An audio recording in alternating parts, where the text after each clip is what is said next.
The yogic tradition is a little bit more separated from the physical world. But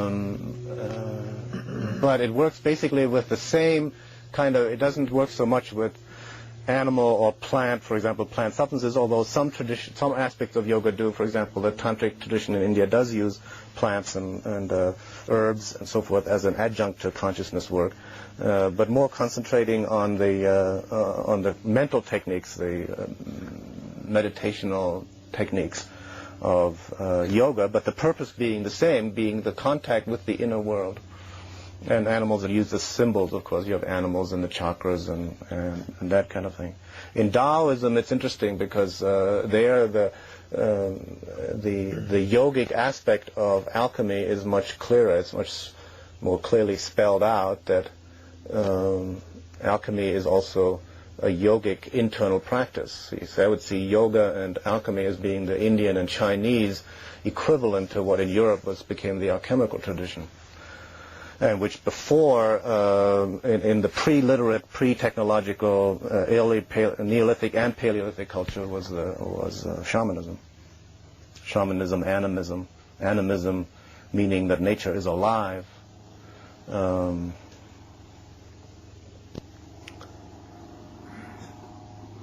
other thing I wanted to say about alchemy is that Jung said, well, the alchemists were projecting the contents of their unconscious into matter. So they were looking at the processes going on in the retorts and having visions or hallucinations from that. They were projecting their own internal dynamics into that. And what I've come to realize is that this is both true and not true in the sense that, yes, there is projection going on. You are projecting your own images that come out of your own ancestral inheritance into these processes that you're seeing.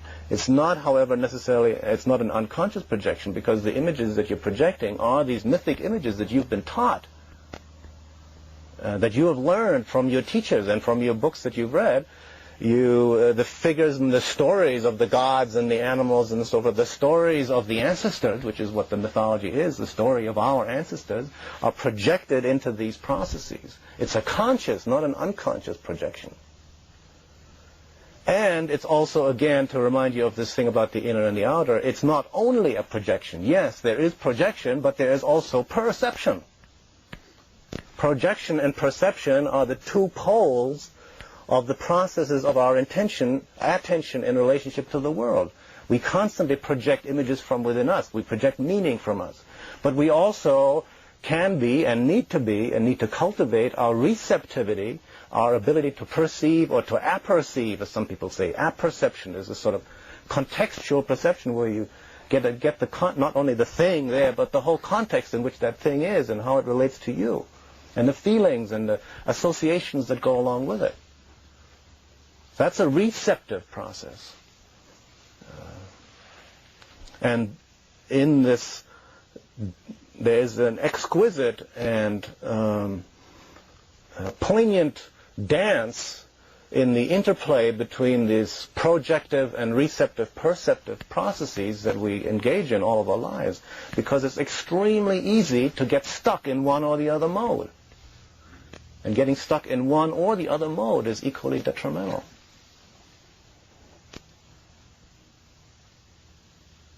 Many psychics, for example, get stuck in the receptive mode. They're not able to make the discrimination between what's their own projection and what they're actually perceiving.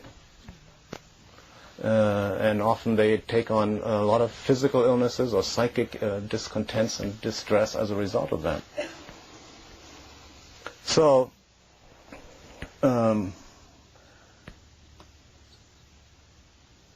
shamanism, alchemy, and yoga as traditional technologies of consciousness transformation, which allow us to be in greater access and communication with the other worlds of consciousness, which exist around us. And you might say, or somebody might raise the question, well, no, so what? Who cares? Why is it important that we have contact with these other worlds? Well, The reason for the importance basically is if the model that these other worlds exist, that we live in a multidimensional reality, is correct, then we're in deep shit trouble if we don't pay attention to the other worlds.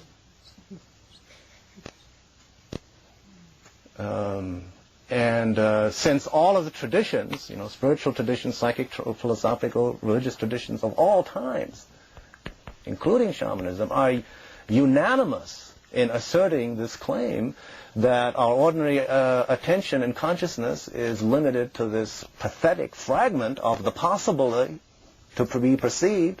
Like the Sufis say, we're like a man who lives on the ground floor of a 7-story mansion, having forgotten completely that the other 6 floors exist above him, which are larger and more spacious and greater and more beautiful and more interesting than the one that he lives in. And if a lot of your essential knowledge comes through to you from these other dimensions and you've lost contact with them, you don't even have the essential mechanisms for survival. See, psychic perception or extrasensory perception or clairvoyance and all these things that the shamans and the alchemists and the yogis talk about, they're not luxuries. They're not something we can indulge once we've taken care of survival. They evolved as adaptive evolutionary processes.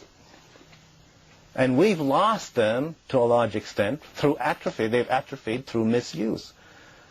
It's very clear from anthropological research that primitive, pre-literate Aboriginal cultures have abilities that we call telepathy, clairvoyance, and so forth as a matter of course. They take it for granted, and they use it for survival. For example, think of a hunter tribe that's in Africa, the Bushmen and the Kalahari. This has been documented, that sends out a band of 6 hunters to track some animal, which they may be gone for 5 days. Okay, and they have to chase this big animal, such as a giraffe or a buffalo or whatever it may be, and bring it back. So they have no telephone, telegraph, they can't send runners. How are they going to stay in communication with the tribe? It's been documented that they are in communication with, telepathic communication with the tribe, where the tribe can know that it's essential to their survival. They need to know when food is going to come, whether the people are okay. The clairvoyance, which simply means being able to see some of these more subtle phenomena that are normally kind of just disappearing into invisibility or imperceptibility, is equally essential. And your survival could hinge on it. So I see this, and we're not exactly in a position to say that our attitude has contributed to our survival. I mean, people do say that. People even say that nuclear deterrence has, the nuclear buildup has prevented nuclear war so far, hasn't it? We should congratulate ourselves how well we've done. And nobody who can look at the situation we're in can say that we are survivors. We've had to concentrate on the material world in order to survive, and therefore we can't indulge in luxuries such as these weird peoples of ancient cultures had the leisure to do, apparently. It's not the way it is. One interesting difference in the shamanic practice that's now from their role in traditional cultures, some of which of course still exist, is that in what you might call neo-shamanism is no longer the shamanism of the expert. This is one of the things I appreciate very much about what Michael Harner does. He's taken certain aspects of what he calls core shamanism, whether it's that or not, doesn't matter, certain techniques shared by shamanic cultures all over the world, and shown that Westerners, Anglo, white Westerners, middle class, with all the conditioning and brainwashing that the rationalistic, Newtonian, mechanistic world model has succeeded in impinging and putting on all of us, and can within a very short time have shamanic experiences, can open up doorways to these other worlds, can establish ally relationships, totemic relationships.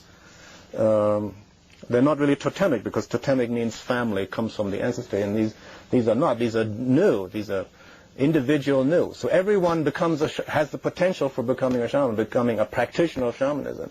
It's no longer you need to go to the expert, the one person in the tribe who played that role.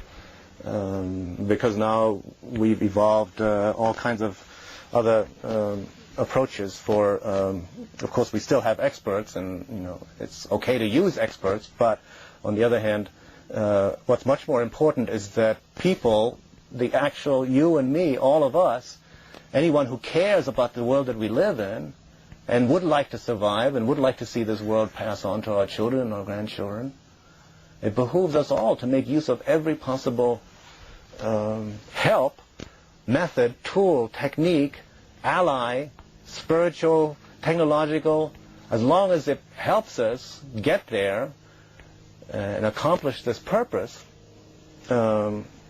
We'd be fools not to use it.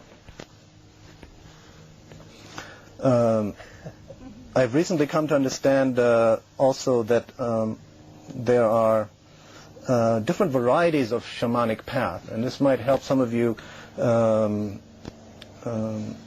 think about how you might relate to that kind of path, and we can talk further about this afternoon too.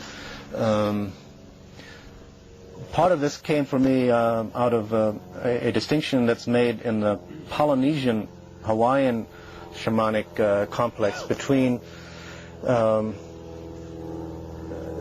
starting with the assumption that the shamanic path is one of the obtaining this otherwise inaccessible knowledge, usually not accessible knowledge, that they make a distinction between the path of the warrior and the path of the adventurer. And this is a very interesting distinction. The path of the warrior is a path that emphasizes impeccability and intense observation and attention. And it has a worldview that says the world is a dangerous place, filled with malevolent forces, both ordinary human and spirit. And it's the task of the warrior to be able to defend himself, him or herself, at all times against these prevailing malevolent forces in the world around us. And therefore the path of the warrior emphasizes this highly disciplined kind of practices. It tends to emphasize ordeal, self-infliction of pushing one's own limits for endurance or pain tolerance in order to extend one's limits of tolerance and steel oneself, as it were, for this ongoing combat. Basically, it's the impeccability, to me, consists, and Castaneda's books are good examples, are good descriptions of this path and this attitude. Impeccability, to me, consists in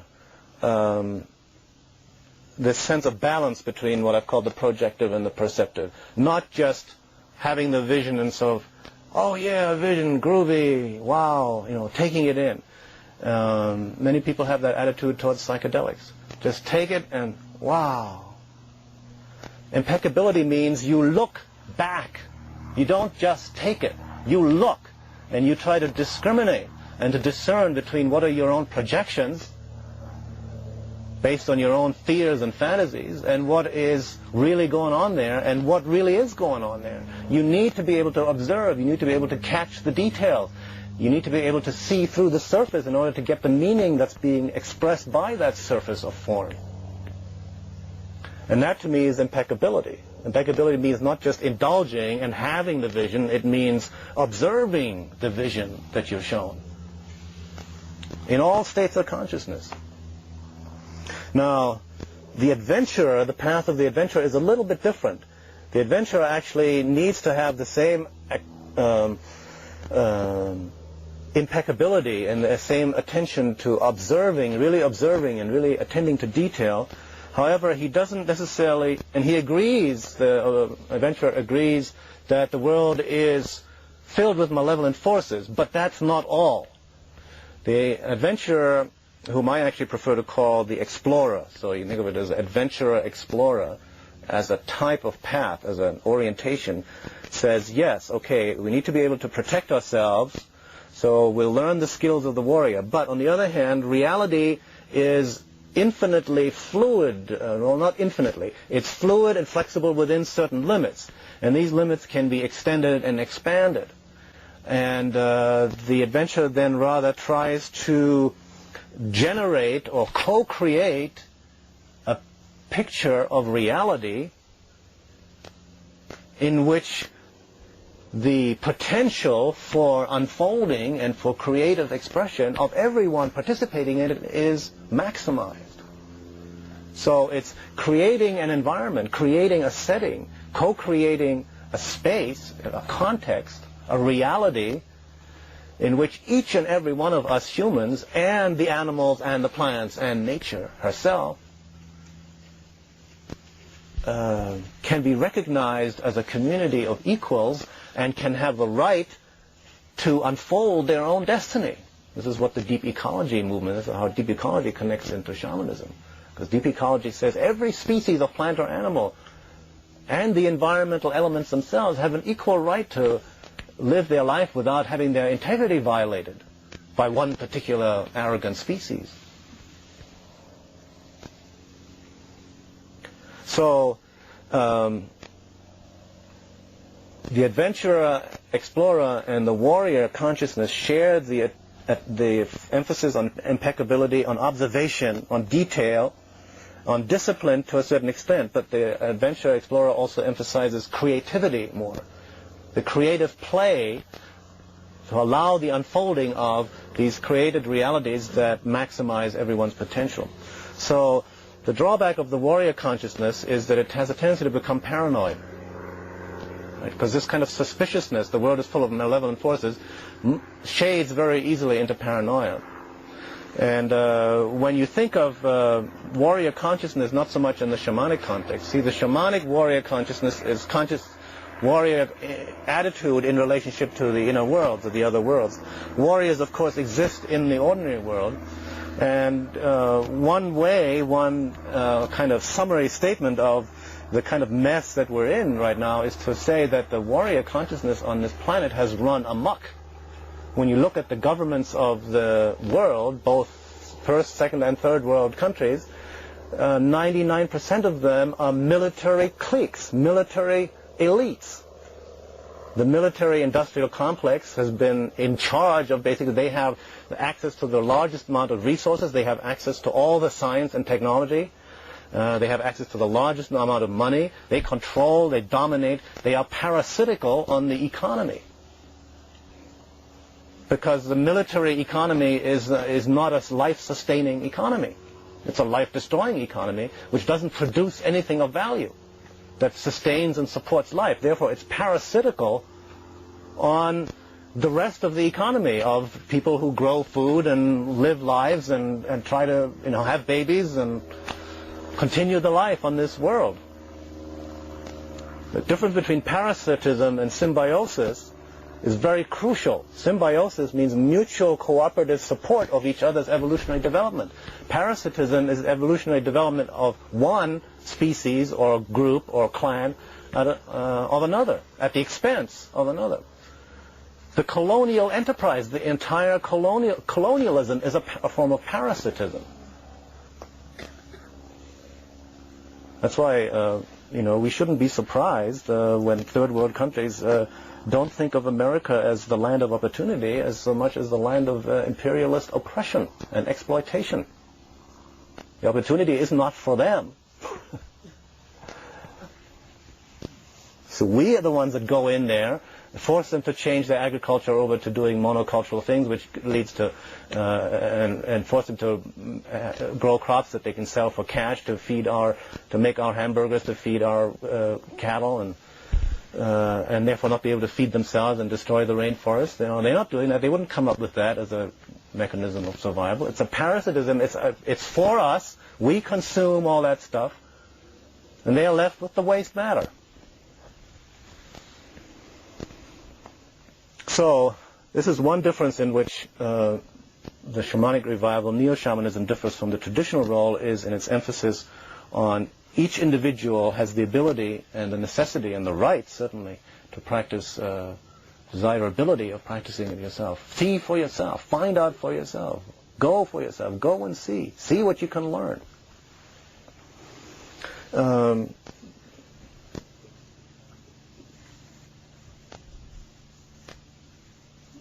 And the other, to me, very, well, this is not really a difference from before, but let me say something about what I think is the significance of this, and both Terence and Joan have already alluded to it.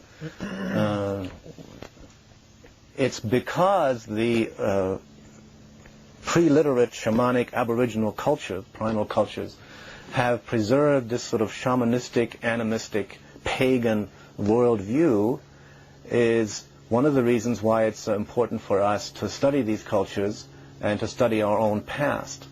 Because we had that, our own ancestors had that kind of relationship to nature, which is completely different. They had a relationship to nature that was based on a sense of community with nature. This is one of the things Thomas Berry, the philosopher who's just come out with this extraordinary new book called Dreaming the Earth, emphasizes. The notion of community needs to be extended from the one that we usually are used to, the human community, to a community of humans with animals, with plants, with the natural elements of the environment, the earth itself, and with the spirits that dwell in it. This interconnectedness,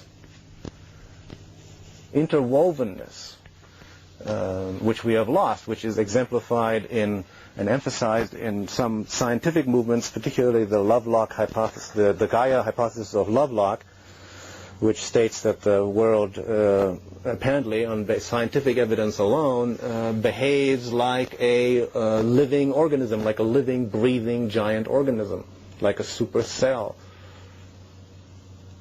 And the deep ecology movement, which says that ecology is not just a matter of preserving our resources, it's a matter of shifting out of an anthropocentric viewpoint, a human-centered viewpoint, into a biocentric viewpoint, in which life is at the center. And our task is to do everything we can to preserve and sustain life, and everything we can to avoid harming or to try to minimize the harm or the intrusion or the invasion or the destruction of anybody else's habitat. That the whole thing is interwoven in a unity. Now, Gaia, the notion of Gaia, the world by itself, there are certain limitations in that view too. For one thing, the Gaia hypothesis, as a scientific hypothesis, I think it's a major step forward in science. It's not quite the view of animism, because animism says that not only is the earth alive and all the different parts of the earth are alive, but these are sacred intelligences. See, if you say the earth is alive, but you're still talking from within a mechanistic worldview, then it's alive in the way other animals and plants are alive, which is basically like a machine. Animals and plants, according to mechanistic biologies, are just self-reproducing machines. Self-regulating, self-reproducing machines. It's still a mechanistic worldview. We don't need to speculate about what Lovelock's views might be personally. They might be quite different from the scientific hypothesis. So it's okay to have the hypothesis, but I think the next step that still needs to be taken, that involves an integration of science and spirituality, which have also become separated, is to recognize that nature is not only alive, the earth is not only alive, but it's intelligent, we can communicate with it, and through direct means, and it's a sacred world. It is in fact interlinked with the existence and the viability of the earth itself. And when you think about it, you look at the spiritual, artistic expressions, the literature, the sacred texts, the symbols, the architecture, the sculptures, the paintings, and so forth. When you really see it, the role of nature, animals, plants, in all cultures, even the religious traditions that are most separated from nature are, of course, the three Western monotheistic, patriarchal monotheistic religions of Islam, Judaism, and Christianity. They have the worst record as far as a negative relationship to nature and earth, even although there are exceptions within its tradition, particularly in individual mystics. But the overall orthodox view of the system itself tends to be, in all three of those religions, rejecting of nature, fearful of nature, and seeing spirituality as really transcending nature. So, in Islam, you have this notion of the nafs, that are the animals. It's like the ego. The ego is symbolized by animals, and we have to. They are simultaneously our enemies that we have to get beyond. Well, see, this is a very different view than you would gain from the animistic religions, which has said, well, the animals are not our enemies, neither the animals inside us nor the animals around us. The animals are our brothers and sisters, our relations, all our relations, both in the spirit form and in the real form.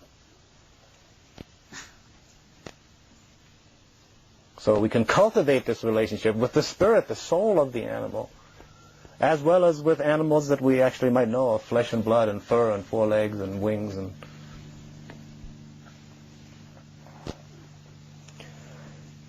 And the worldview that's emerging, this will be my last point now before we break, what I want to emphasize here is the recent realization that this animistic, shamanistic, pagan worldview that we're rediscovering, reconnecting with, and appreciating anew its value and its significance for our time, this significance becomes even more acute when you realize that in shamanism, they talk a lot about the importance of connecting with your ancestors. And in work that I've done individually and with groups, this is more and more becoming apparent that connection with the ancestors, connection with animals, spirits, guardian animals, and connection with ancestors, guardians, is an essential part of the process. And this is where the tie-in comes from psychology, psychotherapy into shamanism. Psychotherapy, you do a lot of work with your parents to clear up your relationship with your parents and any negative charge there. That needs to happen before you can connect with your ancestors. The parents are your first ancestors. If you're not clear with them, you can't go any further back than them. Okay. And connection with the animals is actually really a part of that, because the animals are our ancestors. We are animals. We are descended from animals. So the primates, the mammals, the reptiles, the amphibians, and the fish, that's our animal ancestry as orders of life, as kingdoms of life. But our human ancestry were hunter-gatherers for a couple of 100,000 years before they started farming and building cities with walls around them. A couple of 100,000 years of hunter-gathering, of wandering, of tribal existence with shamanic worldview, with a view of necessity of total sensory communication, maximal sensory communication, fluidity, discrimination with the natural world. These were our ancestors. And then you get into this realm of prehistory.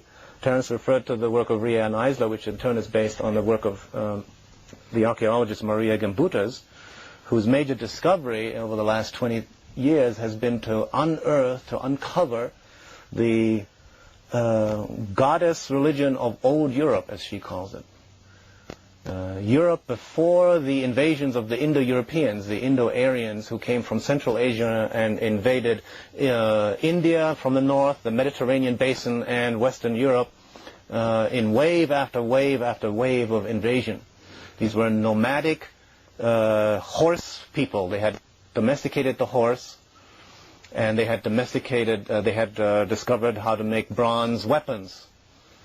And they started invading around 5000 BC, and wave after wave after wave, pushing and invading and preying on, really functioning as predators on the Neolithic cultures, farming cultures, which had already existed in those areas, in old Europe and around the whole Baltic region, the Mediterranean, including Crete, right up into northern, central Germany, southern western Russia, that whole area, there were hundreds and hundreds of different cultures and language groups in which the two chief features that are of significance are that these were goddess cultures that apparently did not have any kind of superior, inferior subordination relationship between the sexes. It was not a matriarchy, as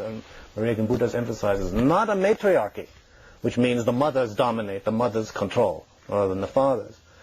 It was, as Rian Eisler suggested, a partnership society in which men and women had equal value and had clearly distinct roles. The chief divinity was female. And it was not a mother goddess. This is also important. The mother concept has been overemphasized, I think. Again, it's something we can talk more about later. It's the life-giving and death-giving goddess. Because we are given life by nature, but we're also killed by nature. So this is not a mother. A mother doesn't kill you. Nature, as an intelligence, as a spirit, is what gives us life and what takes life. So there are these images, and there are images of this goddess figure in total unitive relationship with animals, the snake and the bird, and various animals, toads, frogs, vultures, insects, bees, bears, bulls, sheep, goats, all the various animals. And no hierarchy within the society. Other than possibly, there would be, in the buildings there would be a throne, but the throne was of the priestess, or the goddess would be in a central place. The goddess figurine would be in a central place. Second very important part is that there are no, in all these cultures, in these hundreds of things, there have never been found any weapons. There have never been found any fortifications. There is not the pattern that you find in later Sumerian, Babylonian, Greek, Egyptian, all these other cultures, which were all male god cultures, of a male king surrounded by all this wealth and ornaments and sometimes slaves also killed along with it, and weapons and inscriptions about the glorious deeds, militaristic deeds that the hero, the king, has done. None of that. Instead, the dead, men and women and children equally, were buried right under the house where you eat and sleep, so that you have the connection with your ancestors right under your feet, under your body, where you live. You're reminded of them. And what does this mean? This means, see, these people were our ancestors. The nomadic, patriarchal, warrior, sky god people were our ancestors. And the peaceful, egalitarian, goddess culture people were our ancestors, because of course they intermarried. They didn't just kill the others. They destroyed the religion, but they intermarried. They had children. Both of them are our ancestors. You may be familiar with Rupert Sheldrake's theory of morphic resonance, that habits of nature and culture get transmitted by repetition. That means the morphic field for a culture that's egalitarian between the sexes and that's peaceful exists within us. We have it within us. We have access to it in our psychic memory, whatever that may be, whatever form that may take. And not only that, the morphic field of that is much stronger than the morphic field of the militaristic, aggressive, dominating, patriarchal system that started around 4,000 to 3,000 years before Christ. Because those cultures go back to 10,000, 20,000, 30,000, 40,000, 50,000, right back into the Upper Paleolithic, where you first have little stone chips inscribed with goddess symbols. These were hunter-gatherer cultures, and then pastoralist cultures, and then farming cultures. They were not fighting cultures. The fighting comes in as a result of the invaders who came in, who took over, who plundered, basically, said, here, these people are growing their food. This is much better than having to gather it. Let's just take it. Who were able to do that because they sat up high on horses, who installed their gods. Of course, I'm not saying this is sort of the gross picture, but of course, they would intermarriage, and there is evidence for peaceful interactions also, and cultural assimilation and all of that. But the morphic field of that cultural way of life is stronger because longer in time, more people, longer period of time, than this other more new one. So that when I discovered that, when I learned this from Maria Gamuta's writings and talks, it did a change in my worldview and my paradigms that was as profound as the change that was induced when I first took LSD. Because up to that point, I'd always believed, history begins at Sumer and begins with bloodshed and warfare.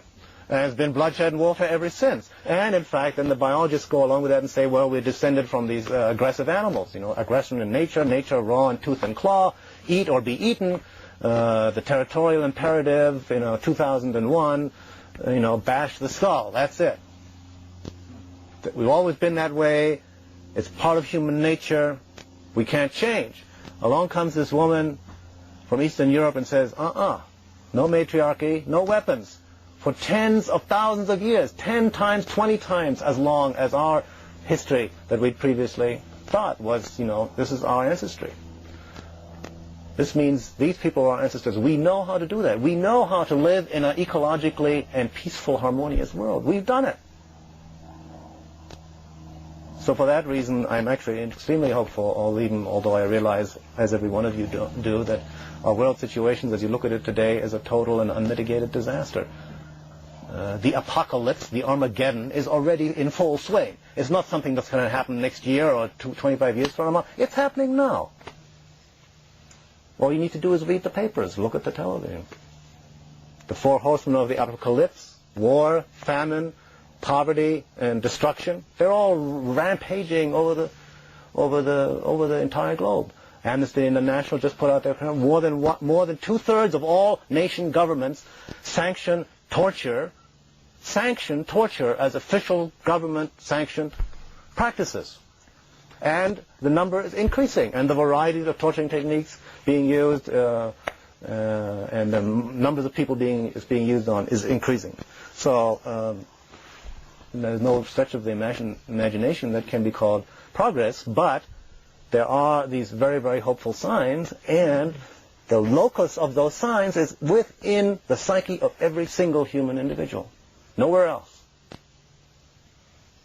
So, thank you for your attention.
Okay. The expectation for this afternoon is simply that we will attempt to address what concerns you have, to dialogue, to give people a chance to ask questions. It seems to me that often the most fertile part of these things is the dialogue part of it, because this is where then, instead of talking heads pontificating about whatever obsessions drive them personally, you have a chance to try and be the rudder of these public egos and steer them toward something interesting. And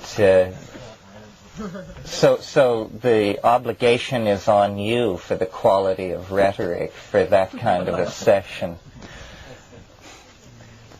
So I don't know how much was clear this morning, how much obscure, what issues it raises for people, but if someone would like to start off with a question, we would just make our way into it. Yes? I asked before, but you asked to repeat it. Yes. Before we go further, do you want people to take a microphone? How is this? No, just speak. Speak clearly when you ask your question. Sorry, go ahead. Okay, so here's a repeated question, and it has to do with drugs, psychedelics. I know that you didn't necessarily recommend it, but you also didn't sound like you were against it. And the word has been coming up a few times. Maybe I've overdone this even-handedness trip. So my question is, what is there to know about drugs and brain damage? They have advertisements with a pen and an egg going in there and it's frying your brain. Every time you do it, you knock some brain cells out. And well, the president's consort urges us to simply say no, and I can't remember who it was. I think it was Tim Leary the other night was wearing a T-shirt which said "Just Say No," K-N-O-W.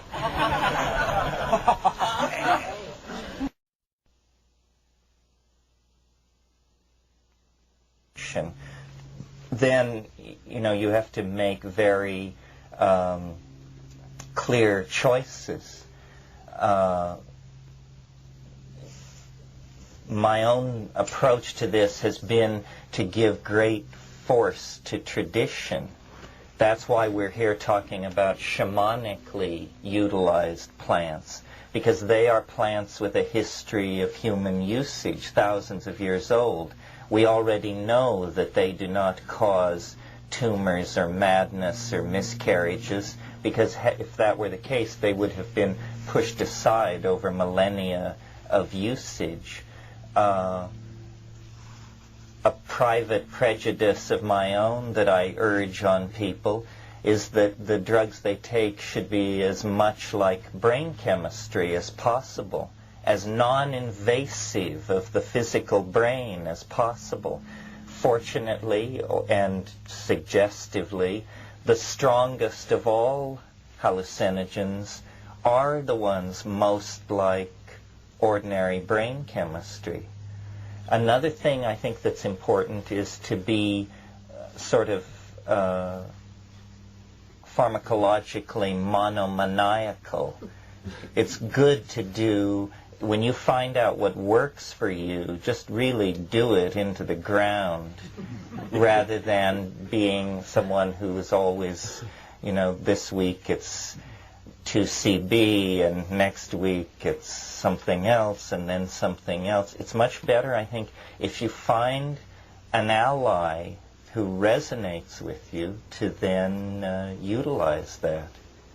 Ralph, you deal with all this. What do you? A couple of things I would just say to that question. One is the first thing we all have to learn to do. I mean, we do it, but we also fall into the habit. our national culture has this concept of drug, D-R-U-G, the ad that you mentioned, and Nancy Reagan's slogan, refer to drugs. And drugs is a very global category, as anyone knows, as soon as you start to think about it. And law enforcement legislation does not presently, make any distinction between heroin, cocaine, marijuana, LSD, which couldn't be more different. They have completely opposite, sometimes, effects on the brain and nervous system. So that's one thing. Be discriminating about what drug you're talking about. And then the other thing is another thing is to be aware of the fact that science and scientific information is a controlled process. And it's controlled by a government that has a basically fascist attitude towards foods and drugs. I've often thought the FDA could be an acronym for Fascist Drug Administration. We do have a fascist system within a larger outwardly democratic process. One of the things that's interesting to realize is that if you have a democracy, you can elect yourself into a fascism, which is what we've done. Yes, because fascism is the imposition of the opinions and beliefs of a minority on the majority. It's the great danger of democracy, that it will become some kind of fascism of the majority. And so the science, the fascist science, the medical pharmaceutical complex, which is next to the military-industrial complex, the largest and most powerful power group in our world, controls what goes out into the media in terms of scientific information. Not only control it, they manipulate it. It becomes more a matter of propaganda. So when you read accounts in newspapers and magazines that say such and such a scientist did a study that proved that MDMA lowers serotonin levels, whatever, and therefore damages brain cells, you can't read that and accept it as truth. You have to inform yourself. I would say become more maniacal about pharmacology in a different sense than Terence. You have to train yourself and read the technical literature. If you really want to know what really goes on, you have to go into the original technical literature yourself, and you have to be able to discriminate between scientific experiments that are done for propaganda purposes and those which are genuine. And the media do not make that distinction, and drug enforcement doesn't make it, legislation doesn't make it. So, it's everyone's responsibility. If everyone's going to be their own shaman, it's also their own responsibility to know your drugs, know what your particular body can tolerate, as well as what's generally tolerable, or what's toxic, what has undesirable side effects, and be discriminating, use discernment, be impeccable about it, really, and take responsibility. As part of the whole medical thing, we don't take responsibility for our own health and well-being and getting better. We say, we still have that old the doctor knows best, and finally, I would say, along with Terence, what Terence was saying is, I think the use of the word drug is not a good word to use, period. I try to use it less and less and less. And even Hoffman said this years ago in relationship to psychedelics. But if you're talking about plants, visionary plants, sacred plants that have a long, long cultural history, as well as nutritional plants. It ties into the use of herbs rather than synthetic antibiotics or drugs in medicine. Herbal medicine is a huge underground medical system that's basically unrecognized and unacknowledged, just the way psychoactive plants and substances are unrecognized and unacknowledged. So by focusing on herbs and plants, natural substances, using synthetics only in those cases where something has been discovered that's not known otherwise in the plant or animal kingdom, would enable one to bypass much of that whole drug prohibition, paranoia, punitive complex that we live under in this society, which is very, very weird, because you have a fascist minority wishing to not only control certain substances, but actually control what you put into your body. That's going pretty far when you think about it. I mean, it's not that different from them telling you what you can eat and what you can't eat. Eventually, you see, when we move beyond the current sort of dark age that we're living in, the idea that governments can tell you what drugs you can take will be as bizarre a notion as that governments can buy and sell human beings, or that there should be recognized a divine right of kings. It's actually a civil rights issue. And, you know, in the 19th century, people's argument against women's suffrage was that it would be unimaginable, that the world would be destroyed if you gave women the vote, that just madness would ensue. This is now the argument against allowing people to make these decisions about their bodies and their spiritual development. And yet science, which just relentlessly rolls forward, creating an endless cornucopia of steroids, hallucinogens, aphrodisiacs, memory enhancers, so forth and so on, is presenting us over and over again with this dilemma of how do we chemically manage ourselves in the kind of world we're living in. And I tried to indicate this morning, I think this is central to understanding what human beings are, that there is no such thing as a person without habitual relationships to plants. And it's tea, coffee, sugar, alcohol, and then a wider spectrum. But yes, cereals. We embed ourselves, the very way in which we define good feeling and expression of the self is these various states of mind that we associate with our diet and our habit. People get up, the first thing in the morning most people do is choose the first drug of the day. Will it be tea? Will it be coffee? And so forth and so on. There's nothing wrong with this. We apparently, by our ability to collect, and it actually, you know, it all goes back to our omnivorous diet. Most animals are not omnivores. Most animals have a food source, a spectrum of foods that they eat that is very narrow.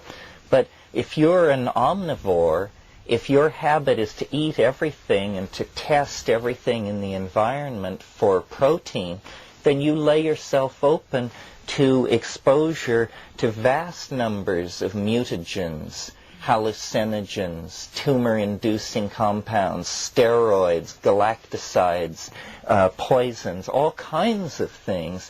You accept that these things are impinging and selecting on the human genome. And very quickly, we have evolved into this very quirky kind of species that, as I said this morning, addicts to everything. I mean, it is the source of our great anguish and our great grandeur. We can addict to a piece of land and call it the homeland and defend it against all comers and slaughter with impunity anybody who gets near it and claim it after we've been away from it for 10,000 years as ours because we once were there. We can addict to another person. You know, anyone who's experienced heartbreak, real heartbreak, knows, you know, this is like a withdrawal syndrome. I mean, bursting into tears every 20 minutes and not sleeping and vomiting every 3 hours. I mean, this person has a severe dependency which is being broken. In the same way, we ideologically enslave ourselves. So there is no percentage in denying this side of ourselves. What we have to do is manage it. Manage it in some way that serves obviously community-preserving purposes. And I think that the model is always tradition, that the traditional compounds, the traditional plants of shamanic usage are the ones that we are probably meant to use. They fit our hand the way a tool fits our hand. They were made for us. We co-evolved with these things. I was talking to Lester Grinspoon about this recently, and he said the way you can tell how long human beings have been using a drug is by how few side effects that drug has. Because, of course, there is this mutual leveling of the stress of contact. Symbiosis has never been taken seriously by evolutionary biologists. Food as a mutagenic influence has never been taken seriously by human evolutionary theorists. And yet, obviously, that is what has driven us to such a rapid state of evolution, our willingness to expose ourselves to an extremely complex and shifting environment that was, in fact, the things we put into our bodies. Everything else stayed pretty much the same over long periods of time. So the question which the gentleman asked goes to the whole heart of the matter, to the fact that, we are living now in a kind of hysteria about drugs. Tim Leary said LSD was a compound capable of causing psychotic behavior in people who hadn't taken it. This can now be generalized. We see an entire society in a drug-induced frenzy, induced by drugs that they have never taken, you see. One other thing I'd just like to add to that, too, on this theme of the relationship between foods and drugs and the human species, again, to hammer home this point, the argument has been made that every major civilization is founded on one of the 7 sacred grains. There are 7 sacred grains. The Chinese is built on rice. The European is built on wheat and rye. The American Indian civilization is based on corn, and so forth. And it's interesting to realize that there are these food addictions and food allergies which are connected, and wheat is one of the commonest foods that people get both allergic and addicted to as a food. And what was probably the most prominent plant source of LSD is ergot, which is a fungus that grows on rye and wheat and was probably cultivated in ancient Greece deliberately. The ergot was as the vision-inducing beverage that was the heart of the Eleusinian mysteries, if Wasson and Hoffman and Schultes are correct in their theory about this. And there have been newspaper reports from England of pharmacologists and doctors claiming that people who buy wheat or rye that may be contaminated with ergot may actually be ingesting active doses of LSD-type compounds. So right here in the central supportive grain of the Western civilization, you have a psychoactive vision-inducing plant built in, the knowledge of which disappeared for 2,000 years. And is now in process of being rediscovered. And what that really means for us gives much thought.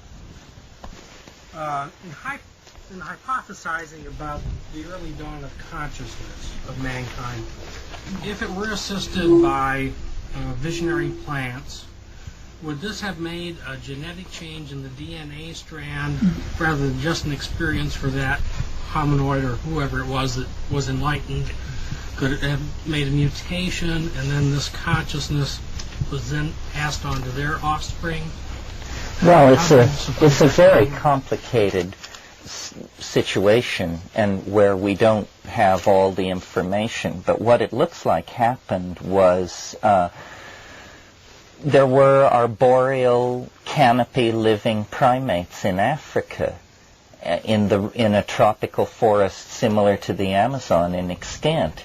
And over a long period of time, 100,000 years or so, drying set in, and grasslands emerged, and the forest retreated, and these primates who already had binocular vision and an advanced grasping hand and a social form of existence with group signaling, were forced down onto the veldt. And there, in a much more restricted environment in terms of numbers of species of plants, they abandoned their previous vegetarian, fruitarian habits and became omnivores, began testing all the food sources in the environment. Co-evolving in this grassland situation were herds of ungulate animals, bison and zebra and this kind of thing. In the manure of these animals was psilocybin-containing mushrooms. Well, you see, the psychedelic, to be the trigger for the emergence of human consciousness, it must be African, it must require no preparation, it must stand out from its environment, and it must confer an adaptive advantage. Now, it seems to me the only plant or organism which fulfills all these points is the mushroom.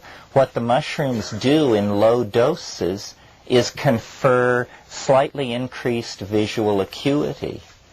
Well, you only have to have taken evolution 1A to know that if you have two populations and one of them has something in their food that increases visual acuity, and these are pack-hunting animals, that the ones with this vision-enhancing compound in their diet will have a more successful reproductive strategy than the competitors, and it will dominate. Well, at a slightly higher dose, psilocybin, like all CNS stimulators, can be interpreted as an aphrodisiac. In other words, prolonged erection, prolonged interest in sex, so forth and so on. At a slightly higher level, it flowers out into a visionary experience. So it's like a stair-step process where the deeper the organism imbibes this one item in the food chain, the more payback there seems to be. First better hunting, then better sex, then great ideas. Who could turn it down?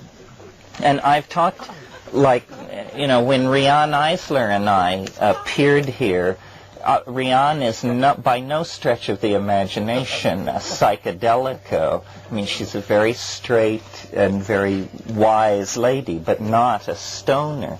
But she said, you're right. There is something going on having to do with pastoralism, having to do with this point in time where the previous pack-hunting primates, instead of killing their prey, began to pen them and began to relate to them, to addict to them, is what it was. And I was saying to someone earlier today, here's a test of how conscious of the real world you are.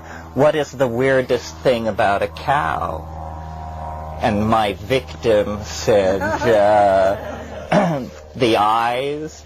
And I said, no, the weirdest thing about a cow is its tits, obviously. I mean, have you ever seen tits like that anywhere else?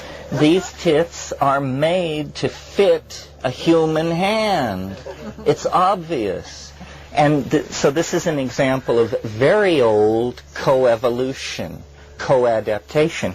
The human being, the cow, and then less immediately obvious, but nevertheless powerfully present, is the mushroom. Joan referred to this morning. You see, I think what happened is women outsmarted themselves. The men were off silently hunting and practicing being quiet as they stalked their prey. The women were creating language in order to describe the taxonomy of these various food plants, of which they probably could distinguish 400 or 500 plants, seasons, soil conditions, variants, unusual conditions of all sorts, which parts of the plant were edible, which were poisonous, so forth and so on. And as always happens, when you succeed in an enterprise where you seek control, you inevitably simplify. So the women became so conversant with the power of plants that they realized they need no longer gather them. They could grow them. And then they realized they wouldn't, of course, grow all the plants they knew about. They would only grow those plants that grew easily, produced large fruit, and had a big payback. And suddenly, the women undercut their own power base, and it became possible to silently practice very dulling agriculture. And the gods then became not the gods of the orgy and the hunt and the wild plants, but the gods became corn gods and wheat gods. And it became important to be able to get up early in the morning and walk off to your field and weed, and less important to be able to ecstatically prophesy and have visions. Well, that's just one scenario, but it's worth talking about, I think, because how we image our emergence out of animal organization is going to color very deeply how we image our transition into a transcendental realm. That's why I talk about what I call the archaic revival rather than the new age. All this talk about shamanism is a reaching back 15, 25,000 years to those models to steady us. We should go out the way we came in, which means as a partnership society, as a psychedelic society, as a tribal society. And so by thinking about the origins, we actually gain an intimation of the future. Yes? The persecution of witches was going on anyway, for those very things you're describing for women. Oh yeah, I mean, it is all of a piece. The suppression of women, it's a complicated thing. I mean, it has to do with solar calendars, which gained prominence with the invention of agriculture. See, I think the invention of agriculture was where it began to go wrong. Well, some people say it was the domestication of the horse or cities or this and that, but people idealize the Neolithic and think that this was fine. But I think already in place were notions of hanging on to the land, of storing wealth, of cooperating, coerced cooperation in the production of food, a simplified vocabulary about nature. All of these things were put in place by the Neolithic. But, Arthur Young, some of you may know his theories, he has this idea that every state of freedom is accomplished by a descent into a state of bondage. So that, for instance, molecular chemistry is the product of the molecular bond. If you have chemical systems with so much energy that there can be no molecular bonding, then all you have is atomic chemistry. You have not the possibility of organic chemistry. So the coming and going of the male ego, the coming and going of the repression of women and the feminine seems to be related to how much exposure there is to these wild plant states. Because that, you see, women come up against it because they bury the dead, they birth the living, they know that all is not as it appears to be. They are informed of the fact that culture is a charade. But men believe all this stuff. Well, at least those women that were able to, like the witches, were the women who, and a few men who stayed, who had the wisdom, the wisdom to stay in touch with the lore, the herbal lore, the plant lore. So they acted as midwives. They helped women have abortions when they wanted to get rid of their children. They acted as midwives. They did healing when the doctors at the time didn't have the knowledge to do so. So the Inquisition was kind of the result of an unholy marriage between the power trips of the medical profession against natural healers, which still exists, and the power trip of the church against the animistic religion. It's that because the church put its whole weight against this thing of the scapegoating process of using women as the scapegoats for everything that was corrupt within the church itself. It was because women were sinful and they sold themselves in league to the devil. And so from the church's point of view, they didn't really care about the plant lore. It's very interesting that a lot of plant lore really went defunct with the elimination and the execution of the witches, because there was nobody there who was at all interested in preserving it. In fact, the witchcraft trials give clear indication that when the women tried to say, well, you know, when they were asked, well, why did you go and fly off and do this thing that was been reported to you? Or why did you fall down on the ground and you were lifeless for 3 days? And they said, well, it was because we took this little herb. And the inquisitor said, no, it's because you took the devil. And there's one poignant story actually recorded where the Swiss word for the German word for herb is Kraut, and the Swiss version of it is Krütli. So the Swiss witches that were being prosecuted, and the inquisitors said, well, who is your God? What makes you have these visions and these journeys? And they would keep saying Krütli. And so the inquisitors wrote in their books, they call their God Krütli. They call the devil, whom they have intercourse with, Krütli, because he's the one that takes them off on these journeys. So as a result, the knowledge got lost. So the lore, the herbal lore of the Middle Ages that the witches preserved was completely lost. I mean, the Inquisition took place between the 14th and the 18th century. So that's comparatively recently. And the scapegoating mechanism, incidentally, there, also at play, which is very important, is the same exact mechanism that surfaces later than in the 20th century with the genocide. In that case, it's the Jews, who a particular race was singled out as being the scapegoat. And in the earlier Inquisition, which has exactly the same pattern of the patriarchal power structure imposing this, picked the women as being the scapegoat at the time.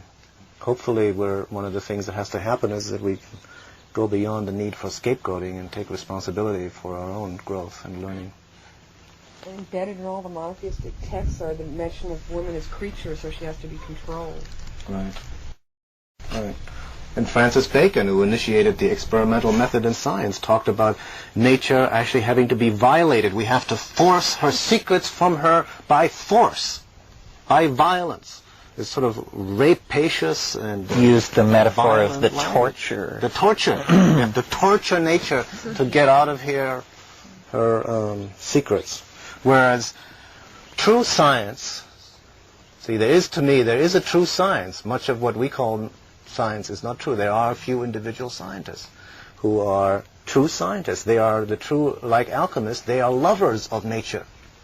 Like Albert Hoffman is a lover of nature. And he who loves nature and approaches nature with love and loving understanding is given nature's secret as a gift, as a grace, as a gift, which is why he was given it. A question on types of hallucinogens. You mentioned the psilocybin, that was good for sex. And mescaline. Right. That's also good for sex. They're all good for sex. I've seen the Yankees dance, and they take mostly peyote, which has mescaline in it, which is near methamphetamine. What about scopolamine?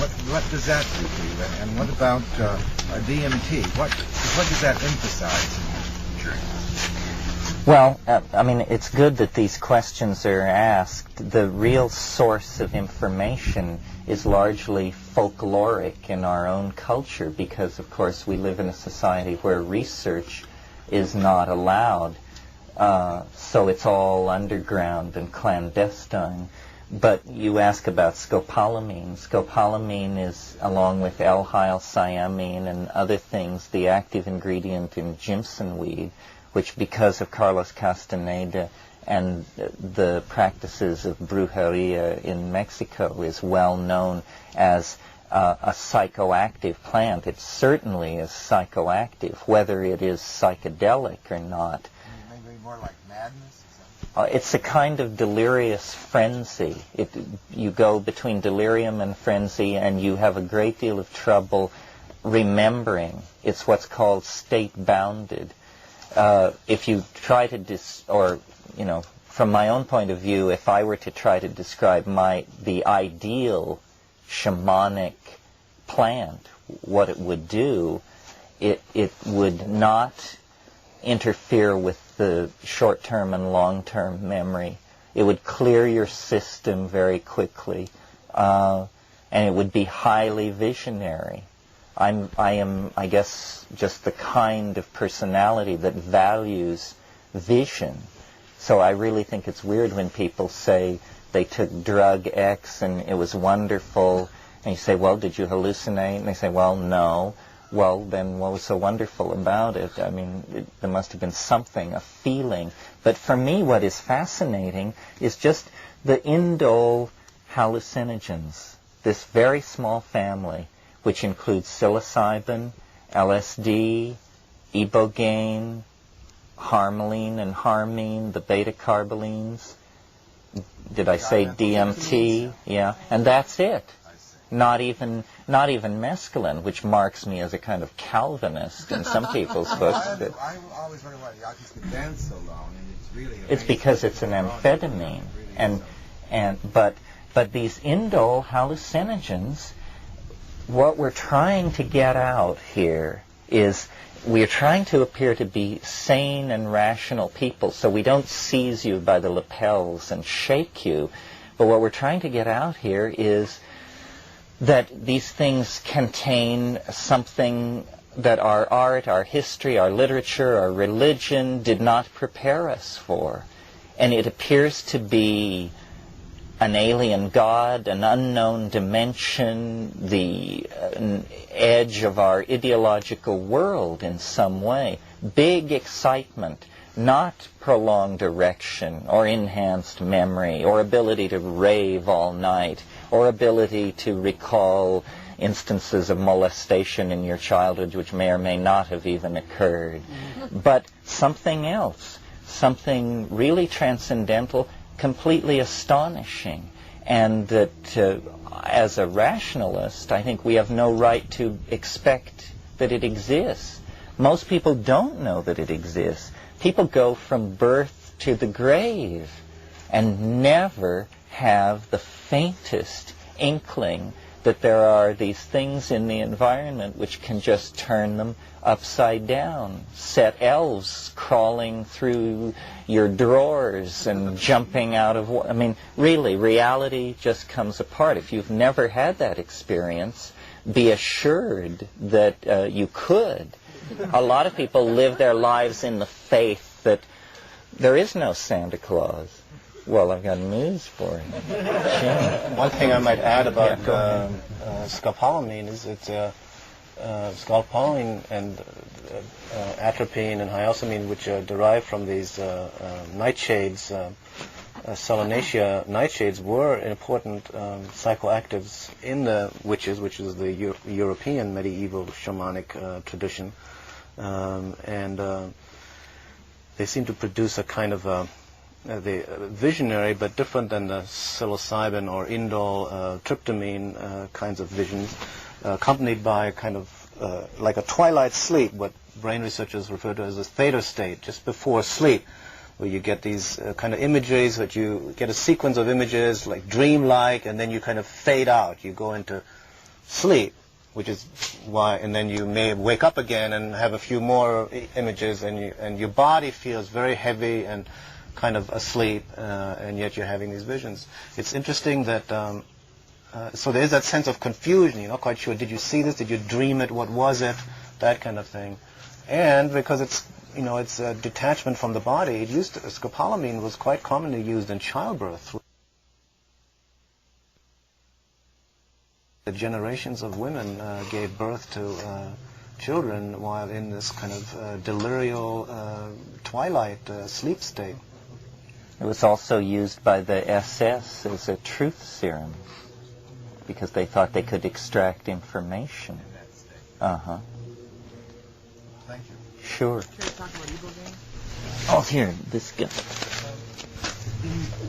In a recent article, the same magazine that Ralph mentioned, Terence, your mushroom article, Ralph Metzner wrote an article along with another person whose name I don't recall on MDMA, and my sense was that you, Ralph, pretty much extolled the virtues of MDMA for experiences in the generic kind that we're discussing here today.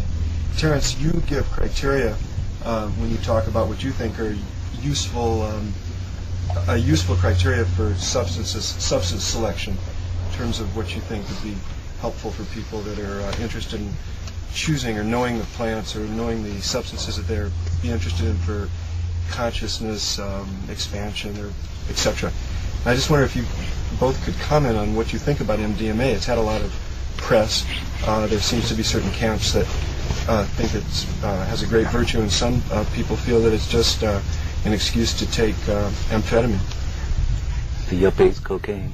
Do you want to go first? By the way, you go first. Oh, no, you go Give him the first. bad news. You give him the bad news, I'll give him the good news. Well, it's a complicated question, and so I will give a complicated answer, which is the only answer that is true. First of all, it's a moving situation. Research is going on constantly. A couple of years ago, the question was, is MDMA good or bad? Now I think, although Ralph may disagree, the question has become, how bad is it? You have to talk, first of all, about the psychoactivity and then the physiological activity. The psychoactivity seems entirely salutary. People report tremendous breakthroughs in their personal growth. If it is, and as a drug of abuse, I don't think that's really a problem, although some people have proven that they can take a great deal of it. Where the pharmacology stands as of 10 days ago or so is it does destroy in the rat at fairly low exposures, in other words, only twice a human level exposure. It destroys certain microscopic structures on the dendrite of the nerve. Now, the problem is no one knows what these microscopic structures do, and there is no behavioral sequelae, great word, no behavioral sequelae that accompany the visible destruction of these structures. So there are three possibilities, or there are several possibilities. One is that whatever the structure on the dendrite is, it is not important past puberty. Think of it as a scaffold around a building, which once erected, the scaffold remains but is not performing any function. Therefore, this destruction that we see is not a problem. Or it may be that it's cumulative over a long period. What it basically does is it seems to show aging of brain structure very rapidly. At 120 days, again in the rat, there's no reversal of this. At 240 days, there's no reversal of this. So, but there is another drug, I think it's called fenfluridine, that is used to manage psychotics, and it also destroys in exactly the same way the very same structures. And it has been used with impunity in mental hospitals for 15 years. So what I say about MDMA is that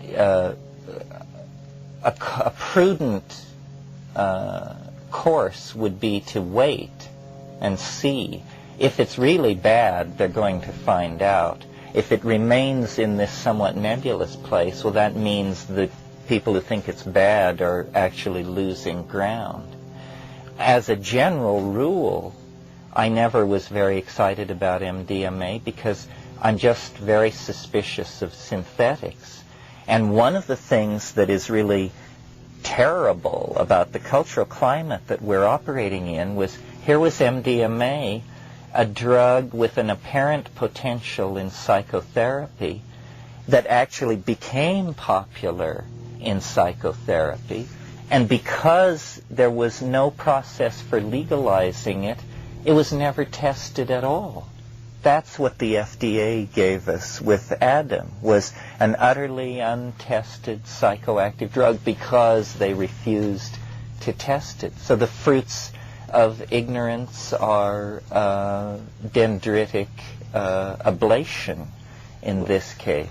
Well, because they refused to test it, because they couldn't persuade any drug companies to test it, because the drug companies couldn't market it, because the patent had already expired, and it costs the drug company $5 million on the average to, or more, to take a drug through the human and clinical trials necessary before it can be approved and prescribed. But don't you think in a civilized society, if they know people are taking this drug, the government itself should pay for this study? And in some other countries, that's exactly what happens. In England, for example, it may still happen that way. England may, in fact, still end up with a legal form of MDMA being possible because they run their sort of system a little differently than we do.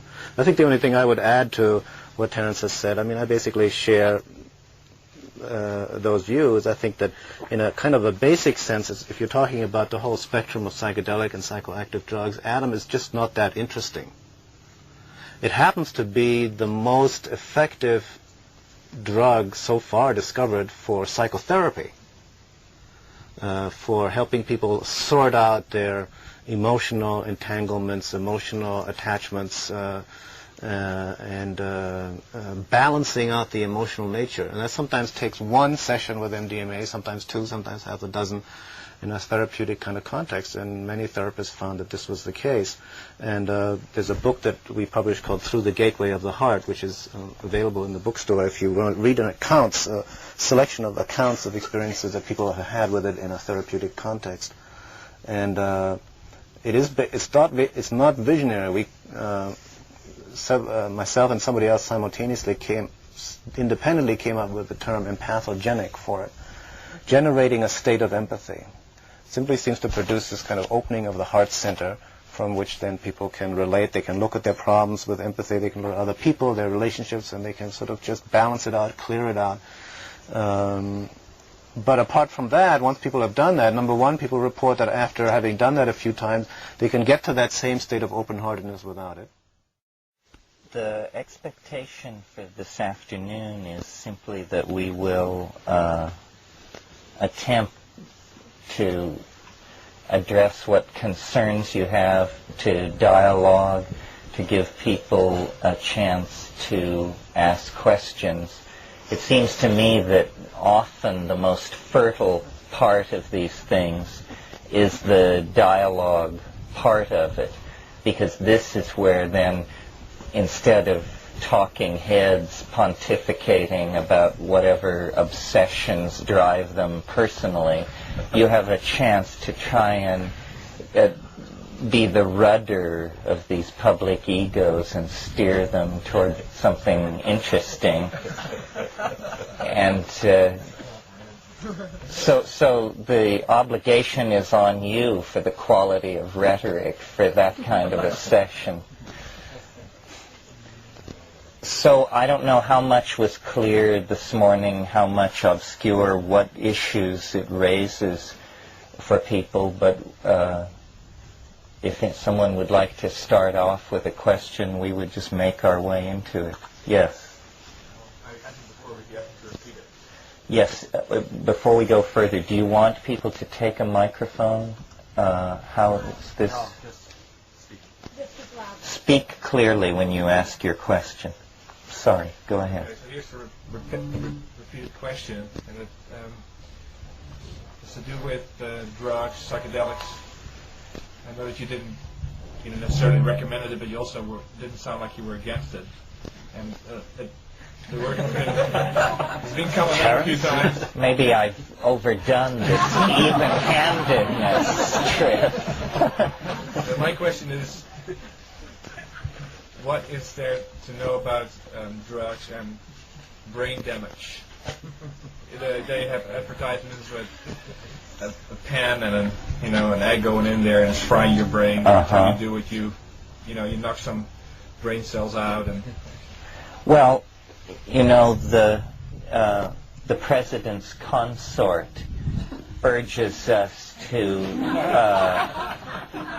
simply say no, and I can't remember who it was. I think it was Tim Leary the other night was wearing a T-shirt which said "Just Say No," K-N-O-W. See how close to the surface it is and how nearly the same thing? So that's the short and obvious answer. What is there to know about drugs? A huge amount. I mean, this is a department of human knowledge called pharmacology that is the life study of many people. In terms of this question of psychedelics and being a spiritual adventurer and coming to a place in your life where you say, then you have to make very clear choices. My own approach to this has been to give great force to tradition. That's why we're here talking about shamanically utilized plants, because they are plants with a history of human usage, thousands of years old. We already know that they do not cause tumors or madness or miscarriages, because if that were the case, they would have been pushed aside over millennia of usage. A private prejudice of my own that I urge on people is that the drugs they take should be as much like brain chemistry as possible, as non-invasive of the physical brain as possible. Fortunately and suggestively, the strongest of all hallucinogens are the ones most like ordinary brain chemistry. Another thing I think that's important is to be sort of pharmacologically monomaniacal.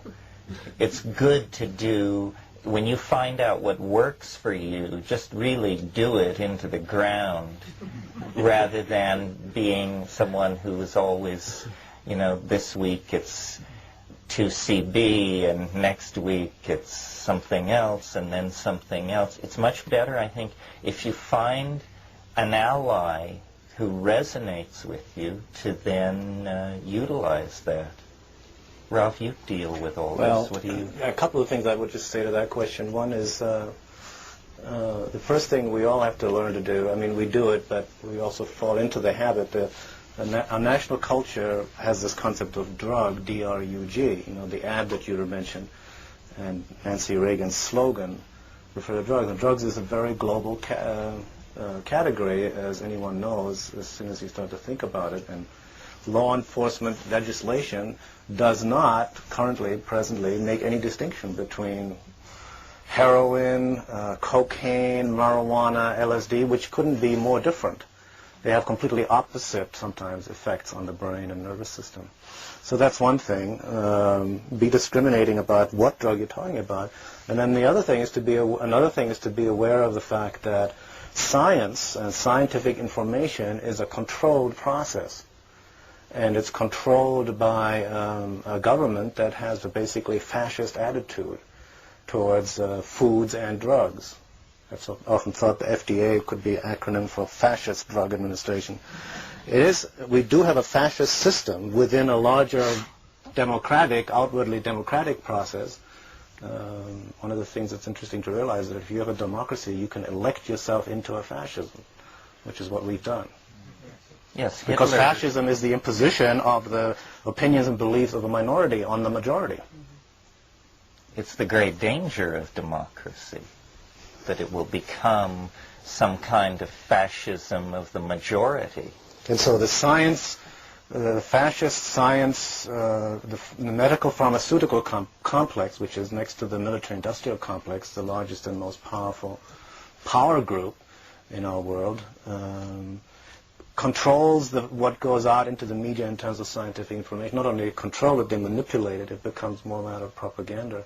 So when you read accounts in newspapers and magazines that say such and such a scientist did a study that proved that MDMA lowers serotonin levels, whatever, and therefore damages brain cells, you can't read that and accept it as truth. You have to inform yourself. I would say become monomaniacal about pharmacology in a different sense than Terence. You have to train yourself and read the technical literature. If you really want to know what really goes on, you have to go into the original technical literature yourself, and you have to be able to discriminate between scientific experiments that are done for propaganda purposes and those which are genuine. And the media do not make that distinction, and drug enforcement doesn't make it, legislation doesn't make it. So, it's everyone's responsibility. If everyone's going to be their own shaman, it's also their own responsibility to know your drugs, know what your particular body can tolerate, as well as what's generally tolerable, or what's toxic, what has undesirable side effects, and be discriminating, use discernment, be impeccable about it, really, and take responsibility. As part of the whole medical thing, we don't take responsibility for our own health and well-being and getting better. We say, we still have that old imprinted, the doctor knows best, and finally, I would say, along with Terence, what Terence was saying is, I think the use of the word drug is not a good word to use, period. I try to use it less and less and less, and even Hoffman said this years ago in relationship to psychedelics. So if you're talking about plants, visionary plants, sacred plants that have a long, long cultural history, as well as nutritional plants. It ties into the use of herbs rather than synthetic antibiotics or drugs in medicine. Herbal medicine is a huge underground medical system that's basically unrecognized and unacknowledged, just the way psychoactive plants and substances are unrecognized and unacknowledged. So by focusing on herbs and plants, natural substances, using synthetics only in those cases where something has been discovered that's not known otherwise in the plant or animal kingdom, would enable one to bypass much of that whole drug prohibition, paranoia, punitive complex that we live under in this society, which is very, very weird, because you have a fascist minority wishing to not only control certain substances, but actually control what you put into your body. That's going pretty far, when you think about it. I mean, it's not that different from them telling you what you can eat and what you can't eat. Eventually, you see, when we move beyond the current sort of dark age that we're living in, the idea that governments can tell you what drugs you can take will be as bizarre a notion as that governments can buy and sell human beings, or that there should be recognized a divine right of kings. It's actually a civil rights issue. And, in the 19th century, people's argument against women's suffrage was that it would be unimaginable, that the world would be destroyed if you gave women the vote, that just madness would ensue. This is now the argument against allowing people to make these decisions about their bodies and their spiritual development. And yet science, which just relentlessly rolls forward, creating an endless cornucopia of steroids, hallucinogens, aphrodisiacs, memory enhancers, so forth and so on, is presenting us over and over again with this dilemma of how do we chemically manage ourselves in the kind of world we're living in. And I tried to indicate this morning, I think this is central to understanding what human beings are, that there is no such thing as a person without habitual relationships to plants. And it's tea, coffee, sugar, alcohol, and then a wider spectrum. But yes, cereals. We embed ourselves, the very way in which we define good feeling and expression of the self is these various states of mind that we associate with our diet and our habit. People get up, the first thing in the morning most people do is choose the first drug of the day. Will it be tea? Will it be coffee? And so forth and so on. There's nothing wrong with this. We apparently, by our ability to collect, and it actually, it all goes back to our omnivorous diet. Most animals are not omnivores. Most animals have a food source, a spectrum of foods that they eat that is very narrow. But if you're an omnivore, if your habit is to eat everything and to test everything in the environment for protein, then you lay yourself open to exposure to vast numbers of mutagens, hallucinogens, tumor-inducing compounds, steroids, galactosides, poisons, all kinds of things. You accept that these things are impinging and selecting on the human genome. And very quickly, we have evolved into this very quirky kind of species that, as I said this morning, addicts to everything. I mean, it is the source of our great anguish and our great grandeur. We can addict to a piece of land and call it the homeland and defend it against all comers and slaughter with impunity anybody who gets near it and claim it after we've been away from it for 10,000 years as ours because we once were there. We can addict to another person. Anyone who's experienced heartbreak, real heartbreak, knows, this is like a withdrawal syndrome. I mean, bursting into tears every 20 minutes and not sleeping and vomiting every 3 hours. I mean, this person has a severe dependency which is being broken. In the same way, we ideologically enslave ourselves. So there is no percentage in denying this side of ourselves. What we have to do is manage it. Manage it in some way that serves obviously community-preserving purposes. And I think that the model is always tradition, that the traditional compounds, the traditional plants of shamanic usage are the ones that we are probably meant to use. They fit our hand the way a tool fits our hand. They were made for us. We co-evolved with these things.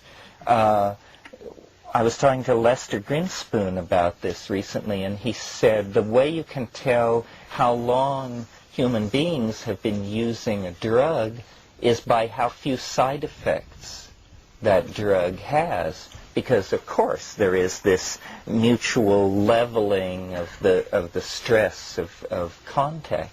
Symbiosis has never been taken seriously by evolutionary biologists. Food as a mutagenic influence has never been taken seriously by human evolutionary theorists. And yet, obviously, that is what has driven us to such a rapid state of evolution, our willingness to expose ourselves to an extremely complex and shifting environment that was, in fact, the things we put into our bodies. Everything else stayed pretty much the same over long periods of time. So the question which the gentleman asked goes to the whole heart of the matter, to the fact that, we are living now in a kind of hysteria about drugs. Tim Leary said LSD was a compound capable of causing psychotic behavior in people who hadn't taken it. That this can now be generalized. we see an entire society in a drug-induced frenzy, induced by drugs that they have never taken, you see. One other thing I'd just like to add to that, too, on this theme of the relationship between foods and drugs and the human species, again, to hammer home this point, the argument has been made that every major civilization is founded on one of the 7 sacred grains. There are 7 sacred grains. The Chinese is built on rice. The European is built on wheat and rye. The American Indian civilization is based on corn, and so forth. And it's interesting to realize that there are these food addictions and food allergies which are connected, and wheat is one of the commonest foods that people get both allergic and addicted to as a food. And what was probably the most prominent plant source of LSD is ergot, which is a fungus that grows on rye and wheat and was probably cultivated in ancient Greece deliberately. The ergot was as the vision-inducing beverage that was the heart of the Eleusinian mysteries. If Wasson and Hoffman and Schultes are correct in their theory about this. And there have been newspaper reports from England of pharmacologists and doctors claiming that people who buy wheat or rye that may be contaminated with ergot may actually be ingesting active doses of LSD-type compounds. So right here in the central supportive grain of the Western civilization, you have a psychoactive vision-inducing plant built in, the knowledge of which disappeared for 2,000 years. And is now in process of being rediscovered. And what that really means for us gives much thought. In hypothesizing about the early dawn of consciousness of mankind, if it were assisted by visionary plants, would this have made a genetic change in the DNA strand rather than just an experience for that hominoid or whoever it was that was enlightened? Could it have made a mutation, and then this consciousness was then passed on to their offspring? Well, it's a very complicated situation, and where we don't have all the information. But what it looks like happened was there were arboreal canopy living primates in Africa, in a tropical forest similar to the Amazon in extent.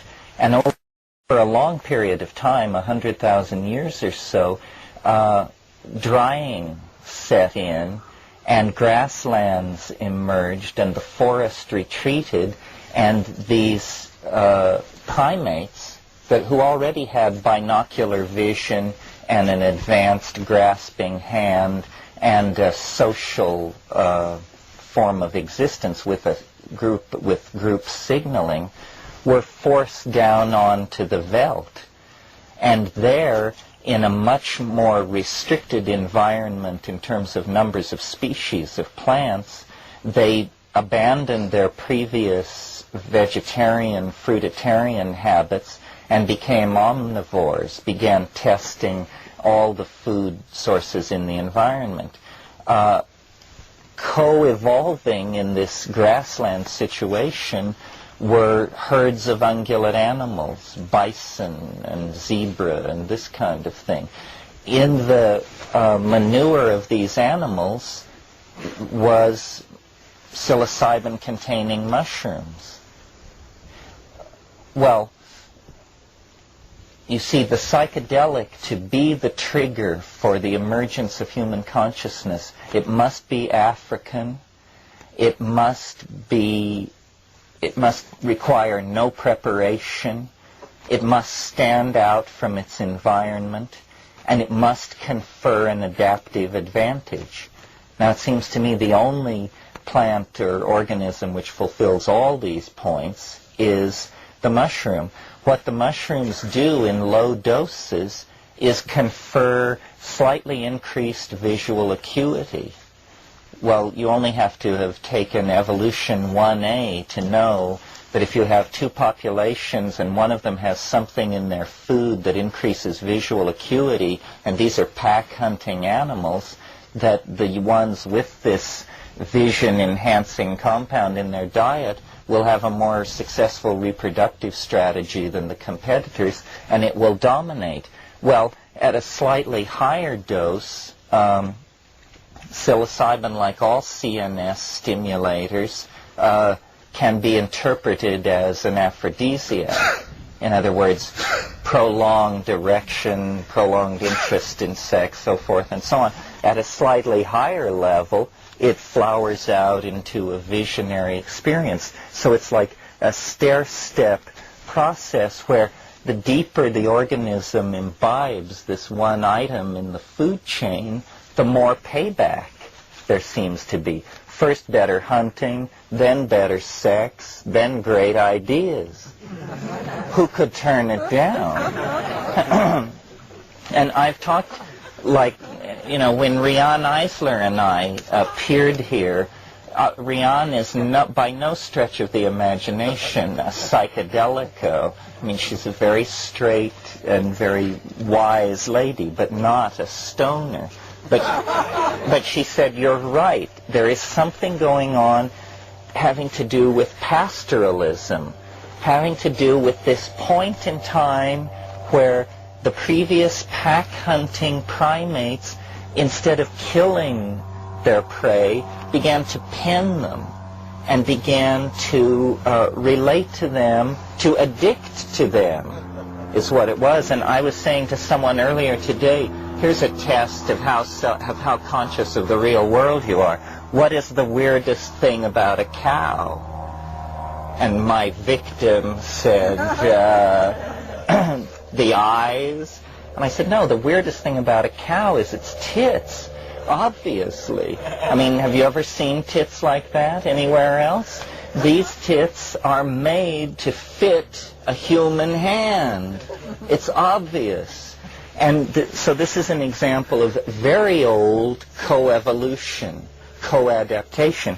The human being, the cow, and then less immediately obvious, but nevertheless powerfully present, is the mushroom. Joan referred to this morning. You see, I think what happened is women outsmarted themselves. The men were off silently hunting and practicing being quiet as they stalked their prey. The women were creating language in order to describe the taxonomy of these various food plants, of which they probably could distinguish 400 or 500 plants, seasons, soil conditions, variants, unusual conditions of all sorts, which parts of the plant were edible, which were poisonous, so forth and so on. And as always happens when you succeed in an enterprise where you seek control, you inevitably simplify. So the women became so conversant with the power of plants that they realized they need no longer gather them. They could grow them. And then they realized they wouldn't, of course, grow all the plants they knew about. They would only grow those plants that grew easily, produced large fruit, and had a big payback. And suddenly, the women undercut their own power base, and it became possible to silently practice very dulling agriculture. And the gods then became not the gods of the orgy and the hunt and the wild plants, but the gods became corn gods and wheat gods. And it became important to be able to get up early in the morning and walk off to your field and weed, and less important to be able to ecstatically prophesy and have visions. Well, that's just one scenario, but it's worth talking about, I think, because how we image our emergence out of animal organization is going to color very deeply how we image our transition into a transcendental realm. That's why I talk about what I call the archaic revival rather than the new age. All this talk about shamanism is a reaching back 15, 25,000 years to those models to steady us. We should go out the way we came in, which means as a partnership society, as a psychedelic society, as a tribal society. And so by thinking about the origins, we actually gain an intimation of the future. Yes? The persecution of witches is what's going on anyway, for the very things you're just describing for women. Oh yeah, I mean, it is all of a piece. The suppression of women, it's a complicated thing. I mean, it has to do with solar calendars, which gained prominence with the invention of agriculture. See, I think the invention of agriculture was where it began to go wrong. Well, some people say it was the domestication of the horse or cities or this and that, but people idealize the the Neolithic and think that this was fine. But I think already in place were notions of hanging on to the land, of storing wealth, of cooperating, coerced cooperation in the production of food, a simplified vocabulary about nature. All of these things were put in place by the Neolithic. But, you know, Arthur Young, some of you may know his theories, he has this idea that every state of freedom is accomplished by a descent into a state of bondage. So that, for instance, molecular chemistry is the product of the molecular bond. If you have chemical systems with so much energy that there can be no molecular bonding, then all you have is atomic chemistry. You have not the possibility of organic chemistry. So the coming and going of the male ego, the coming and going of the repression of women and the feminine seems to be related to how much exposure there is to these wild plant states. Because that, you see, women come up against it because they bury the dead, they birth the living, they know that all is not as it appears to be. They are informed of the fact that culture is a charade. But men believe all this stuff. Well, at least those women that were able to, like the witches, were the women who, and a few men who stayed. Well, what there has to be is an uncorruptible source of psychedelic experience. And, you know, in a sanctuary environment also. Well, in some way it has to be uncorruptible, and the best way that I've found is to urge people to grow mushrooms, because the mushroom itself then acts as the purity maintainer, the quality control. You can see what it is. When you have LSD in front of you, you have a little piece of paper or a little piece of gelatin. Who knows what this is, you know? And some way to extract the drugs from the market economy. This was what undid the 1960s. Some people got high on LSD, and other people realized you could make a fortune on it. And once that realization hit home, it was all she wrote. So there has to be, some way of taking the opportunity to create a huge financial empire out of it. And how this is done, I'm not sure. But the simplest solution, I think, is grow your own and depend on nature. Nature is a bountiful storehouse. This is where these things come from, and Grow or gather. Grow or gather. Somebody over here. We haven't done much over here. This lady. This question is for Terence. Can you speak a bit about your experience in some of the older societies you've lived in, and the relationship between visual artists, artisans, object makers, and shamanism.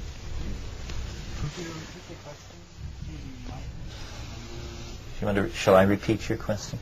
The question was, could I speak about the relationship of artists to shamanism in some of the more, the pre-literate Amazon societies that I've been in?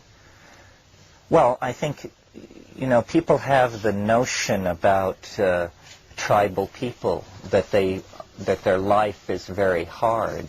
In some environments and some situations it is, but people try everywhere to create leisure for themselves and to have an opportunity for aesthetic expression. In psychedelic societies, everything is art. I'm thinking particularly of, for instance, the Shipibo in their classic expression. The Shipibo are an Amazonian tribe. They cover every utilitarian object with design.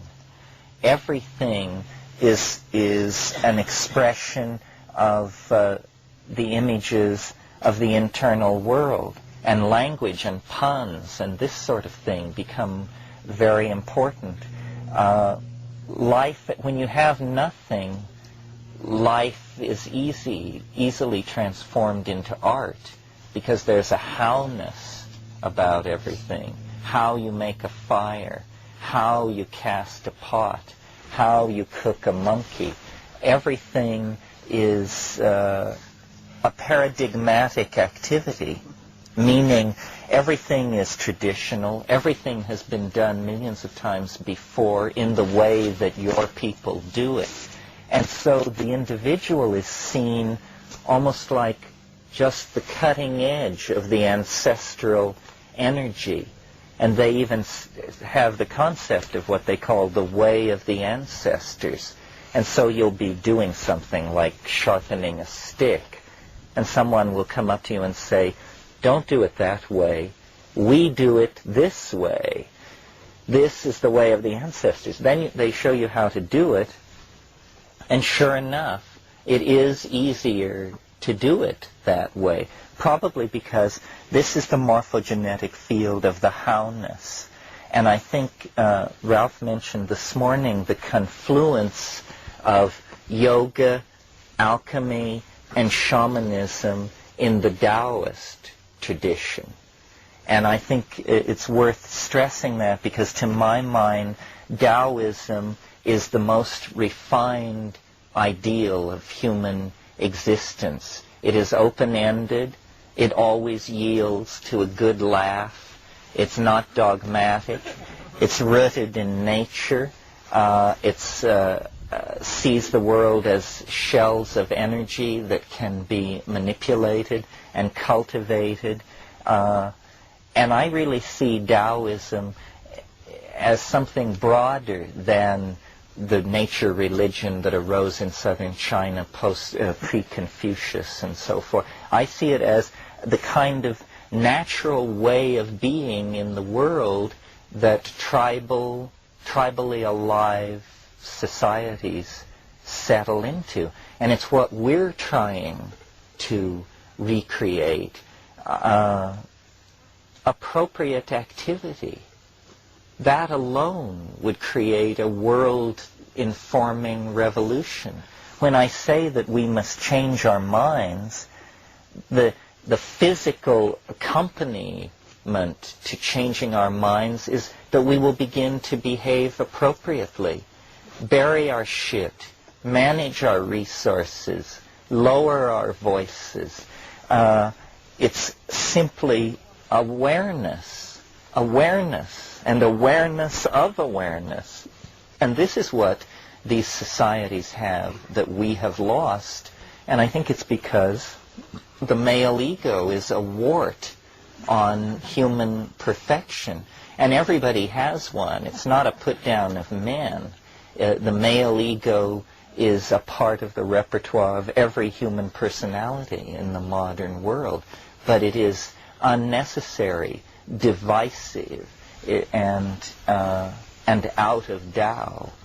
And this reconnection with the Tao, with the flow, with the invisible, the spirits, the energies of sky and water and earth, the psychedelics impel us into recognizing these things, but it's our own intent that can allow us to bring these things back into the world and apply them. So for me, that was the lesson of so-called primitive people. You want to talk about that? Well, the only thing I would add to it would be that the male ego has come out of touch, but it can be reconnected. There's nothing inherent in that structure, that psychic structure or function in itself. The ego is simply that function that through which means with which we function in the world. What gets it into trouble is this thing of assuming that it knows the only reality, and it has claim to value over other. It's not a relatedness, it's a superior, separative, superior, dominating, controlling trip that it tries to run. But at the same time, the Taoists show to a way of functioning with decisiveness. Taoism is not a passive or inert or quietistic religion or practice at all. It's being able to act and to function with the flow, with the grain of nature, so that your actions are in harmony with nature and therefore by themselves successful. And Taoism has proven itself to be remarkably resilient. It's not by any means a religion of ancient China. It's a 5,000-year or longer tradition and teaching that is alive and well to this day in communist China and other parts of the world. And we also have to recognize that we're not going to be able to go back to a hunter-gatherer lifestyle. We're never going to recreate great areas of wilderness we've lost. We're never going to be able to get away from city living. There is such a thing as urban shamanism, and it's one of our tasks to really invent that. That's something brand new. Aboriginal cultures do not have it. How do you live in a city environment in the late 20th century while recognizing that in this city environment too, the other worlds, the worlds of spirits, of animals and plants, is right there in the streets of New York and under the concrete, in the sewers. Some of you may have seen this film, The Last Wave, which is about the Australian Aboriginal, the survival of an Australian Aboriginal culture under the streets of Sydney. It's a very interesting story. So this is where this is going to require all the resourcefulness that we can come up with. We have to study the past, take the valuable lessons that we've forgotten, bring them back into, put them together with the new information that we're getting that science has presented us with, plus our knowledge of the limitations of the existing political structures, and go to work and use whatever you can. Spoiled. How do we step aside from the information that all of us here obviously must think about? This is information coming through the television of the great theater. This fascism is so subtle because it's so sub-embedded, because it's entirely a censorship of economy. So you experience it just a pragmatic reality. You don't experience it as what it is, controlling and telling us how we are to perceive reality. And we had the 60s, we had an inkling of the shamanic or the experiential, then that was pushed aside. So I think it's a test case to watch with this election. I'm sorry that you said when Bush is elected. I'd like to think that's an if. But when you talked about that unexploded bomb, well, let's see how the forces of disinformation can repress that unexploded bomb and allow Bush to get reelected, or how to learn to continue to look between the lines and not. I was close to historical events, learned to look between the lines, and yet I ingest daily stuff that I don't question because it seems low on the order of priority, whether I should look and see what is this really about. But we're given a 360 hologrammatic redefinition of our reality entirely through the media. Manufacture and consent. We consent and co-create by ingesting it. So that's the thing, to sidestep that and look for the nature ally. You have to look at it with the same attitude as you look at visions presented to you in a drug state or in a dream state, with that same impeccability, with that same discrimination. Keep testing, keep looking. Use what you know. Compare. Is this true for you? Is this what's really behind it? What's the hidden message? What's the hidden agenda? And trust The your stuff that's instinct. barraging us from television or from the media is it's a complete mix of truth with undescribable dosages of fantasy, hallucination, projection, disinformation, malevolent intrusions, and There's no shortcut. There's no way of sidestepping it. You can't sidestep it. You have to confront it, deal with it, look at it, know it. But when you look at the cultural images that we've inherited, I think it's very easy to see that monotheism is a great deal of what lies at the root of our problem. Because, you know, it was Jung who made the observation that as we picture our gods, so then do we model our psyches, that in fact our gods are models of our psyches. And monotheism, which is basically the idea that God is all-powerful, omnipresent, male, and not to be trifled with, if that's your model of the psyche, well then you're describing someone who's extremely pathological. I mean, that is a pathological model of the personality. And yet, how many generations of men have behaved as though they were Yahweh? And we buy into this unquestioningly. You know, Yahweh is the only God, the only divinity, the only God in all of world mythology who never has sex with a female. Most other creation myths involve sexual or have consorts, the Indian God. Yahweh, who is the Christian and basically the Islamic God too, is the only one who never has contact with a female, either human or divine. Pretty interesting. That's our God. I was just going to say this thing about abortion. It's back there. The metaphor that you'd say that man's law would be stronger than the laws of nature that women experience stringently as the doors open and close of birth and death, and that man would impose himself on the doorway between nature through the woman's body to creation. That's the final metaphor. Well, that's omnipotence. Yes. Omnipotence. We can interfere with anything. We can do anything.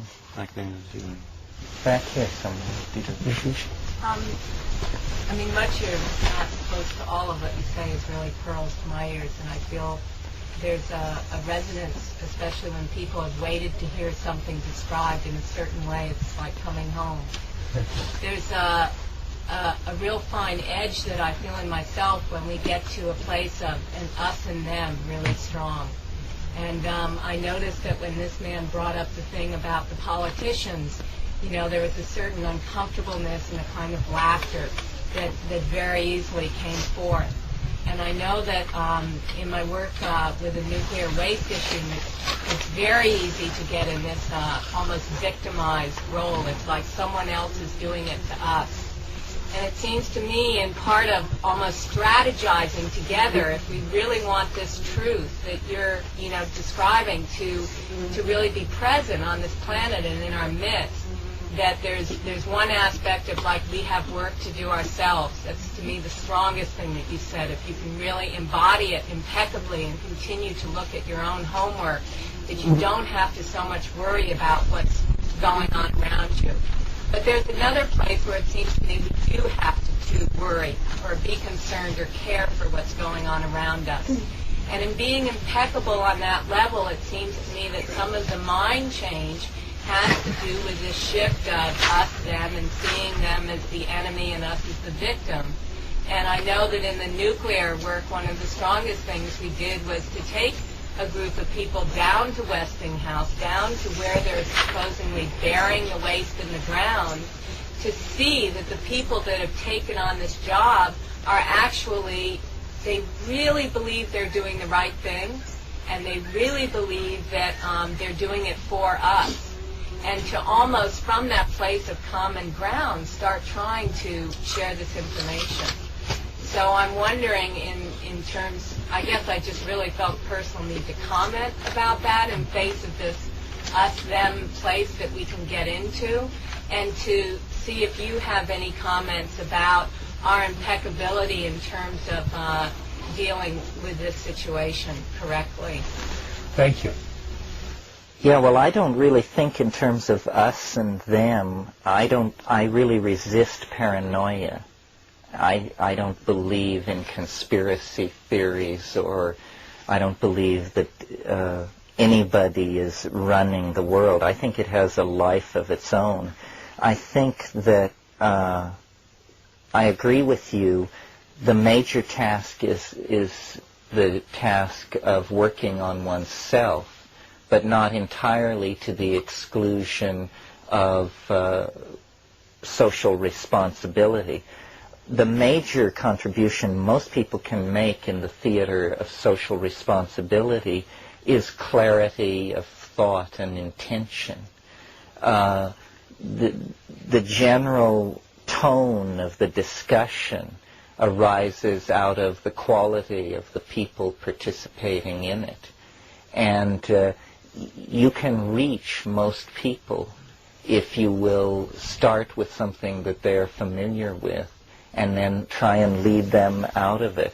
I mean, I'm amazed in all the years that I've been talking about the things that I talk about, I have never been heckled, ever.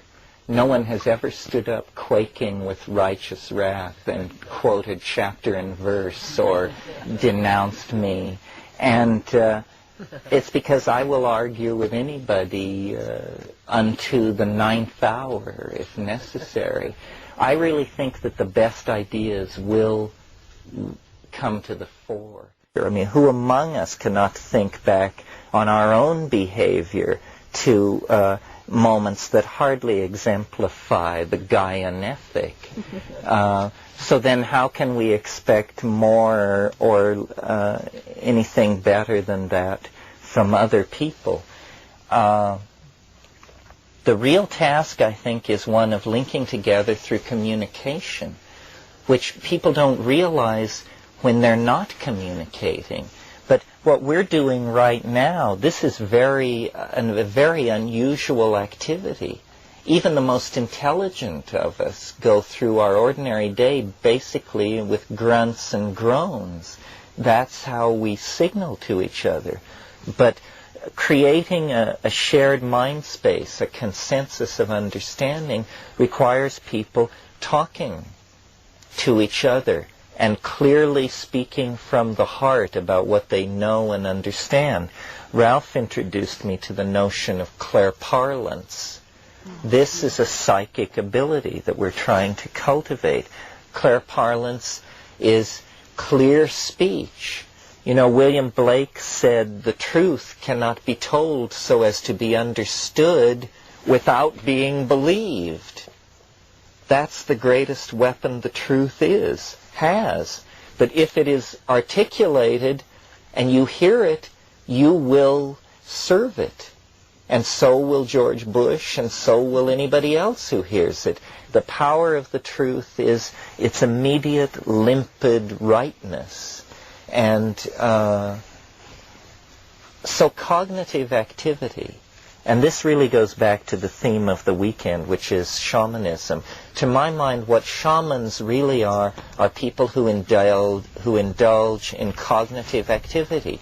They communicate, they dance, they sing, they chant, they tell stories, they speak out, they orate, they pray, they communicate. And in so doing, they empower everyone around them to open their hearts and their minds. Reagan was a shaman, or is a shaman. Oh yes, it's stage magic. And there is this, and you can't understand why it works. And it is morally neutral. This is the other thing. I mean, Goebbels, you can forget Ronald Reagan. This is a piker and a buffoon. Joseph Goebbels was the man who understood the power of information and communication. And if he believed the best idea wins, then he can only shake his head at the fate that overtook his ideas. Because here was a millennial dream that 12 years after it was launched, people were living in basements on rats. So it's a matter of allowing the ideas to fully express themselves through us. We can only advance into the future at the rate at which we can transform our language. And we can only transform our language by working with it. This is why design and art and music and all of these things are so important. The artist, who appears to be the weakest among us, actually creates the context for everything to happen in. So that it's so bizarre to hear right-wing politicians, for instance, talk about terms like spin and hype. And, they use the language by grafting certain concepts onto the language. You make it impossible for people not to agree with you. You actually foreclose the option of disagreement. They know this, and we know this. So this is the theater where the battle goes back and forth, to say what the world is in such a way that you convince everyone, and then we can get down to the business of living in that world. And history really is this process of trying to generate a guiding image that serves. And so someone, Christ, Mohammed, Buddha, will project the guiding image, and it gels in the unconscious and becomes a creode, and a vast set of historical forces follow it the way water follows a dry arroyo. But then the way is lost. It's not clear which direction the flow should go. Then there must be a new guiding image. And I think that the guiding image that we have been operating under, which is the property-owning male citizen, is giving way to a new guiding image, which is the planetary steward, androgyne shaman. And this image reconnects us to nature, reconnects us to the lost part of ourselves, and will serve then until circumstances change, and then it too will have to yield to some new definition, because we are ultimately malleable. We are like water. We take upon ourselves the shape of the container into which we are poured, and this is what history is the flowing from one container to another. I think that I wanted to just connect. Sure. Yeah. I just wanted to ask you to comment on a remark you made this morning about anticipating the future and how information drifts back through time. Could you say more about that? I thought you would never ask. Could you repeat the question? What it refers to my comment this morning that a portion of shamanism is the anticipation of the future by accessing information which drifts backward through time. Well, I think my interpretation of what religion is, other than the scheming of eunuchs, is there is something there. There is something there transcendent and compelling. And what it is I think, an anticipation of a future event, an anticipation of a future state of human completedness, that actually ahead of us in time, our destiny, whatever it is casting an enormous shadow backward into what we call history. And that in fact one way of thinking about history is as the shock wave which precedes an eschatological event.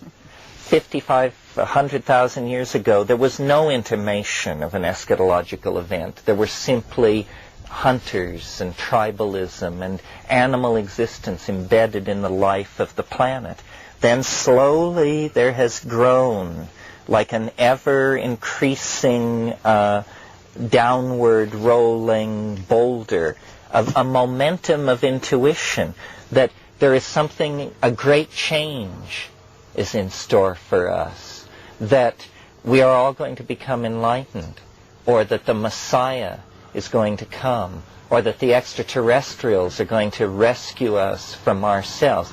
The intimation of a sudden shift of epoch and an ingression into ordinary history of the transcendental. Now, some psychologists might say this is nothing more than the culture's reaction to the inevitable fact of death, that every one of us will recapitulate this process, that death itself is like an enormous shadow at the end of life, sending a flickering signal back through our existence. And when you're young, death seems far away and has no power. But as you live your life, you suddenly realize that the walls are growing steeper, the water is moving swifter, there is a kind of inevitability, and that you don't want to stare this inevitability in the face. Well, I think the historical process is like that, and that we are in the grip of what I call a singularity, that it is cultural, that the evolution of techne to become an ever more limpid mirror of the self is turning into a kind of process where we are becoming the objects of our imagination. We are, through cultural evolution, actually creating our own eschatology. You know, Plato said if God didn't exist, man would invent him. Well, there are many different kinds of gods for humanity to invent. And one of the most satisfying, I think, is this eschatological hypostatization that lies outside of history and informs it. This is what the seers are reacting to. This is what inspires the careers of the prophets. And it is, I maintain, what shamanism is about. We've offered many definitions of shamanism here. Here is another one. A shaman is someone who has seen the end. That's all. Once you've seen the end, it's like going with a friend to a movie that you've seen and they haven't. You have a completely different relationship to it. You are anticipating their enjoyment of it, their moments of fear, anticipation, and pleasure, but you are above them looking down. You have already seen the end. You know the punchline. And every shaman in every culture gains his or her humor, balance, healing ability, wisdom, if you will, by having participated in the transhistorical eschatological object. And modernity just denies this. The theory of history taught in the university is what's called the trendlessly fluctuating theory. That just means war, revolution, reform, revolution, war, reform, revolution. It's like a random walk across the landscape with a steady increase of techne, rising Malthusian pressures, but that's all. It's because there is no place for the transcendent in the scheme of rationalism as we inherit it from the late, from the Enlightenment. But in fact, if what the psychedelic experience argues, what our dreams argue, what our good sense argues, is that it is not business as usual on this planet. And history is not a random walk that has tens of millennia yet to run ahead of it. But actually, we have set off processes that finalize our time upon the earth, finalize the duration of our present cultural mode. We are going to have to fish or cut bait. We have built this into our myths about our world, that it has an ending, and so it shall. And I think shamanism anticipates this superhuman condition out of which we arose in ilio tempore, before history, and into which we shall be subsumed at the end of the historical peregrination. The myth of our culture is the myth of the prodigal son. We made the descent into physis, into the world of matter, into the well of the world, if you wish. Our job to recover a piece of lost information about the nature of the soul and then return to the tribal family, to the shamanic, prehistoric and post-historic mode, where then the fruits of history will be not thanatoptic in their consequences, but transformative. anticipation of the future. I'll follow on that. I'm thinking of the second book of the I Ching and asking that question about reversibility of time, going both ways. And also, in that second book, there's an interesting comment on the contrast or complementarity of creativity and transformation. Was to suggest that they're processes that flow counter to one another. Could you? Well, I think the I Ching is a special obsessive interest of mine, specifically the kinds of things you're talking about. There is this body of commentary that is pre-Confucian, late Zhou, early Han, that is puzzling in the present context of the I Ching. And I think this is what you're referring to.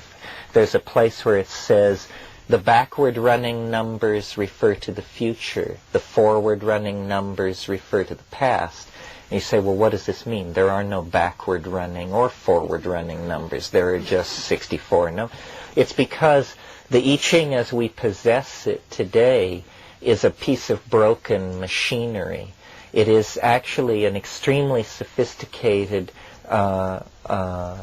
understanding of time, couched in an intellectual and epistemic domain that we can barely cognize because it arises out of a different kind of language stratum. But really, I think being is a kind of interference pattern where the forward-flowing casuistry of what are called prepotent situations, like the rolling downhill of a ball bearing, the momentum of happenstance, where the momentum of happenstance meets this more mysterious carrier wave from the future, and together they form an interference pattern. I remember I was very impressed where the Amazon River flows into the Rio Negro. These are both huge rivers. They're each about 12 miles across where they meet each other. And so consequently, they are like two waves coming together. And where they meet, they form a standing wave. And you can actually sail up to this bump in the river. And it's quite large. I mean, it's 5 or 6 feet high. And you can sail along it. It's like a ridge in the middle of the river. And you can see that all the material is in motion, but the wave itself is stable. It is what is called a standing wave. And I think that this is what being is. Science has attempted to give a very full account of the forward-moving momentum of happenstance. But we deny that there is appetition for the future, or that the future is somehow shaping events. And in our denial, we are then left with a blind spot in our account of reality. I'm going to teach a 5-day workshop at Esalen the week after Thanksgiving, in which psychedelics will barely be mentioned.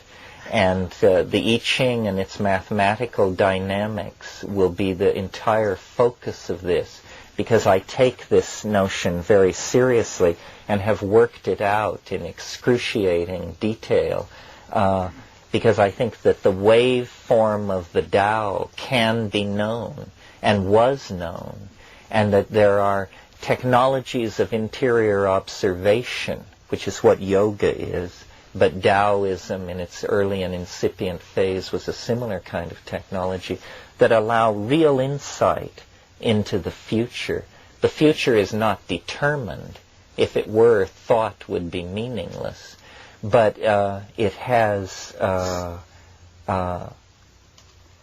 it's like water flowing over a dry arroyo. The water takes the shape of its container, and the water of historical happenstance flows into the vessel of the future, which already exists, and takes its shape.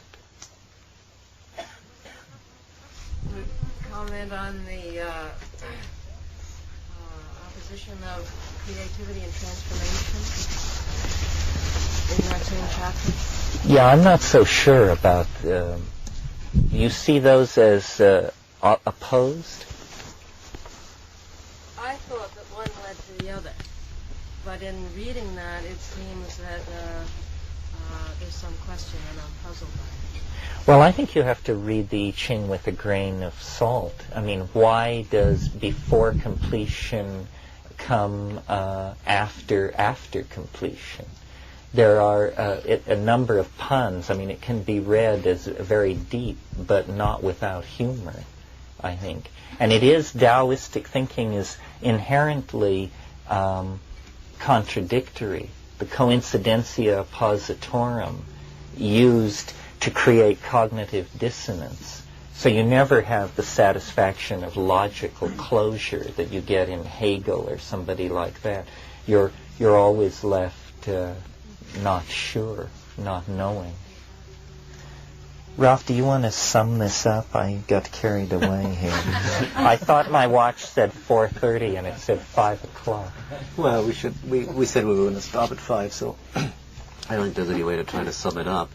Well,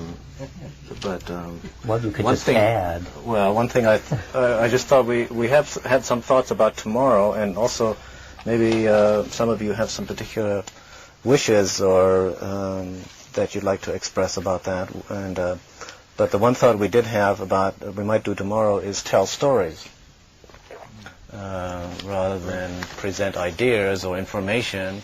To tell stories, and Terence has some stories, I have some stories, and many of you will have some stories, and that are related to your theme. And stories, I mean, one way of looking at our lives is that we're creating and living out each story, and we're trying to make it stories that are interesting and productive and life-sustaining, life-enhancing.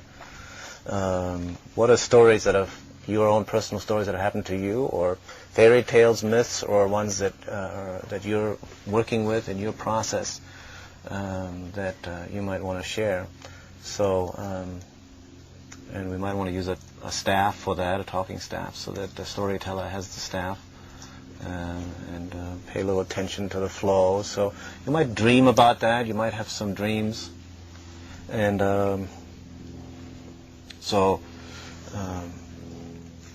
that's what we have in mind about tomorrow. I did want to mention one little thing that may be happening around here, and I want to mention it in the sense of sharing an observation in the spirit of perhaps some of you are also picking it up. I had a dream last night, and I've since talked to 2 other people who had similar dreams last night here, in which there was some kind of attack by not so friendly spirits. In my case, they were just indistinct humanoid, could have been aliens, could have been humans. I had no way of knowing. I didn't know anything except their intent. They caused me actually to scream in my dream. And somebody else experienced a gang of street punk gangsters, kind of challenging, invading, intruding. So there may be something happening right, during this. Or paranoia on anybody, but just to tune in, and perhaps some of you will have something to report tomorrow, or perhaps some of you know about it already. If you do, I'd appreciate knowing about it. And there might be some opportunities to discuss it. Pay attention, you could be the next Whitley Strieber. Yes, abductee. So maybe we should end with some a few minutes of drumming. And then, when is dinner?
three other main kind of paths that, or types that are known, ways of knowledge within the kind of shamanic context that some of you may relate to. Probably the most common one, actually, the one that most people relate to, is the shaman as healer.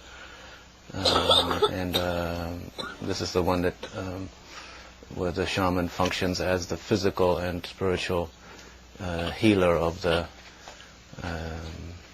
of his family, and his or her family, and immediate village or tribe, and does shamanic work for the purposes of healing. Part of that includes an aspect of the warrior. The warrior is a necessary part of the healer function, because in the process of health maintenance, the warrior function is the function that defends your body against infections and toxins. The immune system is the warrior function of the body, of our system, seen as an aspect of healing, maintaining the integrity of the system. And then another very prominent path is the one that Terence referred to a great deal yesterday, was the path of the artist or the maker. The artist, the maker of tools, the craftsman, which would include scientific inventors and people that build tools and perceptual instruments, for example, that facilitate our perceptual and cognitive understanding of the world, communicate our vision.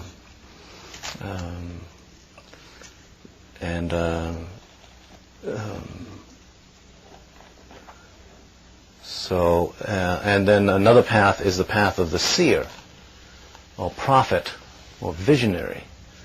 In some cultures, such as the ancient Paleolithic Basque culture of Europe, the sole surviving pre-Indo-European culture in Europe, they have a class of people called vision makers, who are the ones that you go to if you have a problem, or you need to get you want to get an insight into your life path, your life destiny, kind of professional oracle, as it were. So I wanted to share that with you because it might trigger off some thoughts about, I see different people who are engaged in shamanic work having different combinations of those different qualities. Terence is obviously very strong on the explorer, adventurer, and the artist, communicator. I have some of the healer, also the adventurer, explorer is my main one, with some of the healer, some of the artist, communicator also. Some of the warrior, but not as much as several of my friends that I know. One interesting additional difference between the path of the warrior and the path of the explorer that I also learned recently is that the adventurer, the warrior, in terms of to seek a vision, is more likely to go for an ordeal, where pain and stress is used as a way of expanding your perception, pushing your boundaries. And so the kind of thing that Wallace Black Elk is wont to do, of inserting himself into a hole in the ground, suspended from hooks in the chest, 2 days and 2 nights without food or water in total darkness. That's an ordeal. See, it's not natural. I mean, you're going out of your way. Nature isn't doing that to you. You're going out of your way to create a stressful, limiting situation in order to be able to transcend or push that limit further.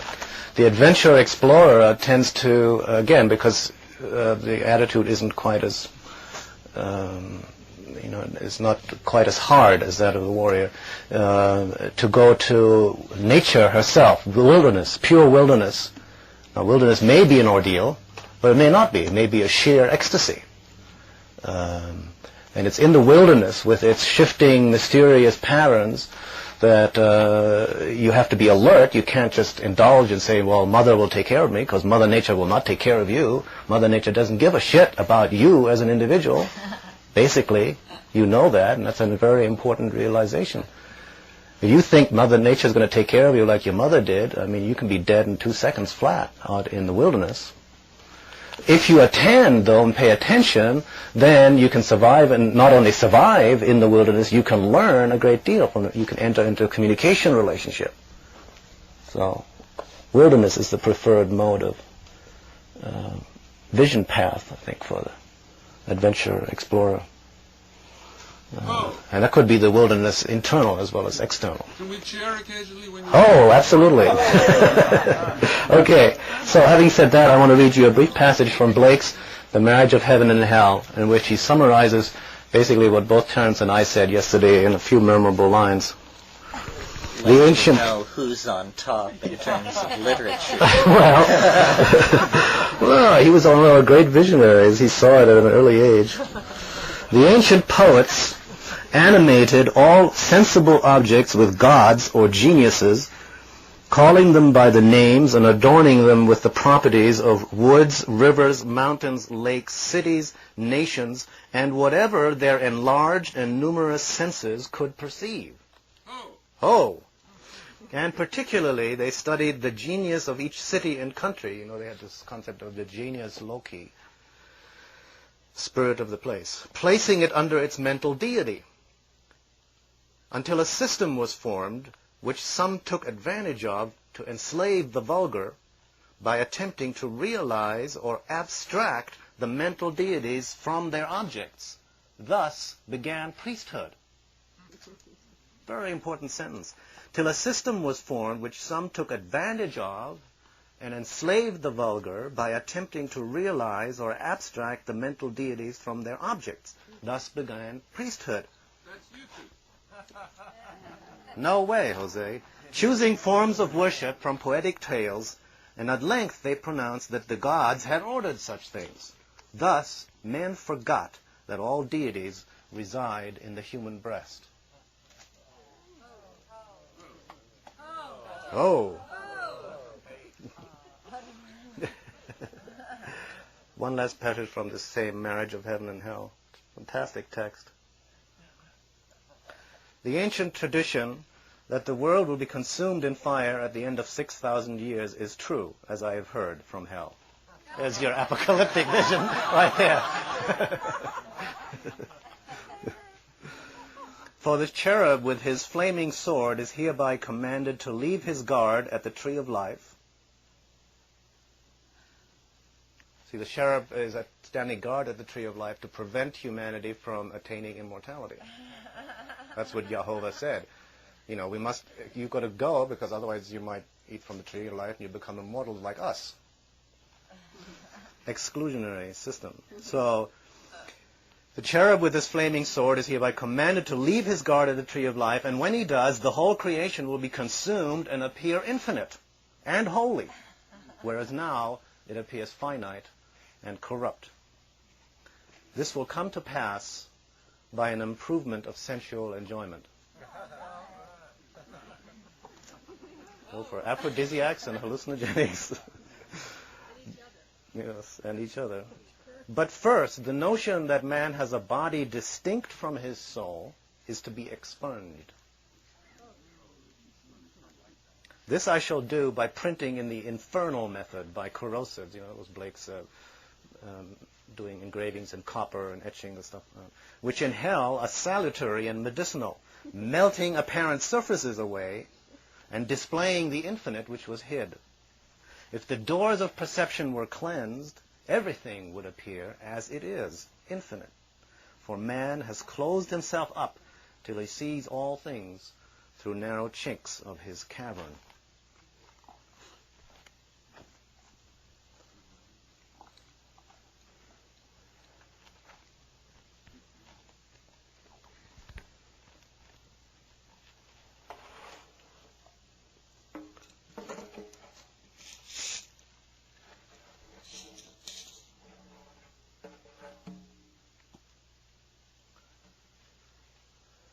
So I'd like to tell you a story, part of an ancient story, an ancient myth, actually the oldest written myth of Western culture.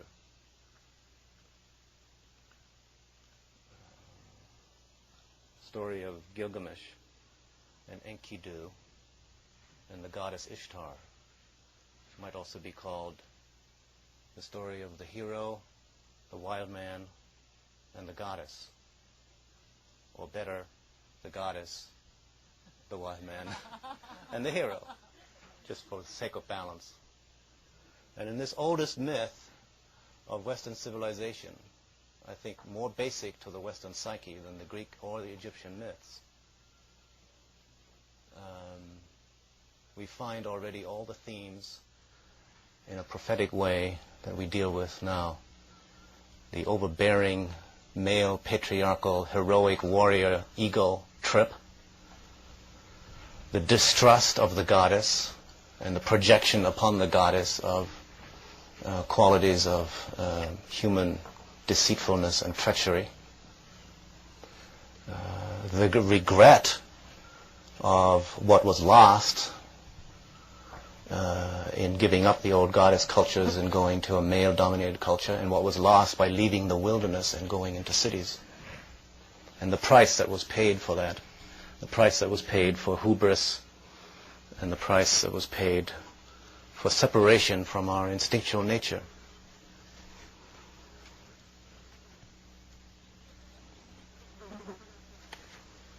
And Gilgamesh was king of Uruk.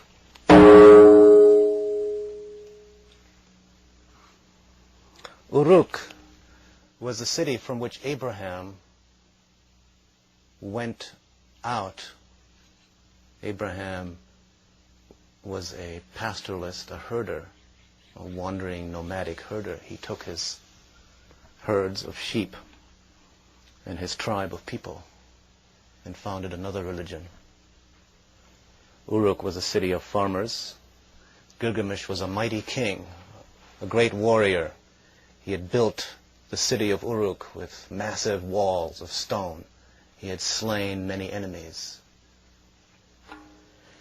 He was said to be 2/3 God and 1/3 man. He was a mighty and powerful man and king. And he became overbearing and arrogant in his behavior towards his own people. He lorded it over the people. He bullied the young men, and he demanded that the young brides were given to him for the first night of their marriage. And he oppressed the people to the point where the people went and complained to the high gods and said, "You have to do something about this Gilgamesh king of ours. He lords it over us, he oppresses us, and he pushes it around till our lives are miserable. He is a tyrant."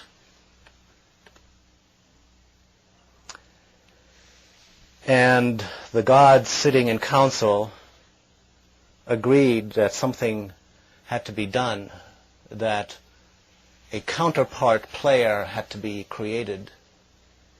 So they went to the old ancient goddess Aruru, the creator goddess, who created both them and men, and said to her, please create somebody to balance out this raving Gilgamesh tyrant. Somebody who will be his equal in strength and courage, who will be like him, like his very self, like a second self, it says. Thereby pointing, this is an aside, to the fact that right here in this earliest story, we're dealing with a coded story that talks about the internal psyche. This second self is the second self within every one of us. Gilgamesh is the human self who becomes arrogant through power. Gilgamesh had a dream in which he saw a star fall from heaven. And the people came to pick up the star. And it was heavy, and Gilgamesh tried to pick it up, and it was so heavy he could not lift it.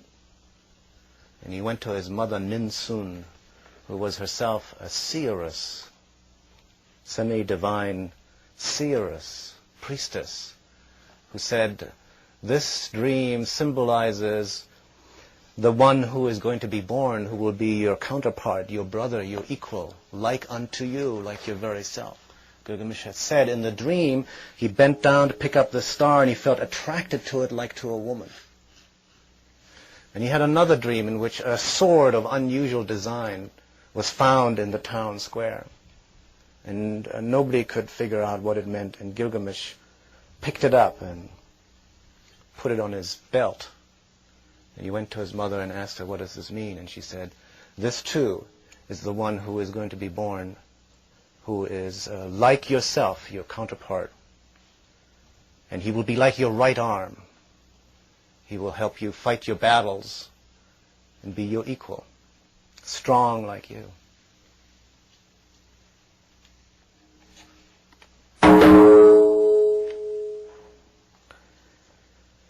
In the woods, a hunter saw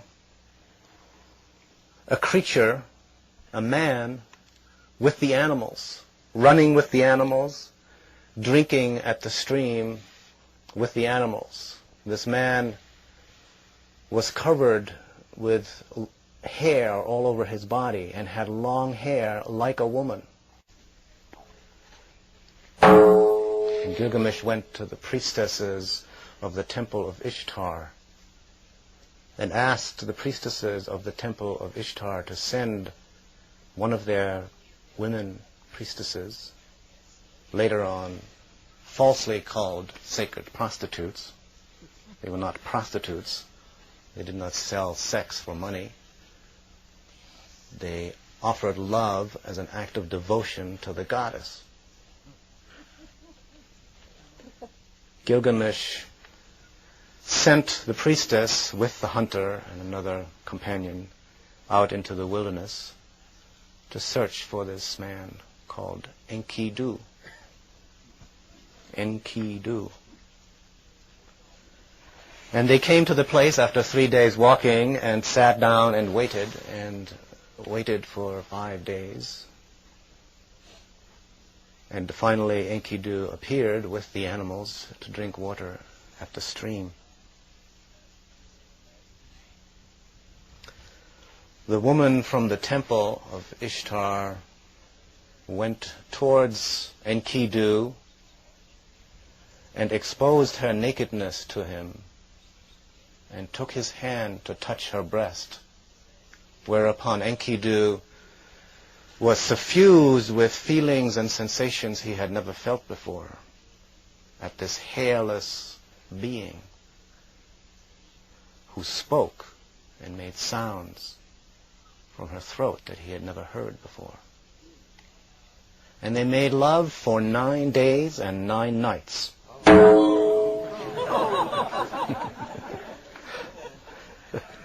It is said. Don't stop.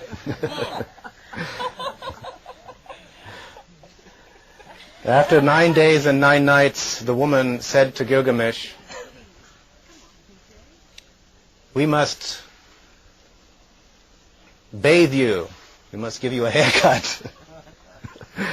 They gave him a haircut. They bathed him. They anointed him in fragrant oils. They gave him human food to eat, sweet meats, grain, breads, fruit, cooked flesh. And when Enkidu attempted to connect with his erstwhile animal friends, he found he could no longer do so.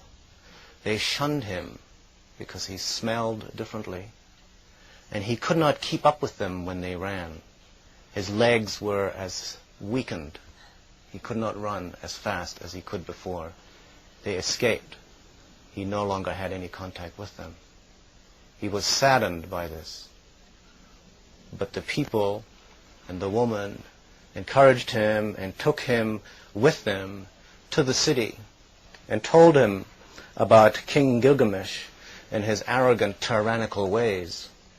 And Enkidu said, I will fight this man. I will right this wrong.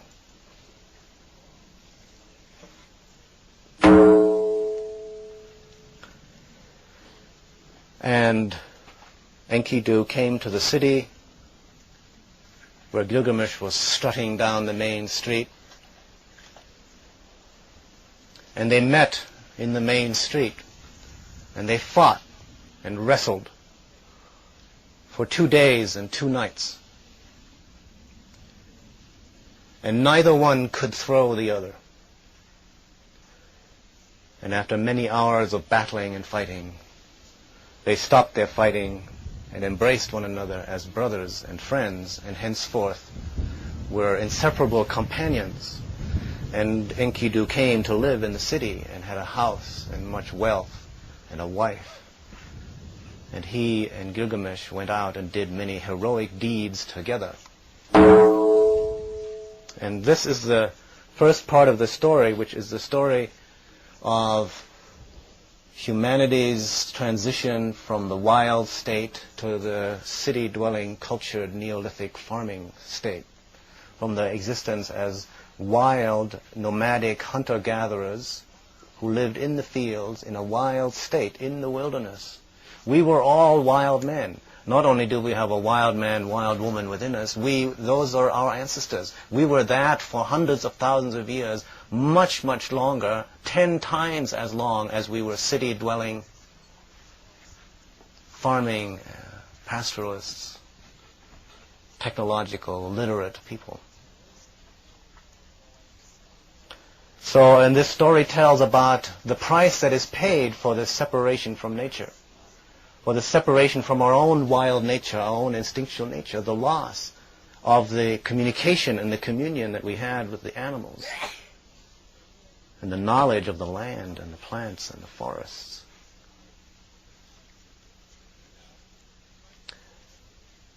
For the advantage of city dwelling, of language, of sexuality.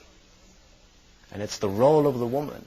And it's very instructive to compare this story of the transition from wildness to culture, from nature to culture, from wildness to civilization, with the story in the book of Genesis, which was the story of the Abrahamic pastoralists that went out of Uruk to the land of Palestine. And the role of the woman in that story, where the woman is blamed for the decline from an Edenic state, with really no advantage to the state that they then went into. The state outside of the Garden of Eden is a pure fall, a pure disaster. In the Gilgamesh story, which is older, Sumero-Babylonian story, the woman plays the crucial role. She plays the civilizing role, for which she is not blamed, but rather honored, as appears later on in the story. And also, there are advantages to the civilized life, while there is also recognition of the price that was paid. And later on, when Enkidu dies, he has a flashback hallucination on his deathbed of regret and even cursing both the hunter and the woman who seduced him and abducted him out of the wilderness. But the gods say to him, no, you should not curse the hunter or the woman, because they brought you into the cities, and they brought you the friendship of Gilgamesh, and they brought you life and a house and much wealth and a wife and a family. And then he says, yes, you're right, I take back my curse. I honor the woman, he says, later on his deathbed. Enkidu says, I honor the woman. She shall be honored by all. Old men will take off their hat to her. The young men will take off their pants to her. It says.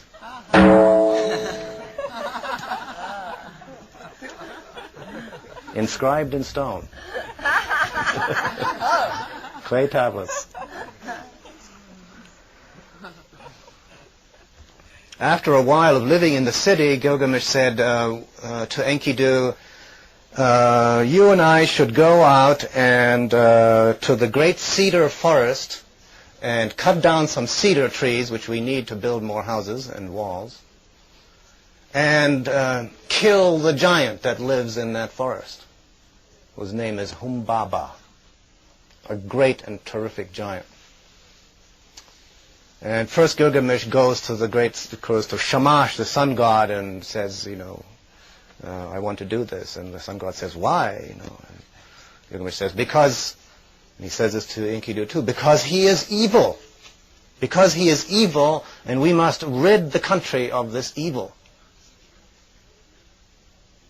And Enkidu gets tears in his eyes and says, oh no, Gilgamesh, you don't know what you're saying. You don't know what you're getting us into. This giant, that Humbaba that you want to kill, is a fierce and terrible and monstrous giant. He will wipe us both out. He will destroy us. You don't know that forest. I know it. I've been there. That forest is 10,000 leagues in every direction. It is huge. It is monstrous. We are in grave danger if we go there.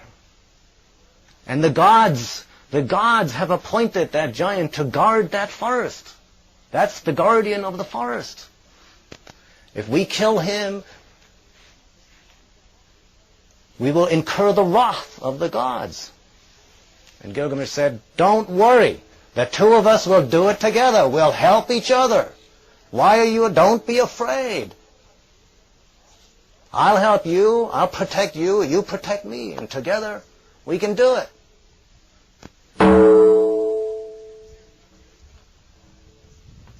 That's what the hero always says, regardless of whether he's a man or a woman. This is a story told from the man's point of view, but please recall that it's equally true of the woman.